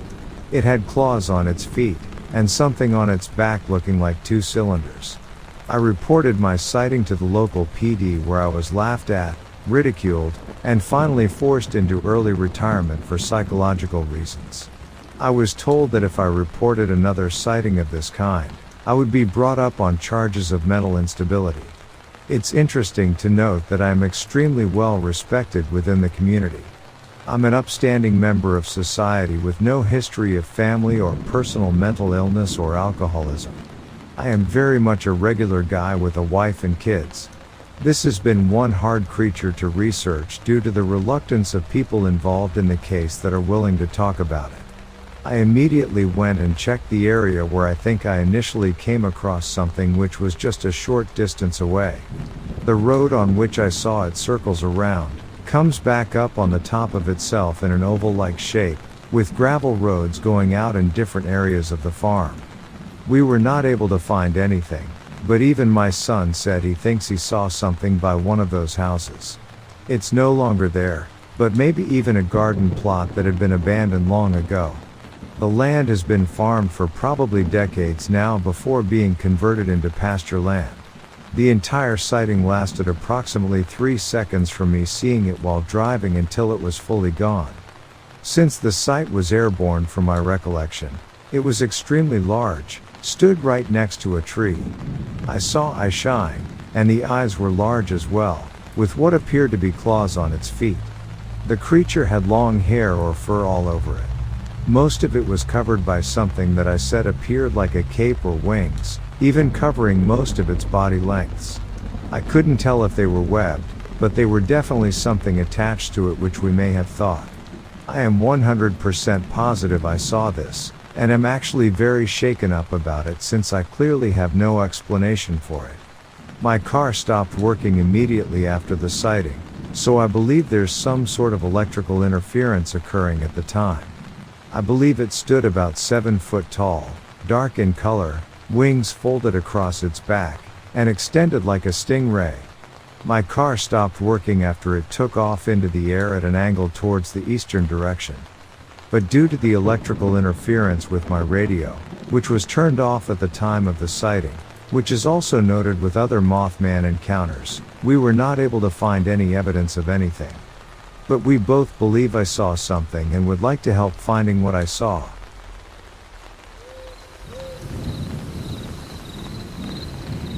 I am Sergeant Marcus, a National Guard agent specializing in biochemical threats. When the call came in about a remote research facility in Montana that had gone dark, I was dispatched to investigate. I remember feeling a strange sense of apprehension as we boarded the chopper, the usual humdrum replaced by a tense silence. None of us had a clue about what we were walking into. The facility was located in a desolate part of Nevada, a blip of concrete and steel in the midst of arid nothingness. We landed just as the sun began to set, bathing the facility in an eerie, foreboding glow. We made our way in, weapons drawn, nerves on edge. The silence was deafening. The complex was a labyrinth of corridors and rooms, all eerily deserted. It was as if the facility's staff had vanished into thin air. We made our way to the central lab, where we found the cause of the radio silence. The room was in complete disarray, papers scattered, lab equipment overturned, and at its center, a swirling vortex of energy that pulsed with a sickly light. It was a portal, unlike anything I'd ever seen. A low growl echoed through the room, and a creature unlike any I had ever seen emerged from the portal. It was grotesque, its form defying the laws of nature. Its eyes glowed a malevolent red, and saliva dripped from its gnarled, sharp-toothed mouth. It roared, a sound that shook the very foundations of the facility, and charged at us. We opened fire, bullets tearing into the creature, but it seemed unfazed. More creatures followed, each more horrifying than the last. The facility became a battlefield, the air filled with the sounds of gunfire and the roars of the monstrous beings. But we held our ground, fighting tooth and nail against an enemy we barely understood. In the midst of the chaos, our tech specialist, Private Thompson, worked feverishly to reverse engineer the portal. Sweat poured down his face as he manipulated the alien tech, trying to find a way to close the portal. I covered him, bullets flying from my weapon, each shot taking down a creature. Time seemed to stretch, each second an eternity. Finally, Thompson shouted, "I've got it."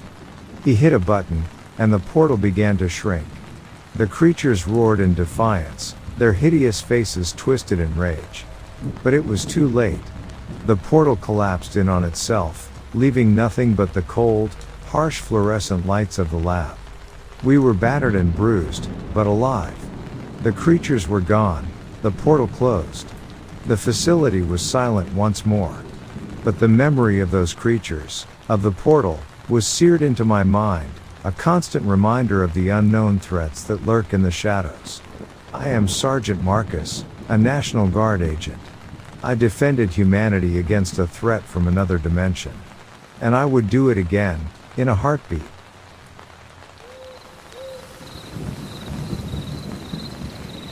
I serve as a park ranger at a park that seems to have far more playground than actual park.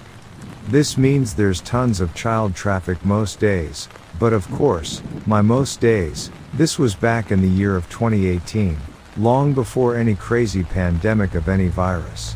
There was even more on the weekends and on days that school was out.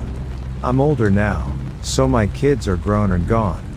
So, I enjoy my job when I got to see kids nearly every day. They didn't really seem to notice me, though. I just kind of blended into the background. Which is why it caught my attention one day, when on a very busy weekend, there was a little girl at the far end of the park that was smiling and waving at me. I looked around to make sure she wasn't waving to a friend or a parent or something, but no, she was looking straight at me and waving. I smiled and went back kind of chuckling to myself since most of these kids don't pay me any mind. My mood seemed lighter for the rest of the day after that. The following day, which was Sunday, there was just as much of a population of kids at the playground. They were all scattered about, and I remember, to my surprise, there was that same little girl that had waved at me the day prior. She waved and smiled just as enthusiastically. My heart melted and I waved back. After all the stuff I saw in various areas of law enforcement spanned over the years, things like that restored my faith in humanity. I got 2 days off and came back on a Wednesday, making my rounds as usual. There were some kids, just not as many, a very common feat during the weekend and weekday. But I came back to that one playground and there was that same little girl smiling. She was always wearing that same outfit and she was standing in the exact same spot. That's when I began to feel differently and even felt an open pit in my stomach. So I smiled and waved back to her when I noticed that she never stopped smiling or waving. The only thing that seemed to have changed is that she was smiling bigger than the very first time that I saw her, and maybe she seemed more thin. She was near back to a cluster of bushes that seemed to be right next to the general area but were actually a bit further back. I decided to approach her to see what the real issue was, and as I did, I was hit with a horrifying odor. The stench of death and rotting flesh. There's a rope that was tied around her neck and her left arm in such a way that she would stand upright and have her arm raised slightly when the bush swayed in the breeze. She looked like she was waving. Without getting into any gruesome details, she had been horribly mutilated to show that she was smiling and waving again. Since I dealt with children, this made me disgusted. I got very dizzy and I had to sit down. How was I the only one who had seen her since Saturday? I immediately called out and filed a report. Even my superiors thought my story was strange and even suspicious because they too wondered how I was the only one who had seen her. I wish I had a better explanation, and I feel like there were two deaths during the whole situation, hers and my faith in people.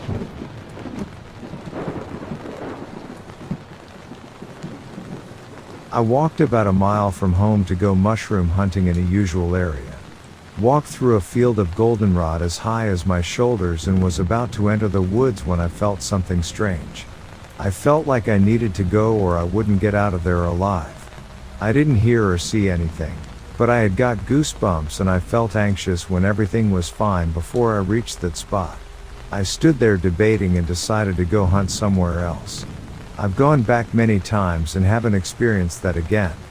I live in an area that have bears, wolves, coyotes and bobcats. I've never had any problems with them on walks or hikes in the woods, but maybe that day would have been different, or maybe there was a bad person in there.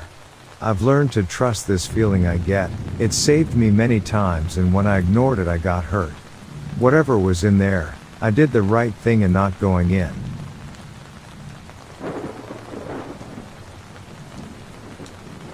It was the end of August, a perfect time for a vacation, and I, Donald, had decided to indulge my hobby of prospecting for gold. So, there I was, on the Chetco River, about 18 miles northeast of Brookings, hoping to strike it rich. And guess what? I found a vein.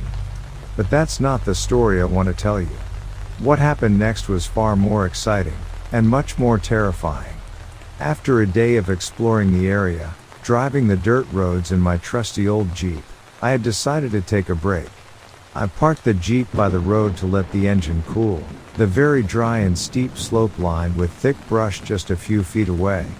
Visibility into the undergrowth was no more than 15 feet, but it was peaceful, serene. Then, without warning, the tranquility was shattered. Something charged at me through the brush. I couldn't see what it was, but I could hear it, a rustling sound that grew louder and closer. Then, just as suddenly as it had started, it stopped. Whatever it was lurking in the brush, about 35 feet away. I could hear it moving, but I couldn't see it. My heart was pounding in my chest, and I felt a cold rush of adrenaline. Thoughts raced through my mind. Was it a bear? An elk? Or something else? I couldn't shake off the feeling of dread. I needed to protect myself. I rushed to the trunk of my Jeep and pulled out my Magnum gun. "I'm ready for you," I muttered, trying to sound braver than I felt. But nothing happened. Whatever it was, it didn't come any closer. The confrontation, if you can call it that, lasted about 3 to 4 minutes, but it felt like an eternity. Shaken by the experience, I decided to consult a local park ranger. A friend had introduced me to Ranger Ben, a grizzled veteran who knew the area like the back of his hand. We discussed the possibility of another animal, bear, elk, or even a cougar. But Ben wasn't so sure. "You know," he said, leaning back in his chair, "there are stories around these parts. Stories about a creature living deep in the woods. Some call it Bigfoot." I scoffed at the idea. But deep down, the unease lingered. Was it possible? Had I had a confrontation with Bigfoot? I guess I'll never know. But one thing's for sure, that vacation was one I'll never forget.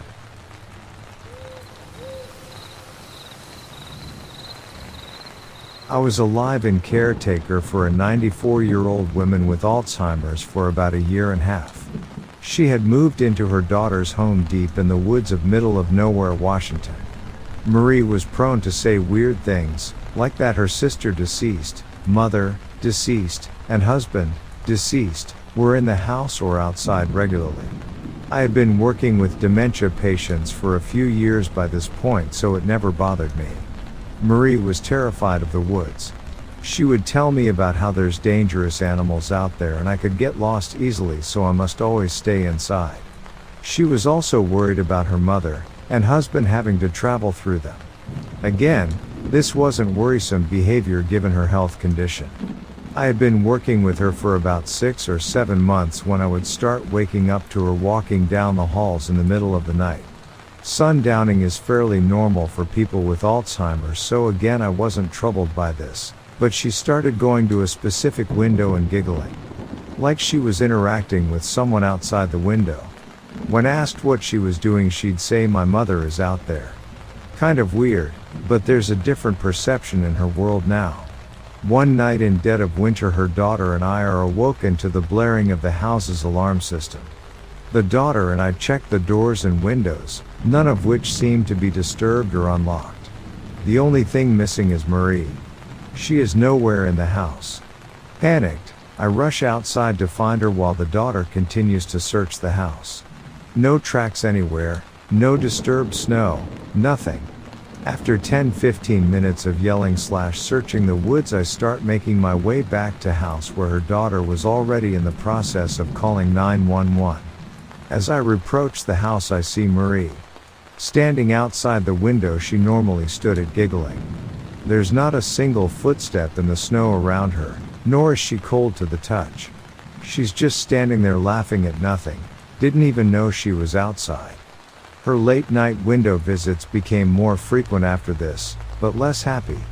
She'd get combative with the window and scream at whoever she believed to be there. Then it just stopped one day. One of the last conversations I had with Marie before she passed, she told me to not let them take me into those woods. I hope they didn't.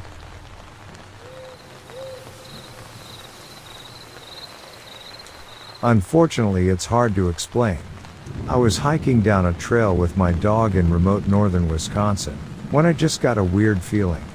At the exact same time, the heckles on my dog went straight up and he began acting really anxious. About the same time, I came into a clearing in the woods, and got hit with what I can only describe as a sound wave. It was like someone was blasting a subwoofer right next to me, but there was nothing around. The nearest road was maybe a mile away. Something told me to get the f out of there. So I quickly turned around and hiked as quickly as possible the rest of the way back. I didn't hear that bass sound after I left the clearing, but I still felt like something was following me.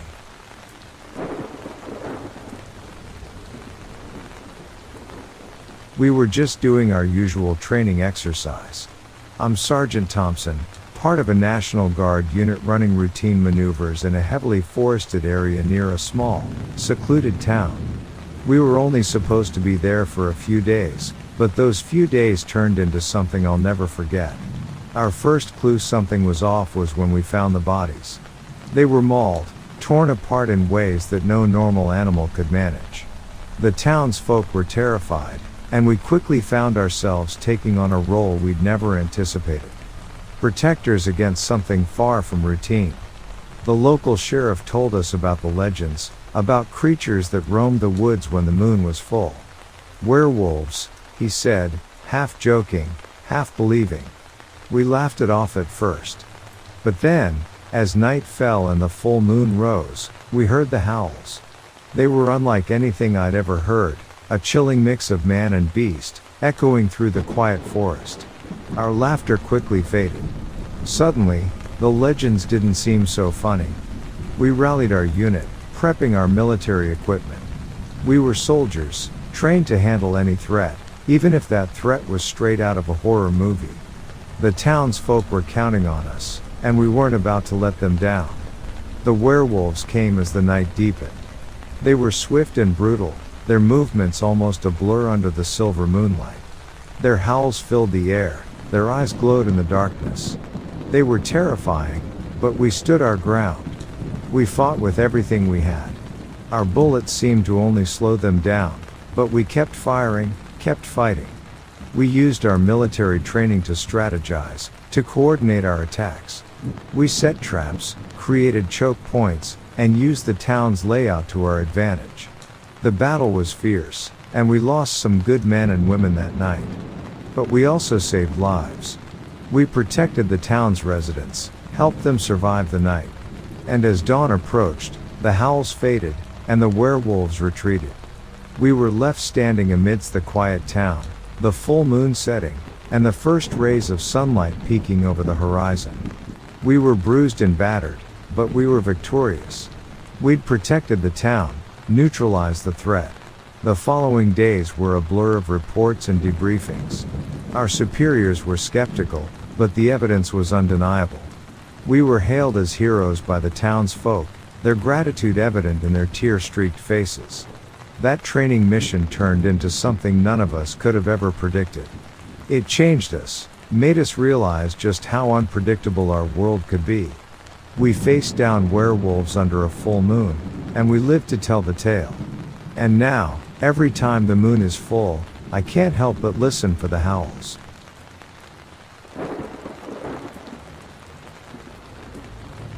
There's a certain charm to living in the desert boonies, a charm that's often lost on those who've never experienced the vast emptiness, the silence, and the solitude it offers. My girlfriend lived out there, in a small house surrounded by an endless expanse of sand and shrubs. I'd often spend nights with her, enjoying the peace that the desert night brought. But there was a catch to living in such seclusion. Her house was near a state penitentiary, a place notorious for its frequent escapees. This was back in the day, long before cell phones and digital alerts became commonplace. So, the only way the authorities would inform us about a prison break was through police helicopters flying overhead, blaring messages from megaphones.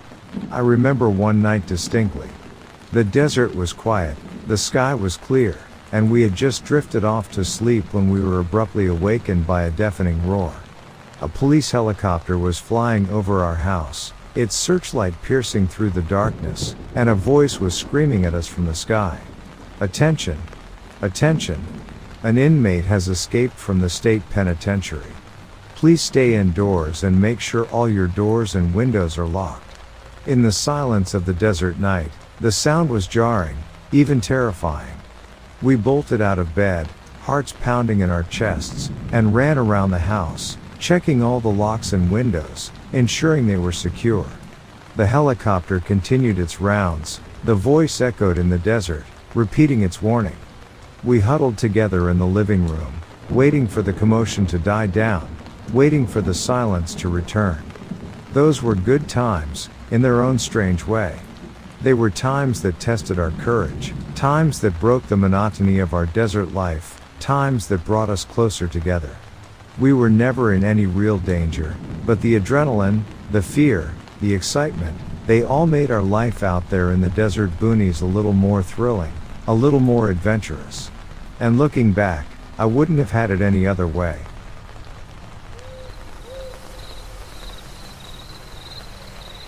It was June 15, 1994, a day that I still remember vividly. I was camping with my friends in the deep wilderness. The night had a coolness to it, the kind you only get when you're far away from the city lights and the sounds of civilization. There we were, tucked away in our camp, when something happened that would stay with me forever. Around midnight, I heard the sound of a large animal walking through our camp. It was coming from the dense forest, its footfalls heavy and distinct. I knew enough about the wilderness to know not to provoke a large animal, so I stayed quiet, alert, and let it pass. I listened as the sound slowly receded, the animal moving away from our camp. At 5 in the morning, My campmates and I gathered around the smoldering embers of our fire, sharing our experiences of the previous night. One of them even accused me of being the animal, saying he had seen a human silhouette at the time we all heard the sounds. It was a ridiculous accusation, but it added to the eeriness of the situation.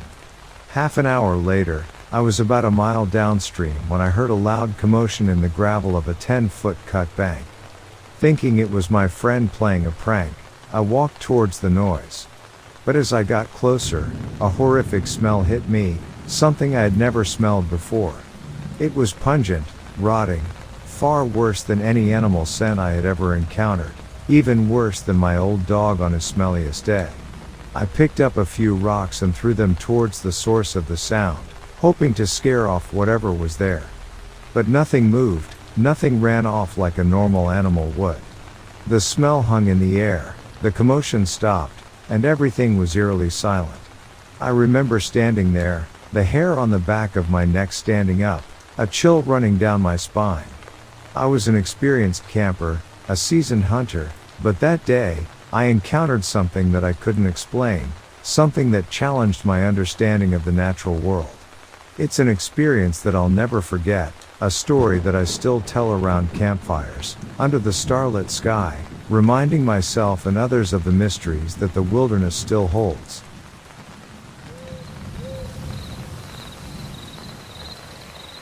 I've always had an affinity for the cold, which is why I sleep with the windows open, even in winter. My apartment is nestled high enough, about 3 stories off the ground, ensuring that the chill winds are my only nocturnal visitors. Where I live, deer move about mostly at night, and their soft footsteps rustling through the fallen leaves have become my usual lullaby. It was eerie at first, but over the years, I've grown accustomed to it. One night, however, something sounded amiss. Amidst the usual patter of deer hooves, there was a new, distinct rustle, something fast, something unnatural. A sudden alarm snort rang out, followed by frantic thuds, as if the deer were scattering in terror. Then came the barking, a cacophony of distress calls, and sounds of dragging and snorting that sent shivers down my spine. Underneath my blanket, my palms were sweaty, my heartbeat echoing in my ears. I was paralyzed with fear, my mind conjuring up images of unknown horrors lurking beneath my window. The noises eventually faded into an eerie silence, and I mustered the courage to close the windows, barricading myself from the ominous unknown. Sleep came hesitantly, the echoes of the night's terror still fresh in my ears. When dawn broke, I ventured outside. There was little evidence of the nocturnal chaos, just some fresh dirt, displaced in the deer's frantic escape. But that night taught me some valuable lessons, ones that will forever resonate with me. Never venture into the woods without a lamp and a gun. And if you must, never go alone.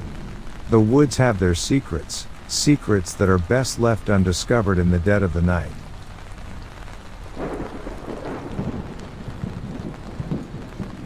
Growing up in the heart of rural southeast Kansas was an adventure in itself. My childhood was filled with the thrill of exploring the great outdoors, traversing the tallgrass prairies, and adventuring into the unknown with my friends.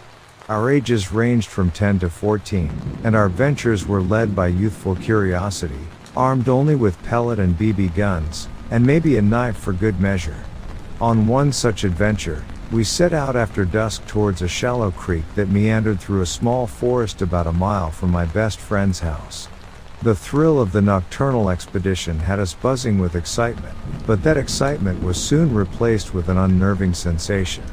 The deeper we ventured into the woods, the more we felt an eerie sense of being watched. An inexplicable feeling that something was trailing us, hidden in the inky blackness of the night. Despite our efforts, we couldn't spot what was triggering our primal instincts. A sense of dread washed over us, and instinctively we huddled together, facing outward, each one of us on high alert.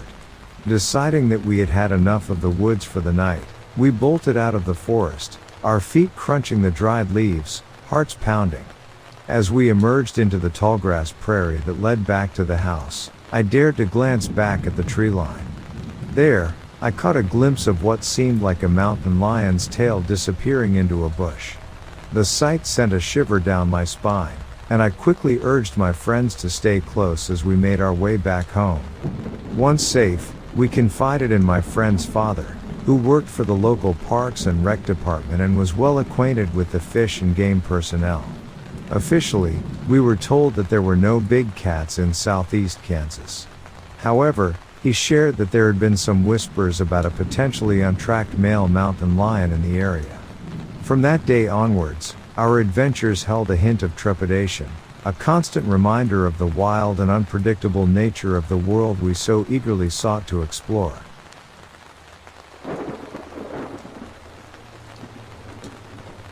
I was tree planting near Smithers, British Columbia, about an hour and a half into the mountains on dirt roads. I tried my best to just forget this incident even occurred, as I simply could not find a way to rationalize what happened. I don't care who believes me or not, by the way, but what happened is this. It was almost midnight and I was trying to sleep in my tent. My tent was near a bunch of standing dead trees that would creak when the wind picked up. A very loud and distinct sound. Now on this particular night it was dead silent and still. I started to hear sticks cracking and steps being taken that slowly got closer over the course of about 15 minutes. It was loud enough I was certain there was a bear approaching my tent. It got so close that it had to be no further than 15 feet from my tent. Cracking sticks and padding around the forest floor. I decided to yell out very loudly. Silence! I was answered with nothing but deafening silence. No sound of the creature fleeing or doing anything at all. I sat in silence, too scared to move, trying to rationalize to no conclusion.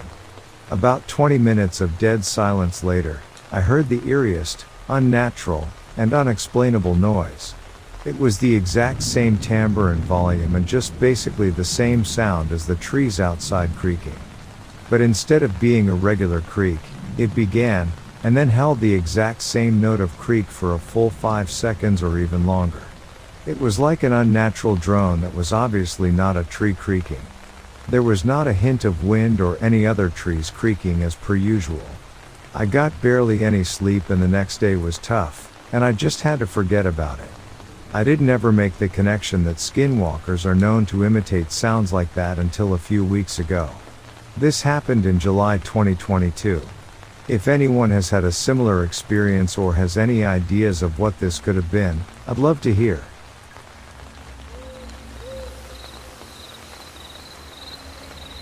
My childhood memories of growing up in the rugged heart of Appalachia, some 45 miles away from the nearest semblance of civilization, are as vivid as yesterday. One such memory that still sends a chill down my spine happened when I was 8 years old, during a freezing winter night. Dad and I were huddled on the couch, the soft glow from the TV illuminating our living room.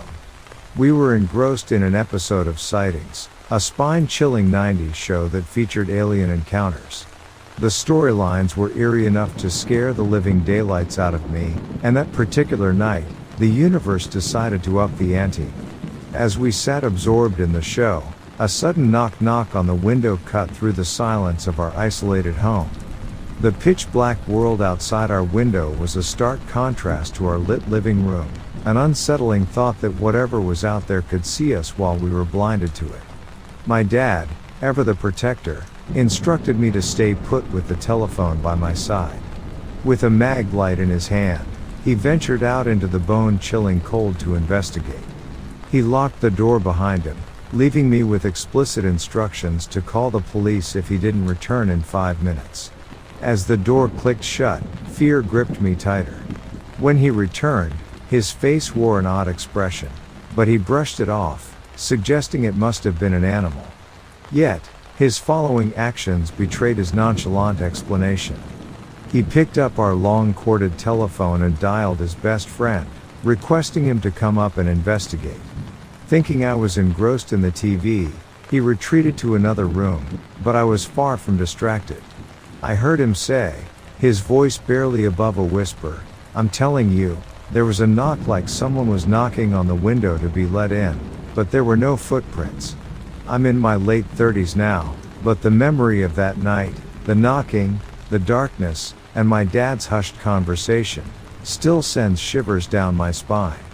The mystery of who or what knocked on our window that snowy night in the isolated expanse of Appalachia remains unsolved. And perhaps, it's better that way.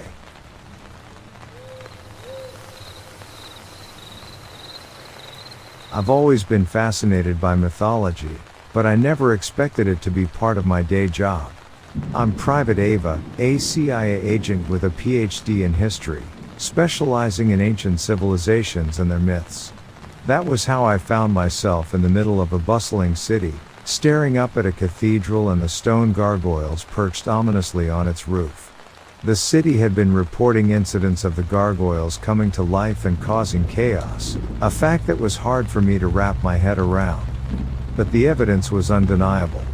CCTV footage clearly showed stone figures moving around, their stony wings spread wide as they flew over the city, causing panic and destruction. My unit was brought in to handle the situation, tasked with protecting civilians, battling these stone beasts, and figuring out how to put a stop to the chaos. And since I was the one with the knowledge of ancient myths and curses, I was expected to figure out what was causing this and how to stop it. Examining the cathedral and the gargoyles, I recalled a legend from medieval times, a tale of gargoyles coming to life under the influence of an ancient curse. The curse was said to be activated by a sacrilegious act committed on hallowed grounds. I shared my theory with my team, and we started our investigation. We found out that a rare artifact, a golden chalice, had been stolen from the cathedral the night before the gargoyles came to life. I deduced that the theft was the sacrilegious act that had activated the curse. The curse could be broken, according to the legend, by returning the stolen item and conducting a purification ritual. While we searched for the chalice, the gargoyles continued their nightly reign of terror. We were on the front lines each night, using our tactical training to draw the gargoyles away from the civilians and minimize the damage. It was a terrifying sight, battling against these monstrous stone creatures under the moonlit sky. Finally, we tracked down the thieves and recovered the chalice. But the hardest part was yet to come. Conducting the purification ritual required someone who knew the ancient language, and that was me. As night fell, we prepared for another round with the gargoyles. But this time, we had a plan. As my team fought off the gargoyles, I stood on the cathedral roof, the golden chalice in my hands, reciting the ancient words of the purification ritual. It felt like an eternity before I finished. As the last word left my lips, a blinding light enveloped the cathedral. The gargoyles froze mid-flight, then, one by one, they returned to their perches, becoming lifeless stone once again. The city breathed a sigh of relief. We'd done it. We'd protected the civilians, battled mythical stone beasts, and broke an ancient curse. It was a mission I'll never forget, a testament to the power of history, myth, and the importance of a good team. Now, whenever I walk by a cathedral and see the gargoyles perched high above, I can't help but shudder and remember that fateful mission. And as a CIA agent who specializes in history and mythology, I know better than to underestimate the power of a good legend.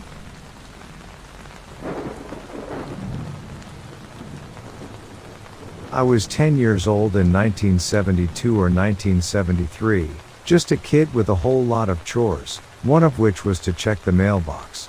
Our mailbox was a bit of a walk from the house, and Gracie, my mother's dachshund, loved to accompany me on these little adventures. It was a summer afternoon, and Gracie and I were on our way to the mailbox when we noticed a coyote lying beside it. As we got closer, the coyote started jumping around, as though it wanted to play. Gracie, ever the sociable one, started yapping excitedly and wagging her tail. I scooped her up and rushed back home, heart pounding in my chest. The following day, it was the same scene. The coyote was there, seemingly waiting for us, and it began its playful jumping routine as we approached. On the third day, I got complacent. I wasn't paying as much attention as I should have been, and Gracie saw her opportunity. She bolted from my grasp and ran towards the coyote. 2 larger coyotes emerged from the high grass and carried her off before I could react. I was left standing there, helpless. A few days later, I was heading to check the mail again. Life continued, even if your heart was breaking. That's how things were back then. I was shocked to see the same coyote sitting in the same spot. As I got closer, it started jumping around as if it wanted to play. This time, it wanted to play with me. I remember moving from the city a few months before this incident. Gracie would always jump up to go with me anytime I went outside. My grandmother, till the day she died, believed that Gracie took those walks to protect me. I guess, in her own way, she did. She taught me the harsh realities of life in the wild, a lesson I'd carry with me for the rest of my life.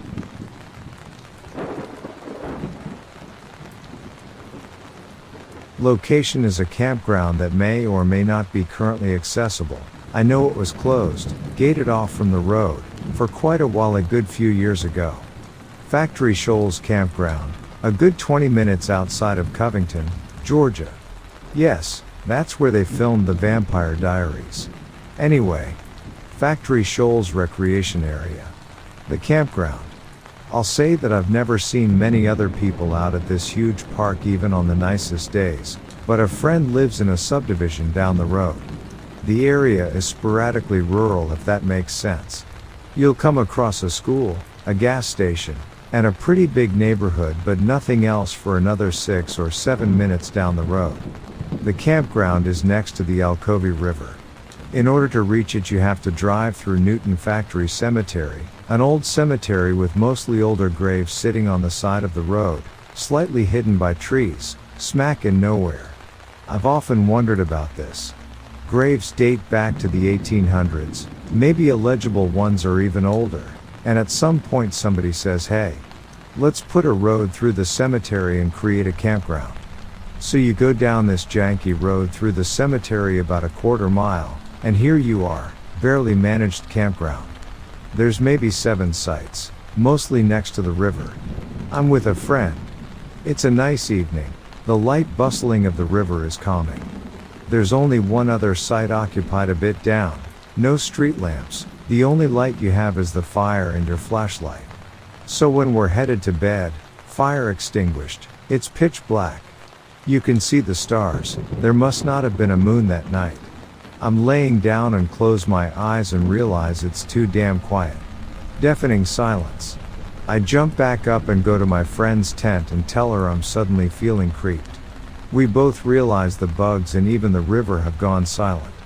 To be fair, the river is only about 8 feet across and about 2 feet deep here. We had commented on the peaceful lull of the river all through the evening. With curiosity stronger than fear, we walk over toward the water and observe a mist or fog lifting from the water. We are a little anxious and don't want to get right up on the bank to see if we can see the water moving.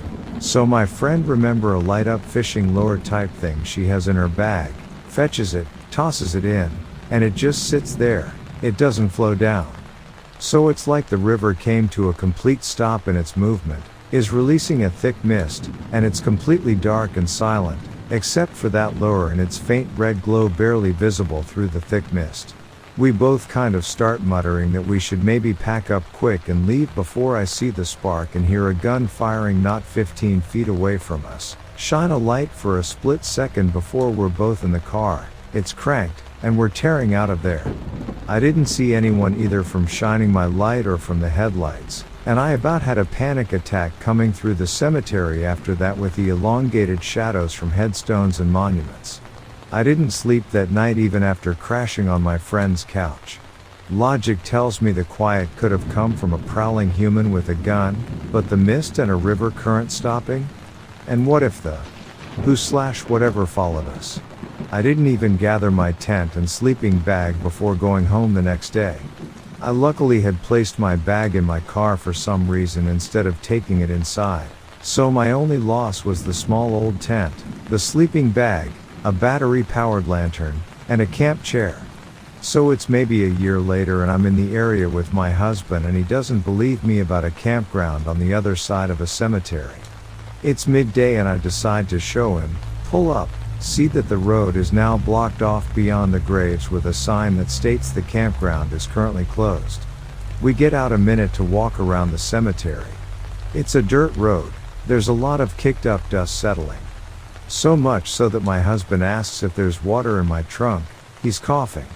I go to get it, cursing under my breath at the thick layer of settled dust already on my precious sports car, and notice a very clean and distinct fresh tiny handprint on my trunk.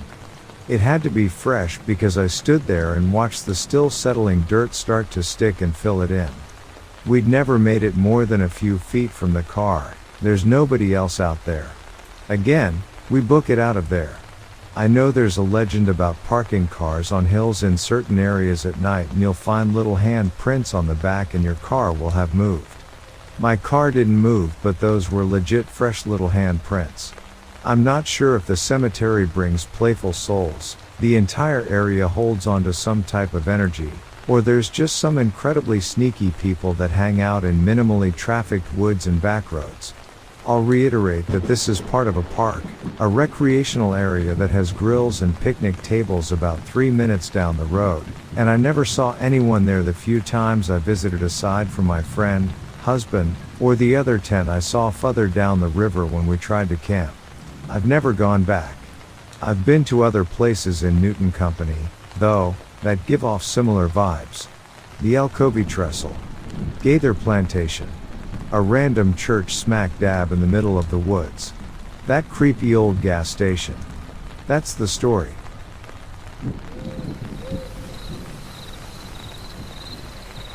I used to live in Japan, a place that is an enchanting blend of the ancient and the modern. A friend and I decided to take a trip to the mountains, a respite from the bustling city life. This friend of mine was a fellow adventurer, someone who shared my love for nature and the mysteries it held. One evening, during our mountain stay, we decided to go for a night walk, a ramble through the unfamiliar terrain under the starlit sky. The mountains were a maze of paths and trails, each leading to something new and unexplored. As we ambled along, we stumbled upon a torii gate, standing alone, its vermilion columns stark against the dark mountainside. But it was a torii gate unlike any other we had seen. Instead of leading to a shrine or temple, as they usually do, this one was met with an impassable rock face. It was an enigma, a puzzle that the mountains had thrown our way. Torii gates are symbolic passageways in Shintoism, marking the transition from the profane to the sacred. But what sacredness could a rock face hold? In our shared confusion, we both looked up at the sky, as if seeking answers from the cosmos. And that's when we saw it. A great multicolored light, hovering just above us, close enough to touch yet ethereal in its beauty. It was like a celestial gas, shimmering in the full spectrum of colors, casting an otherworldly glow on the torii and the rock face. Then, as suddenly as it had appeared, it disappeared, leaving behind a sky full of stars and two awestruck observers. We stood there, staring at the place where the light had been, a sense of something incredibly significant settling over us. We felt changed, though we couldn't pinpoint exactly how.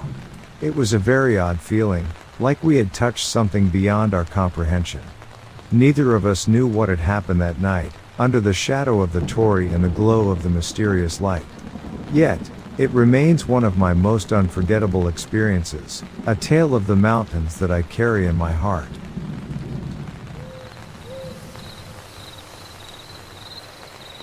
The first time I saw the Leviathan, I felt a cold shiver run down my spine. I'm Agent Walker, a combat diver with the U.S. Coast Guard. I've faced plenty of challenges in the deep sea, but this was something else.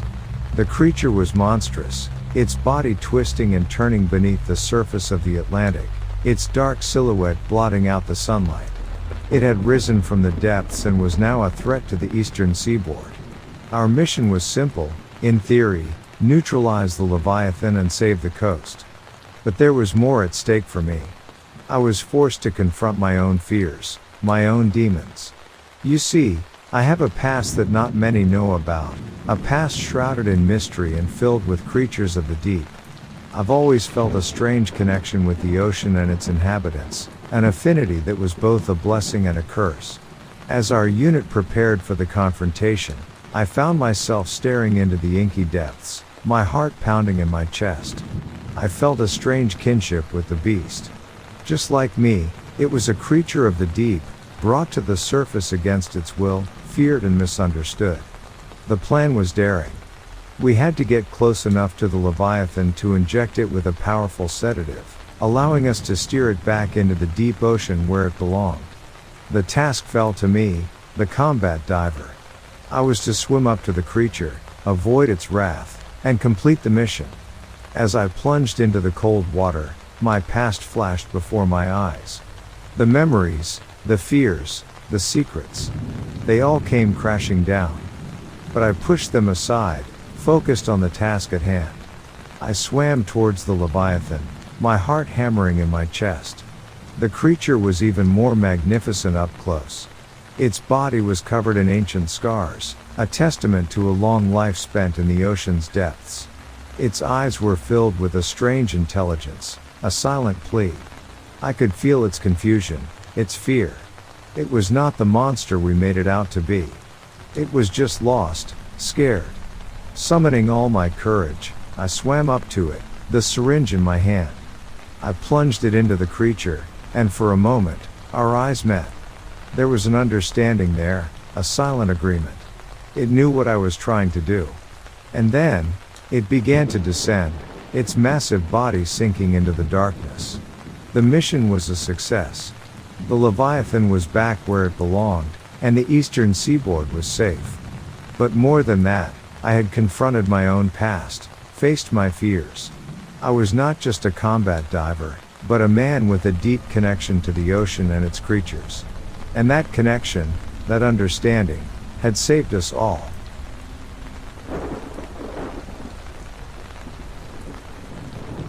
When I was a teenager around 2004, we used to sneak down through a quiet area of scrub, over the dunes onto the beach to smoke weed. I lived in a very small, coastal town on the mid-north coast of New South Wales. Typical wildlife was possums, wallabies and maybe the occasional kangaroo. Definitely no dingoes, crocs or other apex predators around. One night as we quietly made our way down the path, we noticed a shuffling, rustling sound in the undergrowth near the path. We stopped moving, and the sound seemed to stop as well. There was absolutely zero light except from some houses in the distance and the moon. After a brief pause we decided to keep moving. We heard the rustling sound again and this time noticed some bushes moving. We stopped and my friend whispered, "Holy shit, did anyone else see the trees move?" I whispered back, "I only saw the bushes move."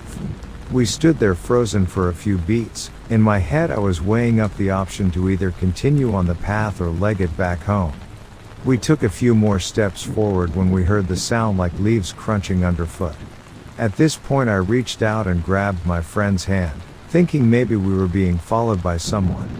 It was right then I noticed I could smell something awful. "What the F is that smell?" my mate whispered. His voice came out so small it frightened me even more. We stood there for so long, but probably only a minute or two, until we heard a low groan/growl sound coming from a few meters away. Now brushtail possums are quite common to the area, and are known to make a kind of grunting/coughing sound, but they are, from the ones I've ever heard, distinctly higher pitched and more chirpy sounding than what we heard. This was a low and more sonorous sound, kind of like with some strange catching tsch sounds at the end. Needless to say we wordlessly booked it straight back up the path the way we came. It sounded to me like a huge commotion of leaves crunching and branches shaking and crashing behind us as we ran, but reflecting on it with my adult hindsight, it definitely could have been us making all that noise. We never went back to that spot again, and would bring it up from time to time, trying to speculate what could have followed us that night. Our best theories were that it was just a bloody big possum or a person trying to scare us. The biggest issues we would argue over was why would a possum follow us, let alone down on the ground, although my mate says he saw the tree branches move as well, and if it was a person, how did they make that sound? And what was the smell? And why didn't we hear any footfall? Maybe it was just a coincidence of events? A person following us, a nearby possum growling, and a nearby dead animal stink wafting over at just the right moment. It still makes me shiver to think about it now.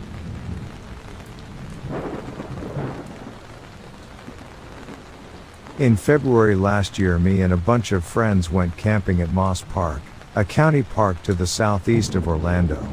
This county park is on a forested island with 2 large lakes to the east and west, and 2 extensive nature preserves to the north and south.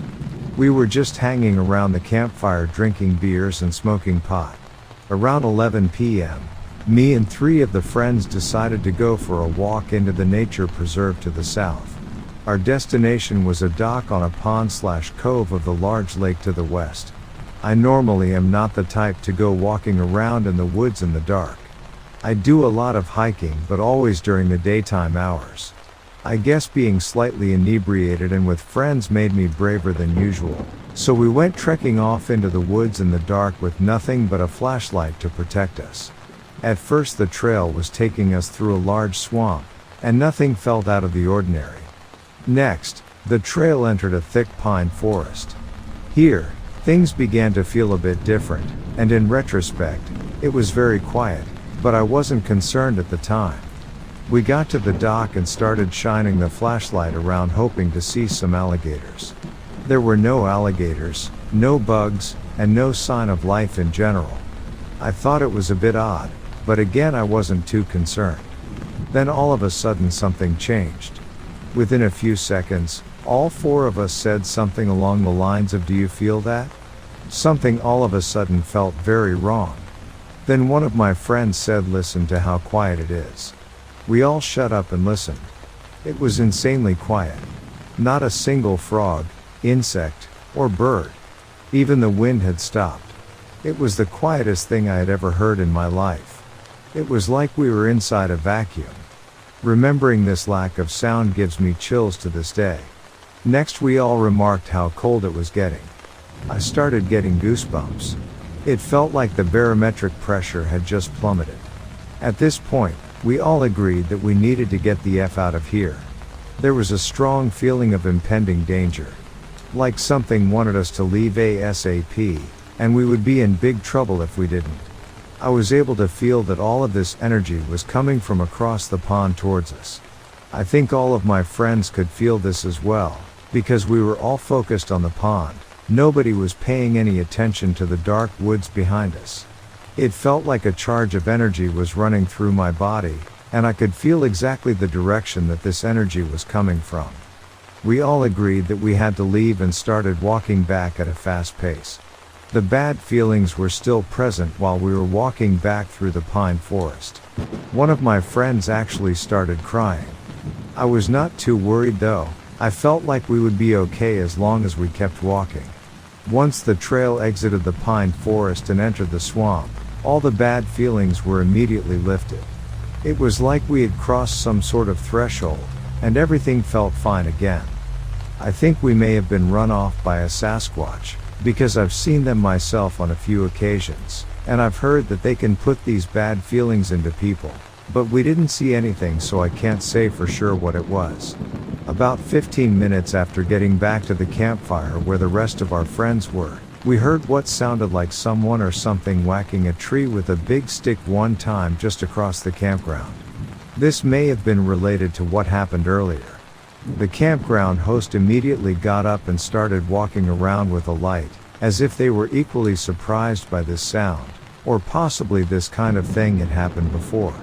I had to leave the next morning to go to work, but some of my friends stuck around and went back to the dock during the daylight hours, and they reported that nothing was out of the ordinary this next time.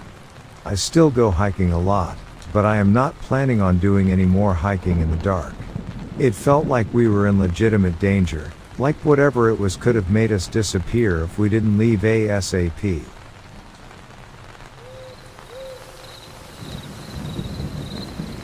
So, little bit of background, I am from Spain, with family from Italy. This story is 100% true. Me, my dad and my brother are all 3 familiar with camping, nature, etc. We don't get scared easily and we aren't really superstitious or whatever. Also, excuse me for any grammatical errors I might make in this. English is not my first language. Now the story.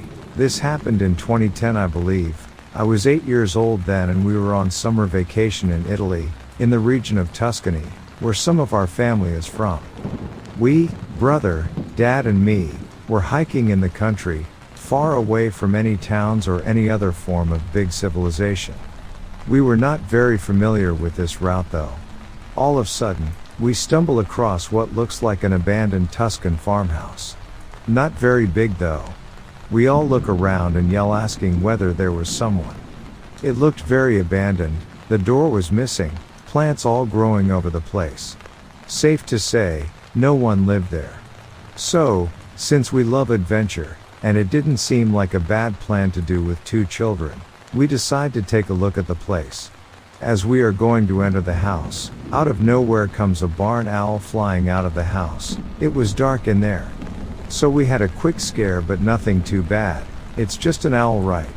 Now we enter the house and we just find the typical stuff you would imagine to find when you're in an abandoned house. Cutlery and plates on the ground, a candle, some old paintings, nothing really valuable though. Now we see an old wooden ladder that leads up to a hole in the ceiling. It was not a very big hole, my father couldn't fit. To give you an idea, he is like 6 feet 2. And so since I was the oldest of the 2 kids, I would go up and tell them what I saw upstairs. Now I went up the ladder and got in a room, where I could see barely because the windows were covered with wood boards. So I could make out some stuff by a few sun rays that would get in through the gaps. I could see graffiti signs, typical for an abandoned house, right? And I saw another room, so I told my father and brother that I would advance to there and see what was up. As I opened the rotten wooden door, I immediately stood still. A disgusting, rotten smell penetrated my nose. I almost had to throw up. I wanted to know what caused this bad smell. Then, in the corner of the room I could make out a silhouette. I got closer to investigate what it could be and I could barely make out that it was the lifeless body of a dog, a big dog. And, spicy detail, the body was skinned. No fur. Nothing. Just pure rotting flesh in the shape of a big dog. I don't remember how long I just stood there, frozen. But I woke up from my shock with the screams of my brother because apparently the barn owl had gotten back inside the house and it almost hit him. So my dad yelled at me to come back and I gladly obeyed. When I got back downstairs I told him what I had seen. And the look he gave me was that of a man who is scared to shit but doesn't want to admit it in order to not scare his young kids. He just got close to my ear and whispered to run. We ran out of that place and never got back or even close to the route leading to it. Now it might not be very scary compared to other stories on this page or very backwoods related, but I thought I'd give it a go since someone said they wanted to hear stories from outside the Northern American sphere. It was still in the country part and there were woods around it though. I am sorry in advance for my English. Back in the mid-90s, I had a close friend named John, who shared my passion for hiking and camping. One weekend, John and his wife, Emily, decided to hike to Indian Prairie Lake to camp and fish for a couple of days. I was unable to join them due to a prior engagement, but they promised to share their adventure with me upon their return. When they came back, their faces were pale and their hands trembled as they recounted their experience. They told me that the area around the lake had been unusually quiet and still, and they couldn't shake the eerie feeling of being watched. As John waded into the lake to cast his fishing line, their normally aggressive dog, Bear, followed him, whining and trying to wrap himself around John's legs. They felt so spooked that they decided to leave after only a short time. A few weeks later, their high school-aged son, Jake, and his friends decided to camp at the same lake. They, too, experienced the same sense of unease, and once again, Bear freaked out, this time retreating to the safety of their tent and refusing to come out. Despite the unsettling atmosphere, the boys were determined to stay the night. As darkness fell, They were harassed by something that screamed in the night. They also heard the sound of something being thrown at them. Terrified, they broke camp and left in the wee hours of the morning. I couldn't help but feel intrigued and concerned about the strange occurrences at Indian Prairie Lake. As a former Navy SEAL, my friend Randy was always up for a challenge, so I told him about the mysterious happenings and asked if he wanted to investigate with me. Without hesitation, he agreed. We arrived at the lake, determined to uncover the truth behind the unsettling events. The air was heavy with silence, and we couldn't shake the feeling that we were being watched. We set up camp and waited, Bear lying nervously at our feet. As night fell, we took turns keeping watch. It wasn't long before we heard the same blood-curdling scream that John's son and his friends had described. Randy and I grabbed our flashlights and ventured out into the darkness, Bear reluctantly following behind. We searched the area, but found no signs of what could have produced the scream. However, as we returned to our campsite, we noticed large, unusual footprints near the edge of the lake. They were unlike anything we had ever seen. We continued our investigation the following day, discovering more footprints and what appeared to be evidence of something large moving through the underbrush. As a Navy SEAL, Randy was skilled in tracking, and he was baffled by what he saw. Despite our best efforts, we were unable to determine the source of the strange happenings at Indian Prairie Lake. To this day, the mystery remains unsolved. Years later, I heard that Jake had joined the Marines and was stationed in the Middle East. I often wonder if he still thinks about that eerie night at Indian Prairie Lake and the unknown force that had driven him and his friends away in fear.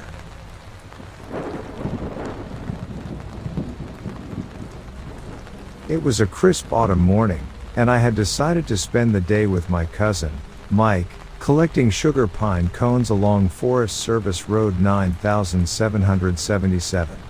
We had always enjoyed these outings, the fresh air and beautiful scenery providing a welcome escape from the hustle and bustle of daily life. As we drove deeper into the forest, I felt a growing sense of excitement. The sun had just risen, and the golden light filtering through the trees cast a warm, inviting glow on the forest floor.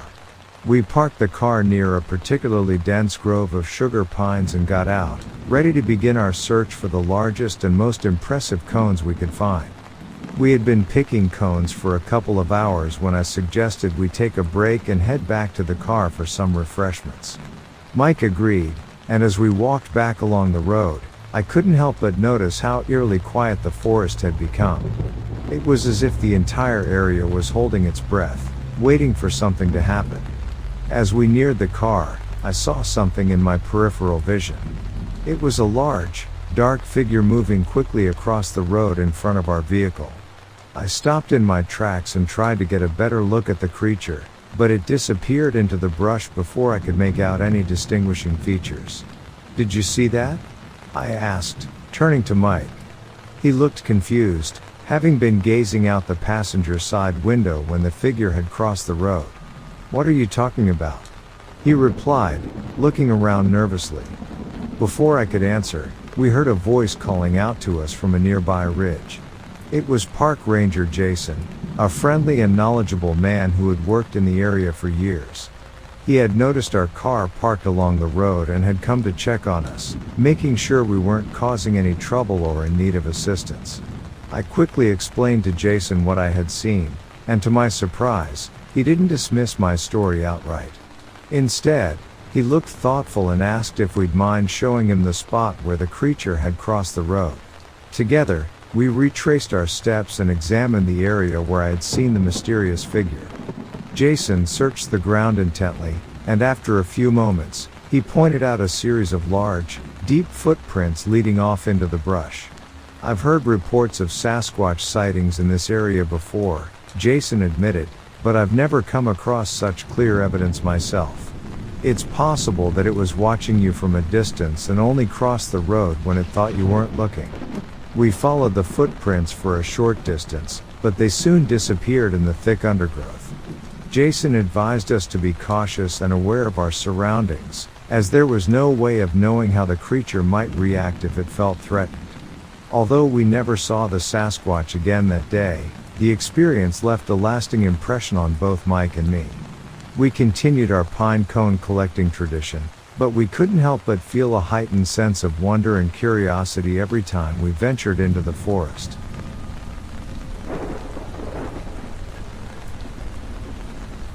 I have worked in law enforcement for the past 20 years. I began working for the sheriff department, later moving to local police. I now work for the state police, but the following story happened during my time in local police department. For a period of time, I worked on patrol, usually spent most of my time on duty in the car or just generally outside. I used to work the night shift for a very long time, but it did get a little lonely at times. I would clock in at 10 p.m., and specifically, this one night, my department sent me into a part of the city that I rarely ever went to. It was mostly peaceful, especially during the night, so I thought this would be a quiet shift. I slept well before coming to work, so with some coffee, I was pretty well rested and alert and ready. It became a habit of mine, so much that I had trouble staying awake for those rare occasions I worked morning shifts or during the day. I was also a single man at the time, so I could very easily adapt to my schedule, whatever my supervisor needed me to do. I clocked in that night, and everything was going smoothly. Most of the people were still awake and out and about, most returning to their homes, calling it a night. The first couple of hours passed pretty quickly. At around 12:30, it became very quiet. I kept driving around the city and checking that everybody was getting out of the streets. I drove for about an hour or two, and I came upon a group of kids, about 5 teenagers, sitting in a park smoking cigarettes. After telling them to go home and quit smoking, I moved on with my job. A few blocks away, I came across a man stumbling in the street. I stopped next to him, asking him if he was okay or needed help. He told me that he'd had a bit too much to drink, but he was on his way home. Apparently, he lived across the street from where I stopped him. I let him go, watching him get inside. It took him a couple of minutes, but he eventually made it inside. I was on my way once again. This time of the night, we would usually receive complaints of loud parties, sometimes domestic disturbances. Tonight, however, was a bit different, and quite frankly, I was getting more bored by the minute. I heard some partners of mine go out and purposely try to open the doors of various businesses, making sure they're properly locked. I was considering trying it to pass the time. If I had managed to get into the building, then I would have found a weakness and informed the owners. I was about to park my car and go out to check on a store when I heard the dispatcher calling out to everybody. I responded to the call. She reported that there had been a strange person wandering the streets, moving from alley to alley. My initial thoughts were it was probably somebody who was intoxicated. I would have to take him home or put him in the drunk tank. Well, I was very, very wrong. I arrived at the scene where they were last seen. It was a really cold night outside, and I was beginning to wonder if they had fallen asleep in one of the 3 small alleys right beside the main road. I decided to search each of them, starting from the first one. I drew out my gun and a flashlight and entered the first alleyway. It was pitch black. I shook a light in and saw that it was short and it ended with a wall. There was nobody there. I moved on to the second one. It was similar to the first, except this one had a few trash cans. I slowly moved towards them. They looked like drops of blood around them. I'm still not sure what the dark liquid was, but it looked like blood to me. I reported what I saw and moved to the final alleyway. I know that by this point whoever it was probably gone, but I had to take a look. I walked into the third alley and was genuinely surprised to find somebody there. I suspected that it had been the person reported. I announced myself and approached them. It was a tall, skinny man. He was bald and very pale. He was also hiding his face, but not in a way to hide his face from me, and more like covering his eyes because the bright light bothered him. I managed to get a glimpse of his left eye. I think that my shock encouraged him to show me his entire face. I calculated my mistakes here as well as my opportunities for the course of action. My first mistake was that he was not he in the first place or even human. He had bright yellow eyes and a large mouth with multiple sets of sharp teeth protruding out. Look, my sister is really into Halloween and contact lenses for various costumes. I can tell a contact lens from a real eye. They were real and glowing. Here it opened its mouth, and I could see it also had these two fang-like teeth. My guess is that the blood I found before came from this person or creature or it. I also guess it was hurt. I had a feeling that human flesh was on its menu, but it had not yet attacked me. I heard my backup come right before alleyway, and I slowly backed out to meet them, carefully keeping my eye on it. However, I took my eyes off it for roughly 10 seconds when my colleagues and I walked into the alleyway, and whatever you want to call it was gone. I don't know how it could have slipped up so fast, but it did. Instead, I took a sample of that blood-like liquid from before and took it to our labs for testing. The results came back really messed up. It was inconclusive. It appeared to be unidentified DNA.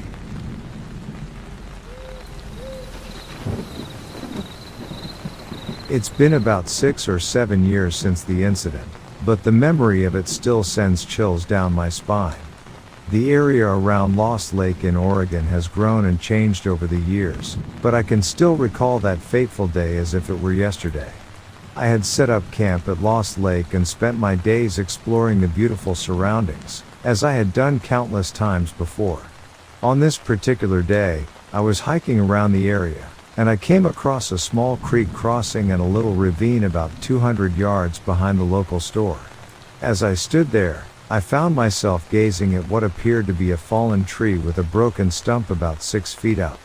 There were some odd features on it, dark patches that resembled eyes and arms coming across a leg, as if someone was sitting in a crouched position. It was around 3 p.m., so I figured the strange appearance could have been due to the lighting and the shadows cast by the trees. Still, I thought it looked cool and wanted to capture the scene with my camera. I didn't have my camera with me, so I placed a pile of rocks directly across from the fallen tree to mark the spot and ran back to my campsite to grab it. It took me about 15 minutes to retrieve my camera and return to the location. Upon arriving back at the spot, I immediately noticed that my pyramid of rocks had been knocked over. A sudden sense of unease washed over me as I scanned the area. To my disbelief, the fallen tree that I had seen earlier was gone. No branches, no stump, nothing worth taking a picture of. Confused, I searched the area, thinking that perhaps I was looking at it from the wrong angle. However, the only thing I found across the creek was a completely ordinary scene that couldn't have been what I had seen earlier. A few days later, I returned to Portland, Oregon, and the incident was mostly forgotten. That is, until I saw a news report stating that there had been sightings of Bigfoot in the same area where I had been camping. The realization hit me like a ton of bricks. Had I unknowingly stumbled upon a Bigfoot resting in the woods? And had it knocked over my pile of rocks to erase any trace of its presence? I couldn't shake the feeling that something extraordinary had happened, and the thought of it made my heart race with both excitement and fear. I have never gone camping at Lost Lake again. The memory of that day, the strange fallen tree that vanished, and the unsettling news report will forever haunt me.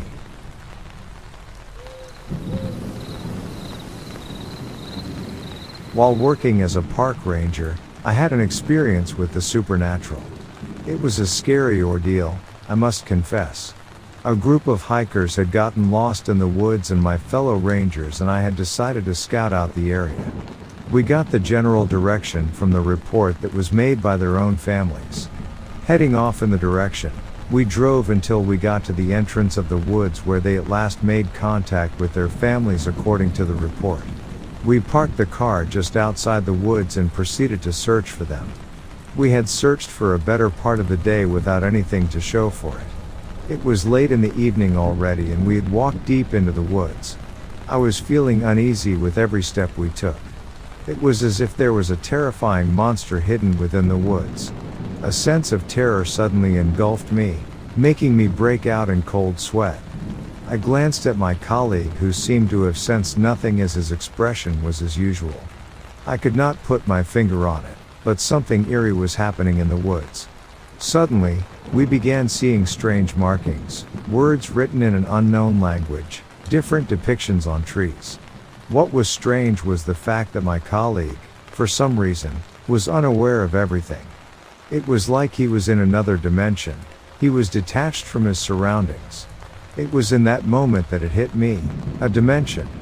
Had he mistakenly stepped into a dimensional portal? Was that how hikers had gotten lost? Had they stepped into it as well? If they had, that would explain the disappearance and why we were unable to find traces of them. It was, of course, a mind-blowing theory, so I wanted to test it out. I moved closer to my colleague, attempted to touch him. My hands went right through him, like he did not exist. I could see him, but I couldn't touch him, and I called out his name, hoping to get his attention and alert him to the danger we were in.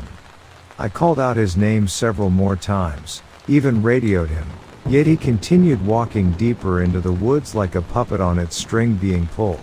After my futile attempts, I proceeded to search for the missing party on my own. I came across so many skeletons and bones piled up into a small mountain. At this point, the terror in my heart had reached its peak. I resisted the urge to scream. I beat a hasty retreat and stepped on numerous bones in the process. What scared me was that the bones did not let out the usual crunch sound after being stepped on. Rather, they simply crumbled into dust. I cannot help but wonder how long these bones had been buried there. This took my mind to the missing hikers. Were they already bones, or were they alive like me, terrified and hopeless? I was at my wit's end already, and I could not help but feel despair. I glanced at my wristwatch to check the time, but what I saw shocked me. Time moves faster here. I had barely spent 2 hours in the woods, yet my wristwatch was displaying a date that was 2 days ahead. 2 hours equal 2 days her. At this rate, my lifespan would run out before whatever was lurking around would kill me. At this point, all I had in my mind was how to escape this hellhole that I had somehow gotten myself into. All thoughts of searching and rescuing the lost hikers did not cross my mind at this point. All I could think of was how to get out of my situation. My mind was in chaos, disoriented, and I could not think straight. Just when I thought things could not get any worse, I began hearing voices, and the feelings of being stalked overwhelmed me. I could feel something or someone watching me, and the thought of that made me panic. There was nothing scarier than the unknown, especially in a place such as this. I kept on walking, and my nerves were taut and on edge, ready to react to any situation.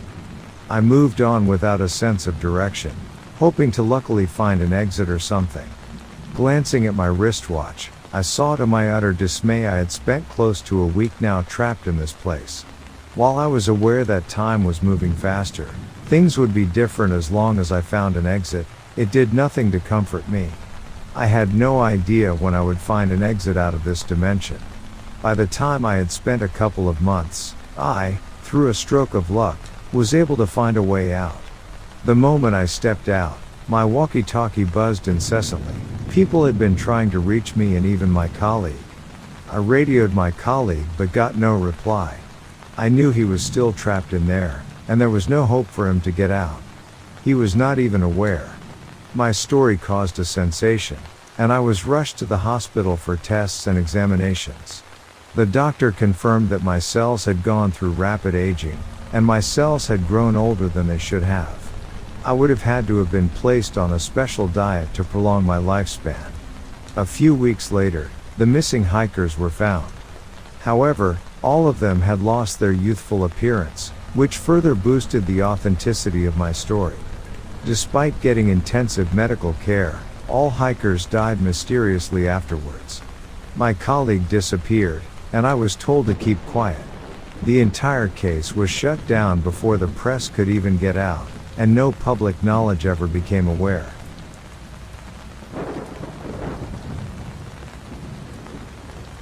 It was a beautiful summer day, and my cousin Jay and I were driving my BMW through the forest near Lava Butte. We hadn't seen each other in a while since he lived in another town, so we decided to get out of the city for a bit, have a few beers, and enjoy the great outdoors. We drove to a spot the locals called the Foundation, a concrete fire pit on the south side of Green Butte. After hanging out there for a while, we decided to drive around to the other side of the butte to watch the sunset across the lava flow. The road was narrow, sandy, and winding, with tall manzanita brush on both sides. We went as far as we could in the car until the road turned into nothing more than a trail. I found a place to turn around and back the car as far down as it would go before parking. Jay and I decided to walk down the trail a bit to get a better view of the mountains and lava flow. We were only about 5 minutes into the hike when I started hearing things. Now, I should mention that I grew up in Central Oregon and have spent a lot of time in the woods alone, hiking, hunting, and logging for 5 years. I am not easily spooked, nor am I paranoid. As we continued walking, the sounds became more distinct, and I could tell that Jay was starting to notice them too. We exchanged glances, unsure of what was causing the noises. That's when we saw Park Ranger Colin approaching us on the trail. "Hey, folks," Colin greeted us with a friendly wave. "How are you enjoying your hike?" We told him about the sounds we were hearing, and he listened intently, nodding as we spoke. "I've heard similar reports from other hikers lately," he admitted. "Some believe it could be wildlife, while others think it might be something more mysterious." As we continued talking, Colin shared stories of strange occurrences in the area, from unexplained footprints to odd noises in the night. Although he didn't seem overly concerned, he suggested that we stick together for the remainder of our hike, just in case. As the sun began to set, we reached an open area that provided a breathtaking view of the mountains and lava flow. We stood there, taking in the beauty of the landscape as the sky turned brilliant shades of orange and red. After the sun had disappeared below the horizon, we made our way back to the car under the watchful eye of Park Ranger Colin. The mysterious sounds seemed to have stopped, and we felt a sense of relief as we reached the car. Before saying goodbye, Colin advised us to be cautious and report any unusual experiences to the park rangers in the future. We thanked him for his help and reassurance, and then Jay and I headed back home. Though the strange sounds in the forest remain unexplained, the memory of that day serves as a reminder of the beauty and mystery that can be found in nature. And to this day, whenever I venture into the woods, I can't help but think of Park Ranger Colin and the eerie sounds we heard near Lava Butte.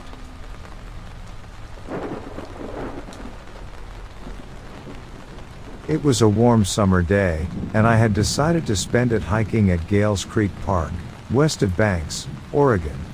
The park was known for its beautiful scenery and challenging 2.5-mile trail. As I set off on my adventure, I couldn't help but feel excited about exploring the lush green surroundings. About an hour into my hike, I came across a woman and her daughter who seemed to be intently examining something on the ground. Intrigued, I approached them and introduced myself. The woman, Hannah Horvath, explained that they had found some strange hair near the trail. She showed me the whitish hair, which could have belonged to a sheep or a dog, but there was something odd about it. Hannah told me that she and her daughter had been out hiking the trail several times before and had encountered some unusual phenomena. They had heard strange noises, found possible Bigfoot tracks, and even saw a large dropping, a 14-inch patty, nearby. They had also noticed a tree, about 8 inches thick, that was broken off 5 feet above the ground. As we continued discussing their findings, Park Ranger Ralph approached us, curious about our conversation. We filled him in on the details, and he listened intently, nodding thoughtfully. He revealed that there had been other reports of strange occurrences in the park, and he was investigating them. Ralph examined the hair Hannah had found and told us that it would be sent for analysis to determine its origin. He also took a look at the photos of the possible Bigfoot tracks and the broken tree. Though he remained skeptical, he acknowledged that the evidence was intriguing. With Ranger Ralph's encouragement, Hannah, her daughter, and I continued our hike together, keeping our eyes and ears open for any further clues. As we walked, we shared stories of other strange encounters and speculated on the possibility of a Bigfoot living in the park. By the end of our hike, we hadn't found any more evidence, but we had formed a bond over our shared experience. We exchanged contact information and promised to keep each other updated on any future findings. A few weeks later, Hannah called to let me know that the hair analysis had come back inconclusive. The mystery of the strange hair and other oddities in Gales Creek Park remained unsolved, but the experience had sparked a fascination in us all. Even park ranger Ralph admitted that he couldn't entirely dismiss the possibility of something extraordinary living in the park. The experience at Gales Creek Park left me with a sense of wonder and curiosity about the world around me. Sometimes, the unexplained can lead to the most unforgettable adventures and the most unlikely friendships.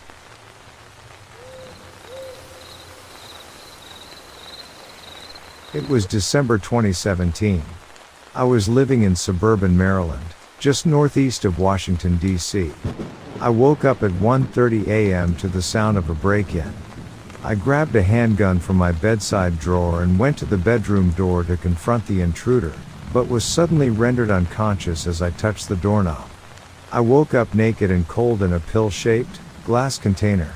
The lid was open, so I was able to stumble out onto the floor around the container. I felt drugged and could barely walk, but I thought I'd been kidnapped by someone, so I was urgently trying to find an escape route. The room I was in was made of composite materials, namely concrete and plastic with fluorescent lights. I limped into a hallway that was tunnel-shaped and followed a blue glow coming from down the hall. As I walked, I came out of the tunnel and entered a large cylindrical room lined with vehicles on hooks along the walls. They were human vehicles, mostly Japanese and German cars/motorcycles, but some vehicles were clearly from the American military. In the center of the room was what looked like a metal tree that was 6 stories tall with glowing blue leaves. But upon closer inspection, this tree was a large metal cylinder and the leaves were capsules much like the one I'd woken up in, except these still had people inside them and were radiating a neon blue glow. As I drew my eyes further up the tree, I noticed some blue wires moving around in the dark area toward the ceiling. These clumps of wires suddenly floated down toward me and turned to reveal that they had faces in them, each with 2 large dark eyes and narrow slits for noses and mouths. It's hard to describe, and I hate to put it this way, but think of a stereotypical gray alien face and picture it floating in a tangled up mess of tentacles. There were 3 of them, 1 smiling, 2 frowning. There was an exchange of words and charades between myself and the smiling one for roughly 10 minutes, but I was so exhausted and they were so advanced that there was no pertinent information shared between us. I passed out, then woke up again face down in a puddle of my own drool on a glass floor. I was too tired to move, so I tilted my head up just enough to take a look around. The room was circular, about 150 square feet in size, and a bright sterile white color. One of the tentacle creatures was in the room but was busy facing away and operating a set of strange controls with no buttons or levers. I laid my head back down but saw through the glass floor that we had risen out of a deep black hole that was dug into a grassy plain. A rock-shaped lid closed around the hole to cover it as we flew further up. This is when I realized I was in a spacecraft, and we had actually been in a silo of some sort that's here on Earth somewhere. I passed out and was awoken by the sensation of being dropped back first onto my bed with a hard thud.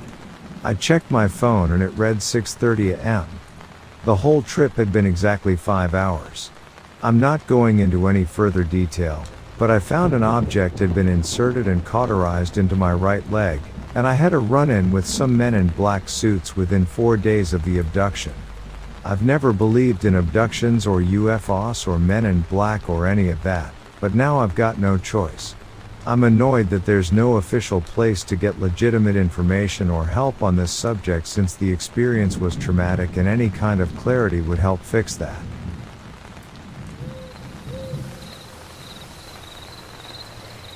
I have always been passionate about the study of reptiles and amphibians. As a scientist based in Atlanta, Georgia, I jumped at the chance to visit the Yellowstone National Forest for a research project.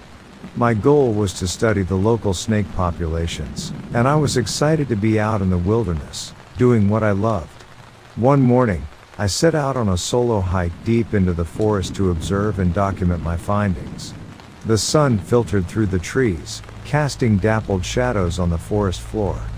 The quiet serenity of nature surrounded me, and I was completely engrossed in my work. As I turned a corner on the trail, I noticed a park ranger named Alan standing a short distance away. He seemed to be observing something intently.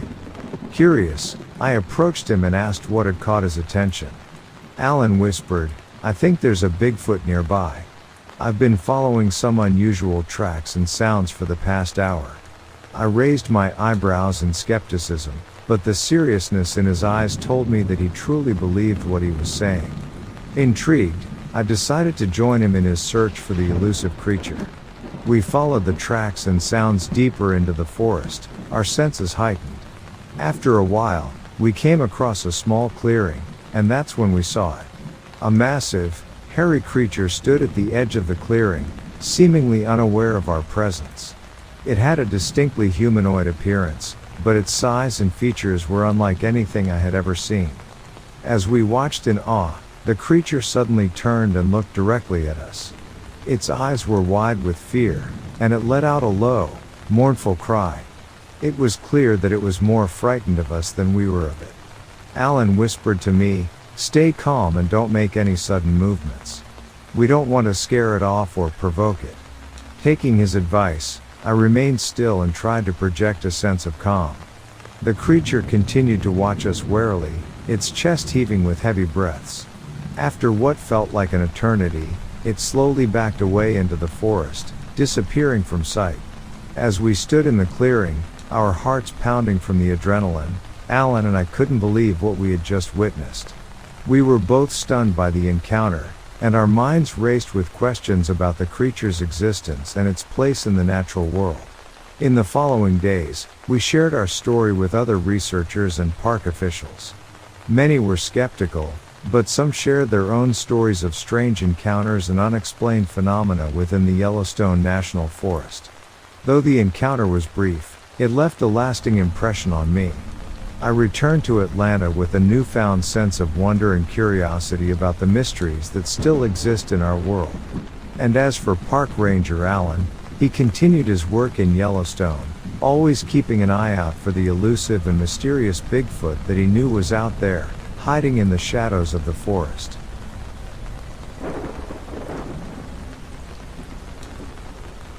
In June 2018, I had taken a trip to Grand Teton National Park, hoping to visit the popular area near Jenny Lake. However, upon arrival, I discovered that the area had been closed to the public due to concerns over expanding cracks and fissures in a large rock formation. Disappointed but undeterred, I decided to explore other parts of the park. While Yellowstone had been in a perpetual state of unrest with its steamboat geyser erupting constantly, I had never expected to witness something so unusual and potentially significant during my visit. One afternoon, as I hiked through the park, I came across a live webcam that had been set up to monitor the area. Curious, I stopped to take a look at the footage. To my amazement, I spotted a strange, colorful bird perched on a branch just within the camera's view. The bird resembled the mythological firebird, or phoenix, a sacred creature found in many cultures. Its majestic plumage glowed brightly, emitting red, orange, and yellow light, like a bonfire that was just past the turbulent flame. I couldn't believe my eyes. Was this a mere coincidence, or was there something more to this mysterious bird's appearance? I decided to investigate further, taking photos of the bird with my camera and making notes of its behavior. As I observed, the bird seemed to have a calming presence, as if it was somehow connected to the recent geological events at the park. Word soon spread about the appearance of this mysterious firebird, and people flocked to the live webcam to catch a glimpse of the creature. Some believed that the bird's presence signaled an imminent eruption or significant geological event, while others saw it as a symbol of hope and renewal amidst the chaos. As the days passed, the Firebird continued to make appearances on the live webcam, drawing the attention of experts and enthusiasts alike. Theories abounded, but no one could definitively explain the bird's origin or purpose. Eventually, the Firebird disappeared from the webcam as suddenly as it had appeared.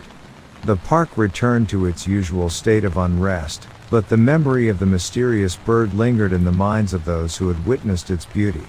Looking back on that experience, I'm still awestruck by the incredible sight of the Firebird in Grand Teton National Park. While its true nature may never be known, its presence in a time of uncertainty served as a reminder of the enduring power of hope and the beauty that can be found even in the midst of chaos.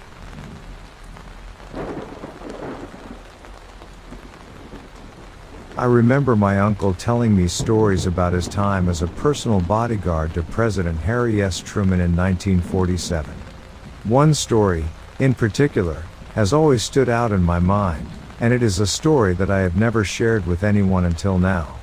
It was July 1947, and my uncle received a call from the president himself. He was instructed to prepare for a secret mission and to meet the president at a discreet location near the White House. When my uncle arrived, he found President Truman disguised as a member of the press, ready to embark on a top-secret journey. With only a few trusted aides by their side, they snuck out of the White House and headed for Roswell, New Mexico. The president had insisted on visiting the site of the alleged flying saucer crash personally, to ensure that the incident was covered up from the public. As they approached Roswell, the tension in the air was palpable. My uncle knew that they were about to uncover something extraordinary, and he couldn't shake the feeling that their lives would never be the same again. Upon their arrival, they were met by Major Easley, who had been tasked with handling the crash site. As they stood there, surrounded by the wreckage of what appeared to be a flying saucer, the president demanded answers. Major Easley explained that the situation was under control and that nothing from the crash would remain. In order to maintain the secrecy of their visit, a double of President Truman was used back in Washington, D.C., ensuring that no one would suspect that the president was missing. It was an elaborate operation that left no room for error. As they prepared to leave Roswell, my uncle could see the worry in President Truman's eyes. He knew that the truth of what they had seen would have to be hidden from the world, and that the burden of that secret would weigh heavily on both of them. Years later, my uncle would recount this story to me with a mix of wonder and sadness. He never forgot the incredible events he had witnessed in Roswell, and he often wondered what might have been if the truth had been revealed to the world. As for me, I have carried this secret with me ever since, unsure of what to do with it. But now, as I share this story with you, I can't help but feel a sense of relief, as if a weight has been lifted from my shoulders. The truth about President Truman's visit to Roswell may never be fully understood, but at least now, the story can be told.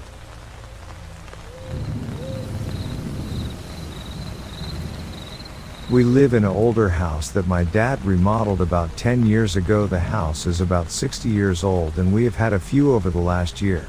Or I guess I just notice it more that we have sun and my head stays on a swivel all the time. Just little things like a voice or a noise that we can never figure out what caused it. Heard someone cough one night, looked at my wife and she asked if it was me. Have had cups fall off the counter. The ones that freak me out is when the dog starts barking, and I try to put it up to the fact that labs are scared of their own shadow. But about 3 months ago I was up putting my son back into bed. My dog was standing in the doorway. Wife was in bed. I heard footsteps walking down the hall and my son asked if mommy was up, so I said yes. Then the dog turns to face the hall with teeth bared and barking like she's about to rip something apart, which is odd for her. I look down the hall ready to deal with whatever she is freaking out over and see nothing. I look in the bedroom and my wife is still in bed. I didn't sleep that night or a few after that. Funny part is, ever since this ugly stray cat showed up about 6 weeks ago, it has all stopped. I guess that cats are good for something other than killing field mice.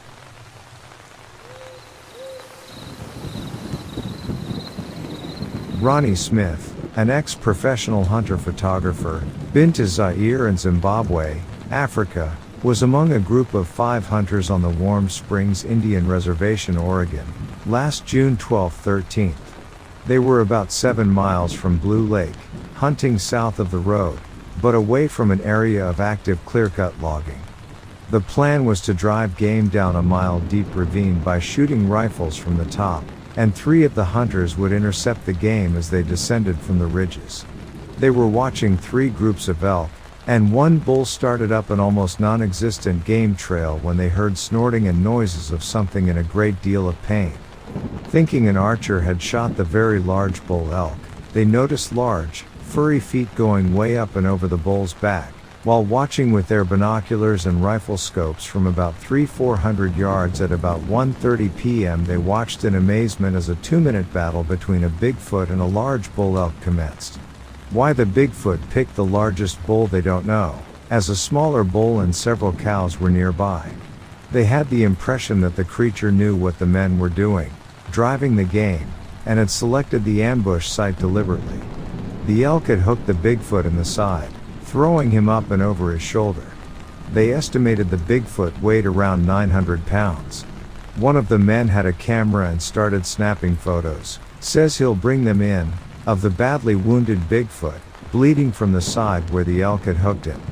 The Bigfoot attacked the elk again, digging in with long nails or claws on the right foot, and tearing open the stomach area on the elk. Grabbing the elk, it started biting in that area until the elk went down as he held onto it. The Bigfoot tore off the areas it wanted, a rib and hem section, and left holding the elk portion with one hand and its wound with the other. It had curiously turned the elk over, so that the exposed section was face down to the mud and dirty snow. The Bigfoot was described as having long shaggy brown hair, a very human-like face, but with very bushy eyebrows, and having a skinny waist. He wasn't sure of height, tall, with a rounded high crown on its head. They did retrieve the remains of the elk for their own use, plus saving the section of hide that the Bigfoot bit into that Ronnie says he'll bring in. Wanted money for his stuff. Skepticals on please.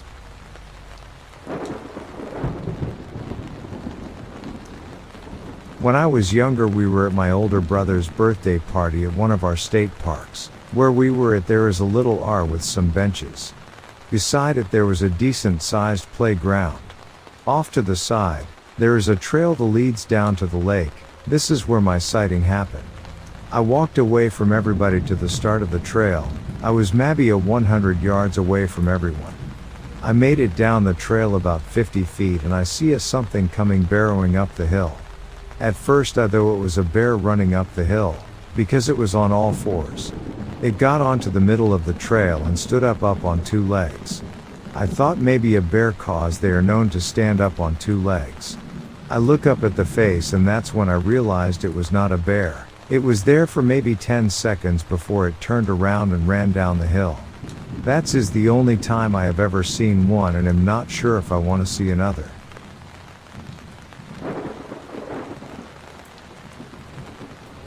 I was 10 years of age when this incident occurred. I and my family were living in an apartment complex at the time in Dunwoody, Georgia. I was walking with my mother to the bus stop. Suddenly, about 5 to 10 feet away, there was an apartment building about 15 to 20 feet being them. To the right side of my mother and me, there were what seemed to be 2 or 3 of these humanoid beings which were covered in what seemed to be white robes and emitting bright light around their bodies. This bright light is what probably caught my attention in the first place. I pointed to them and asked my mother what those people were, something along those lines. My mother remembered me asking her this, but she did not see anything. She told me she just felt a very strong presence. The fact that she was there with me and remembers me asking her these questions is proof to me that it was not a hallucination or dream. One of these beings was standing in front of the other 1 or 2 beings behind it.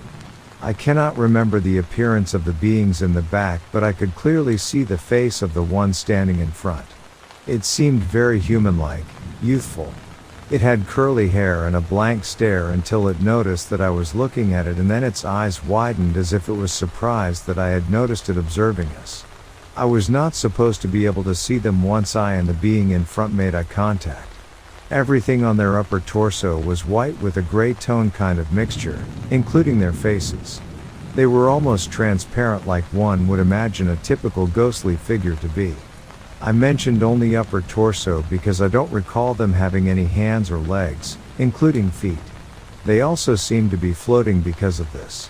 I turned my head for 1 second and then quickly back, but as I did, I remember seeing them sort of float or hover away back down some stairs that were in the vicinity. I lost sight after that.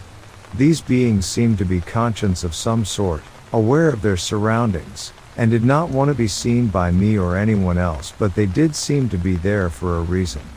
I do not remember anything before or after this event, but my mother told me it started off as a normal day, and after I got back from school she told me I asked her again about the beings. I have sketches that I have drawn but can't find them at the moment. When I do, I will be sure to send them if needed. In the meantime, if you have any useful information that I could use about what on earth I saw that day, please send me anything, as this has been on my mind ever since my early teens.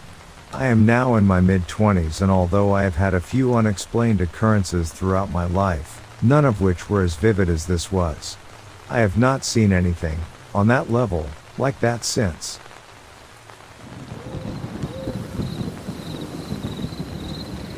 It was a quiet night in suburban Maryland, and I was settling in for a relaxing evening at home after a long day at work. As I lounged on the couch, flipping through channels, I suddenly heard the sound of glass shattering in the kitchen. My heart raced as I realized someone was breaking into my home. Before I could react, I felt a sharp pain in my neck and my vision blurred. I struggled to stay conscious, but my body betrayed me, and I slipped into darkness.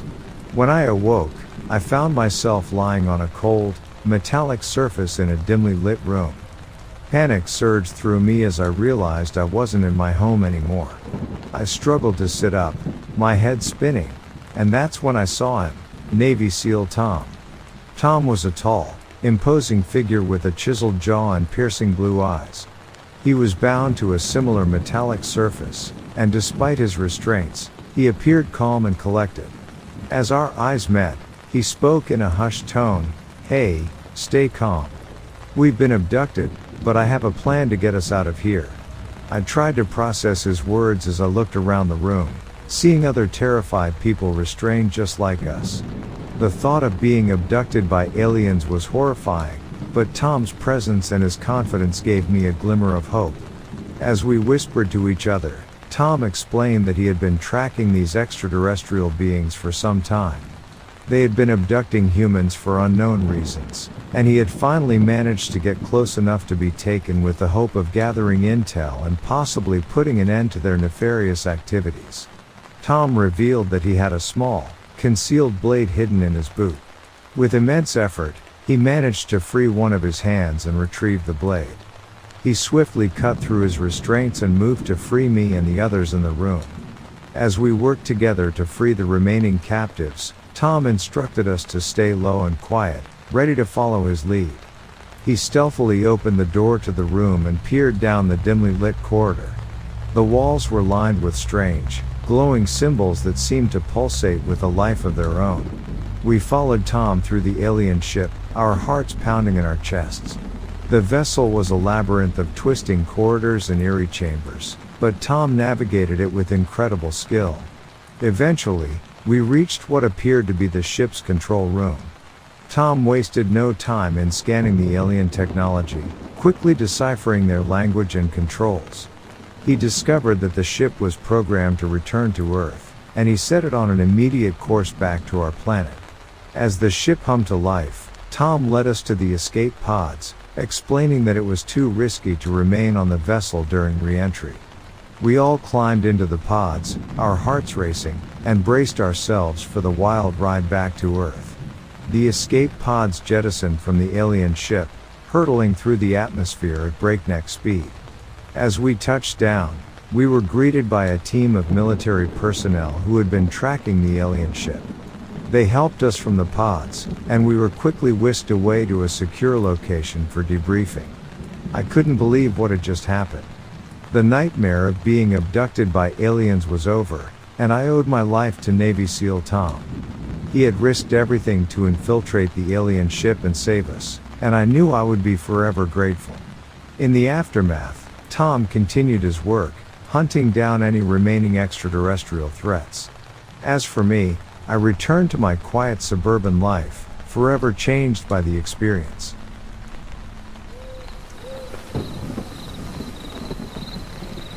A fellow firefighter who moved to Anchorage that was a friend had a surprising encounter with his wife and his buddy's wife on two quads.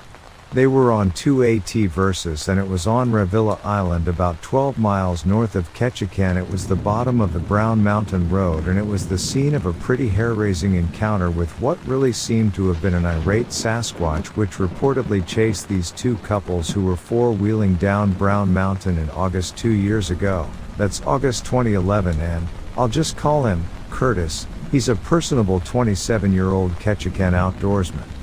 He's moved up to Anchorage now and he worked here in retail and did EMT and firefighting in his off hours. He was able to give these details which I corroborated with the other witnesses. In Curtis' words, basically, I'll just read my recording. On the evening of August 26, 2011, I was with my girlfriend and another couple on two four-wheelers.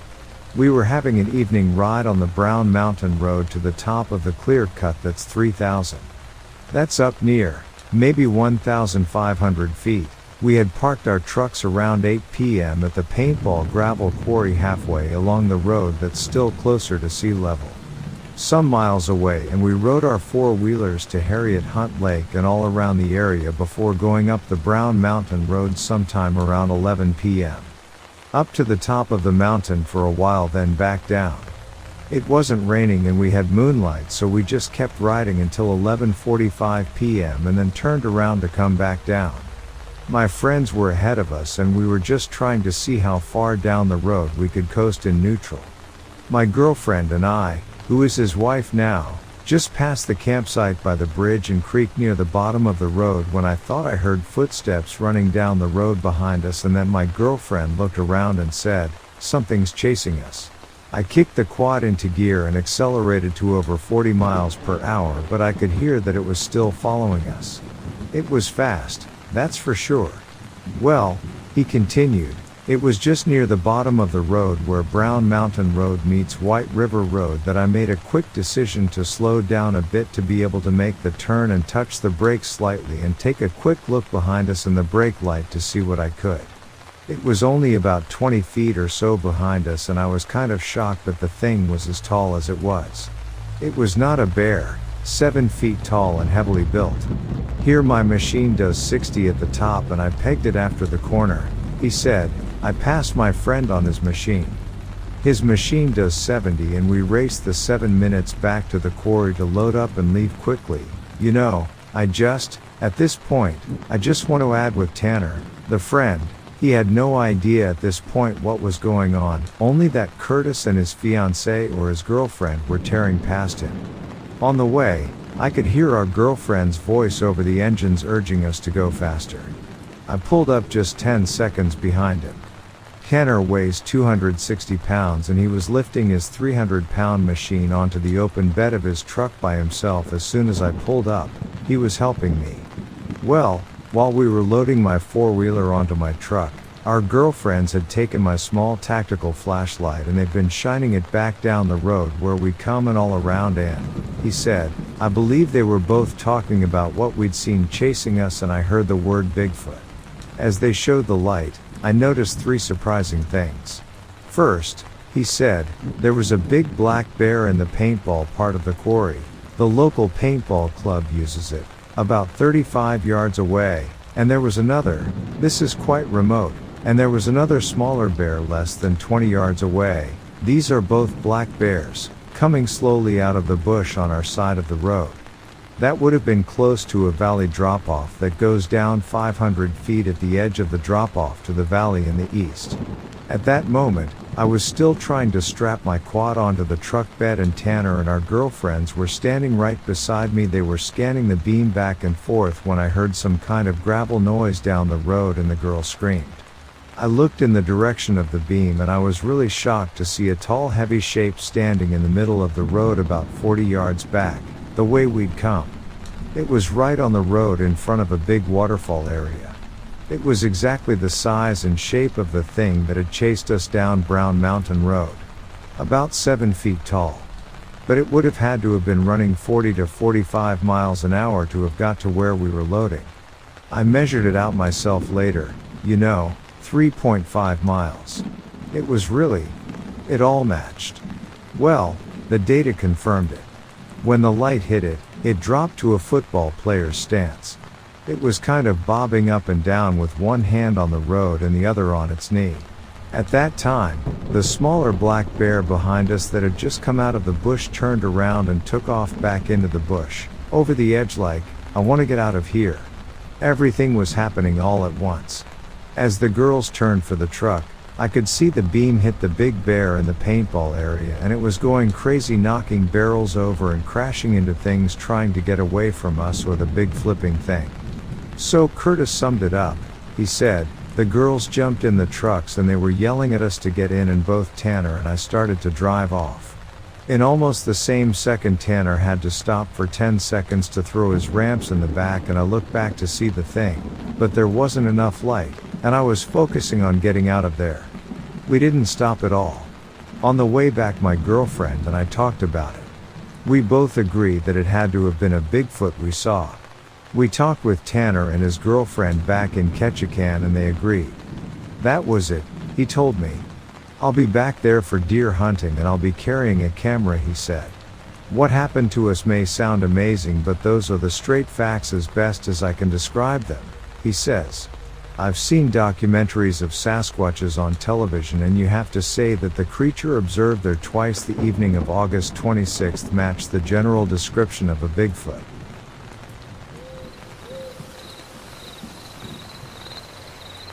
I'm from Atlanta, Georgia, and I'm a herpetologist.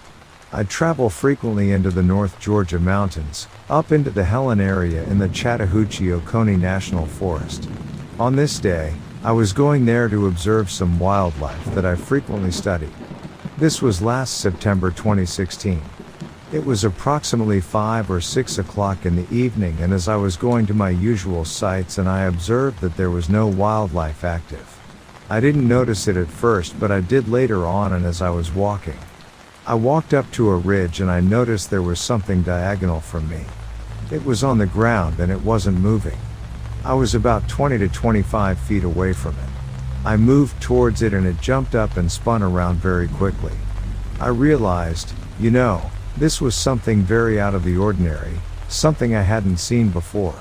And it was sitting there and it was staring at me, and some minutes had passed and, at this point in time, it was making moans or growls. It was making sounds close to that. That's the best way I can describe it. It was man-like. It was approximately 7.5 to 8 feet tall and 4.5 feet from shoulder to shoulder. It was very large and bulky. Some might say it was ape-like, but in my opinion, due to my studying various wildlife, it was not anything close to being an ape. It was like a man. There was absolutely nothing ape about it. Very muscular. The hands, the best I can describe the hands, are about a size 13 or 14 or maybe even larger, as far as trying to fit a ring on it. Very muscular. I cannot stress this enough. You could see the whites of the eyes, unlike other creatures. They were squinted and aggressive. The forehead was not ape-like. It was more Homo sapiens than ape. It did have full body hair except for the hands and feet. There was hair on the knees and elbows. It had hair like a man. The teeth. I was able to observe the teeth as they were bared most of the time. The teeth were like a man's. They did have 3 or 4 canines, but they were worn and pretty nasty. I stood in front of this creature for a significant amount of time. I didn't know whether to run or just stand there or do whatever you do. Definitely, this creature could outrun me. Like I was saying, the hands and the skin were tanned. They weren't black. I wouldn't even say dark brown. They were just tanned. It did have fingernails. Human-like. They didn't have blood on them. I was able to tell that. This was all happening, and as I was observing its hands, he was sizing me up. That's the best way I can describe it. Then picked up a log. I was able to observe that. He was most likely right-handed. I know this is going to be hard to believe, but it's true, and it chucked it in my general direction. Notice I said him. It did have male sexual organs. I was able to observe that. No tail. It walked upright. It had brownish reddish hair. It was matted. I'm not 100% sure if it was due to the Georgia clay or if that was his actual hair color. I was able to observe it was a mix of brown and red. After it chucked the log, at this point in time, I started backing up slowly. It didn't charge me or try to beat me or anything like that I was expecting. I was slowly backing up. There was a strong stench and body odor. Somewhat that of a wet dog. But, I'd say, probably 100 times stronger. I was backing up and this all happened within 2 minutes. And I slowly started backing up down the ridge, and eventually, I got out of sight and I made a beeline back to where I came from. It was definitely real, beyond a shadow of a doubt. It was what some might say was a Bigfoot, Sasquatch, or whatever. It was not a man. It was not a native creature that's seen every day. Someone might make their own decision about it. That's all I got to say. There wasn't much to compare it to but about 400 pounds. The forehead was sunken back and the shoulders were more forward. It didn't have a proper human posture. It was definitely leaning more forward than straight up. It's rare to see somebody that would be as muscular as that creature. It was exhibiting more caution, on the verge of aggression. The eyes. I was able to observe the eyes did have more downright fear, but there was aggressiveness there. The eyes were squinted. The breathing was rapid, and going by the noises the creature was making, it was threatened.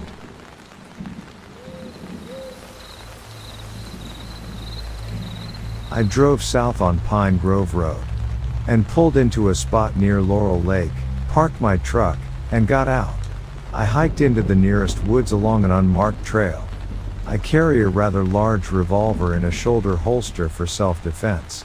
As I was about to sit down on a stump, I unzipped my coat and placed my hand in my gun to check it as it felt shifted. The second I put my hand on it, all hell broke loose. There was a loud crashing sound of branches breaking and something heavy hit the ground. I turned and lost my footing and fell to the ground. As I lay there, something ran past me. I not only heard it, I could feel it in the ground. Leaves were falling all around me.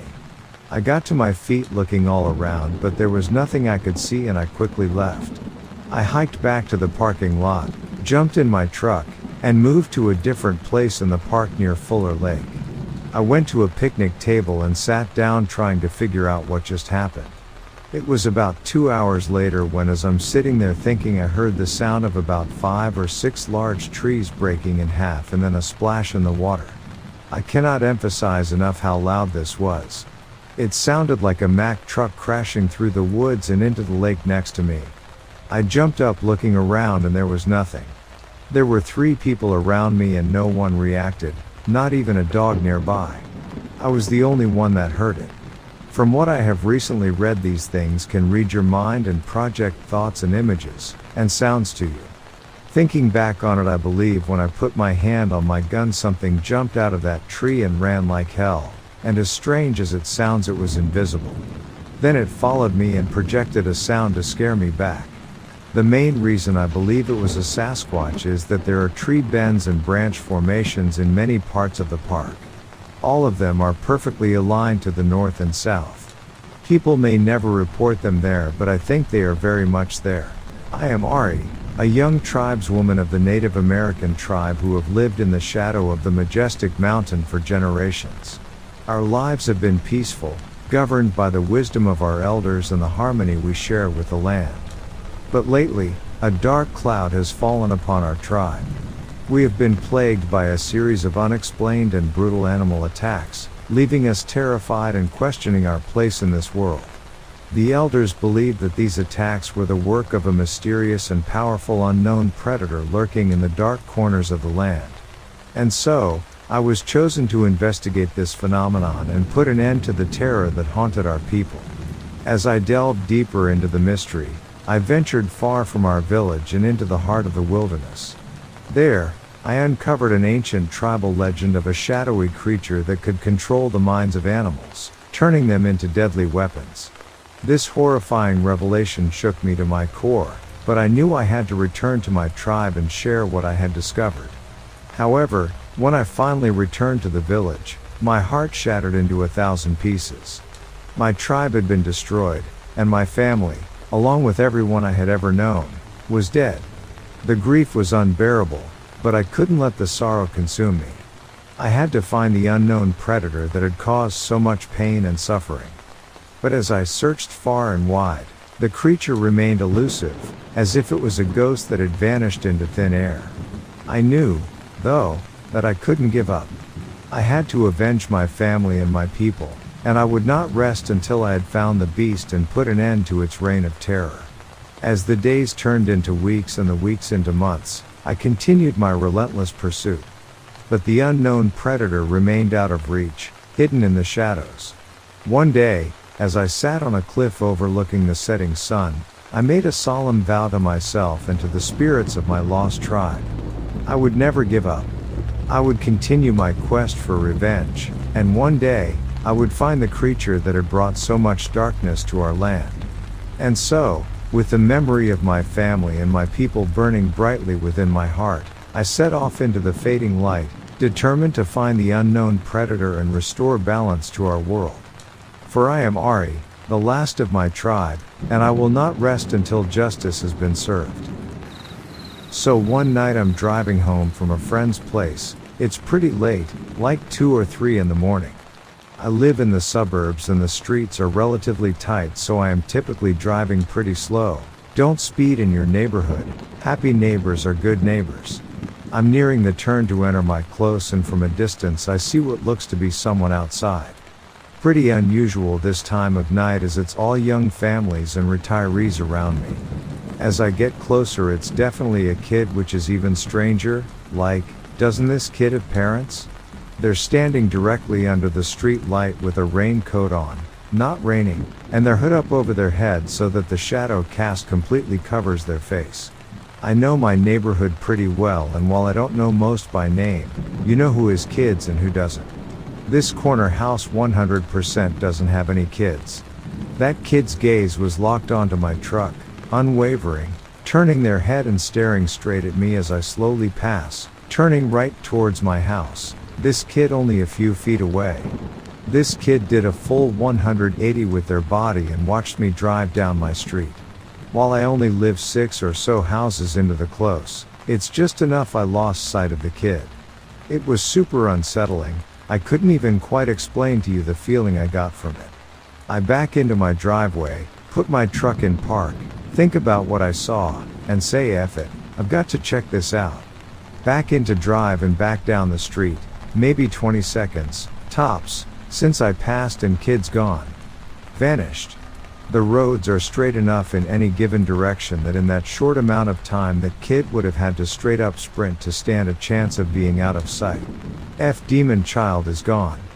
I went home, parked quick, and didn't take my time getting inside and locking the door. To this day never saw the kid again or anything that's given me a bad vibe like that. Damned if I know what was going on. If it was a prank, hats off, you did it, kid.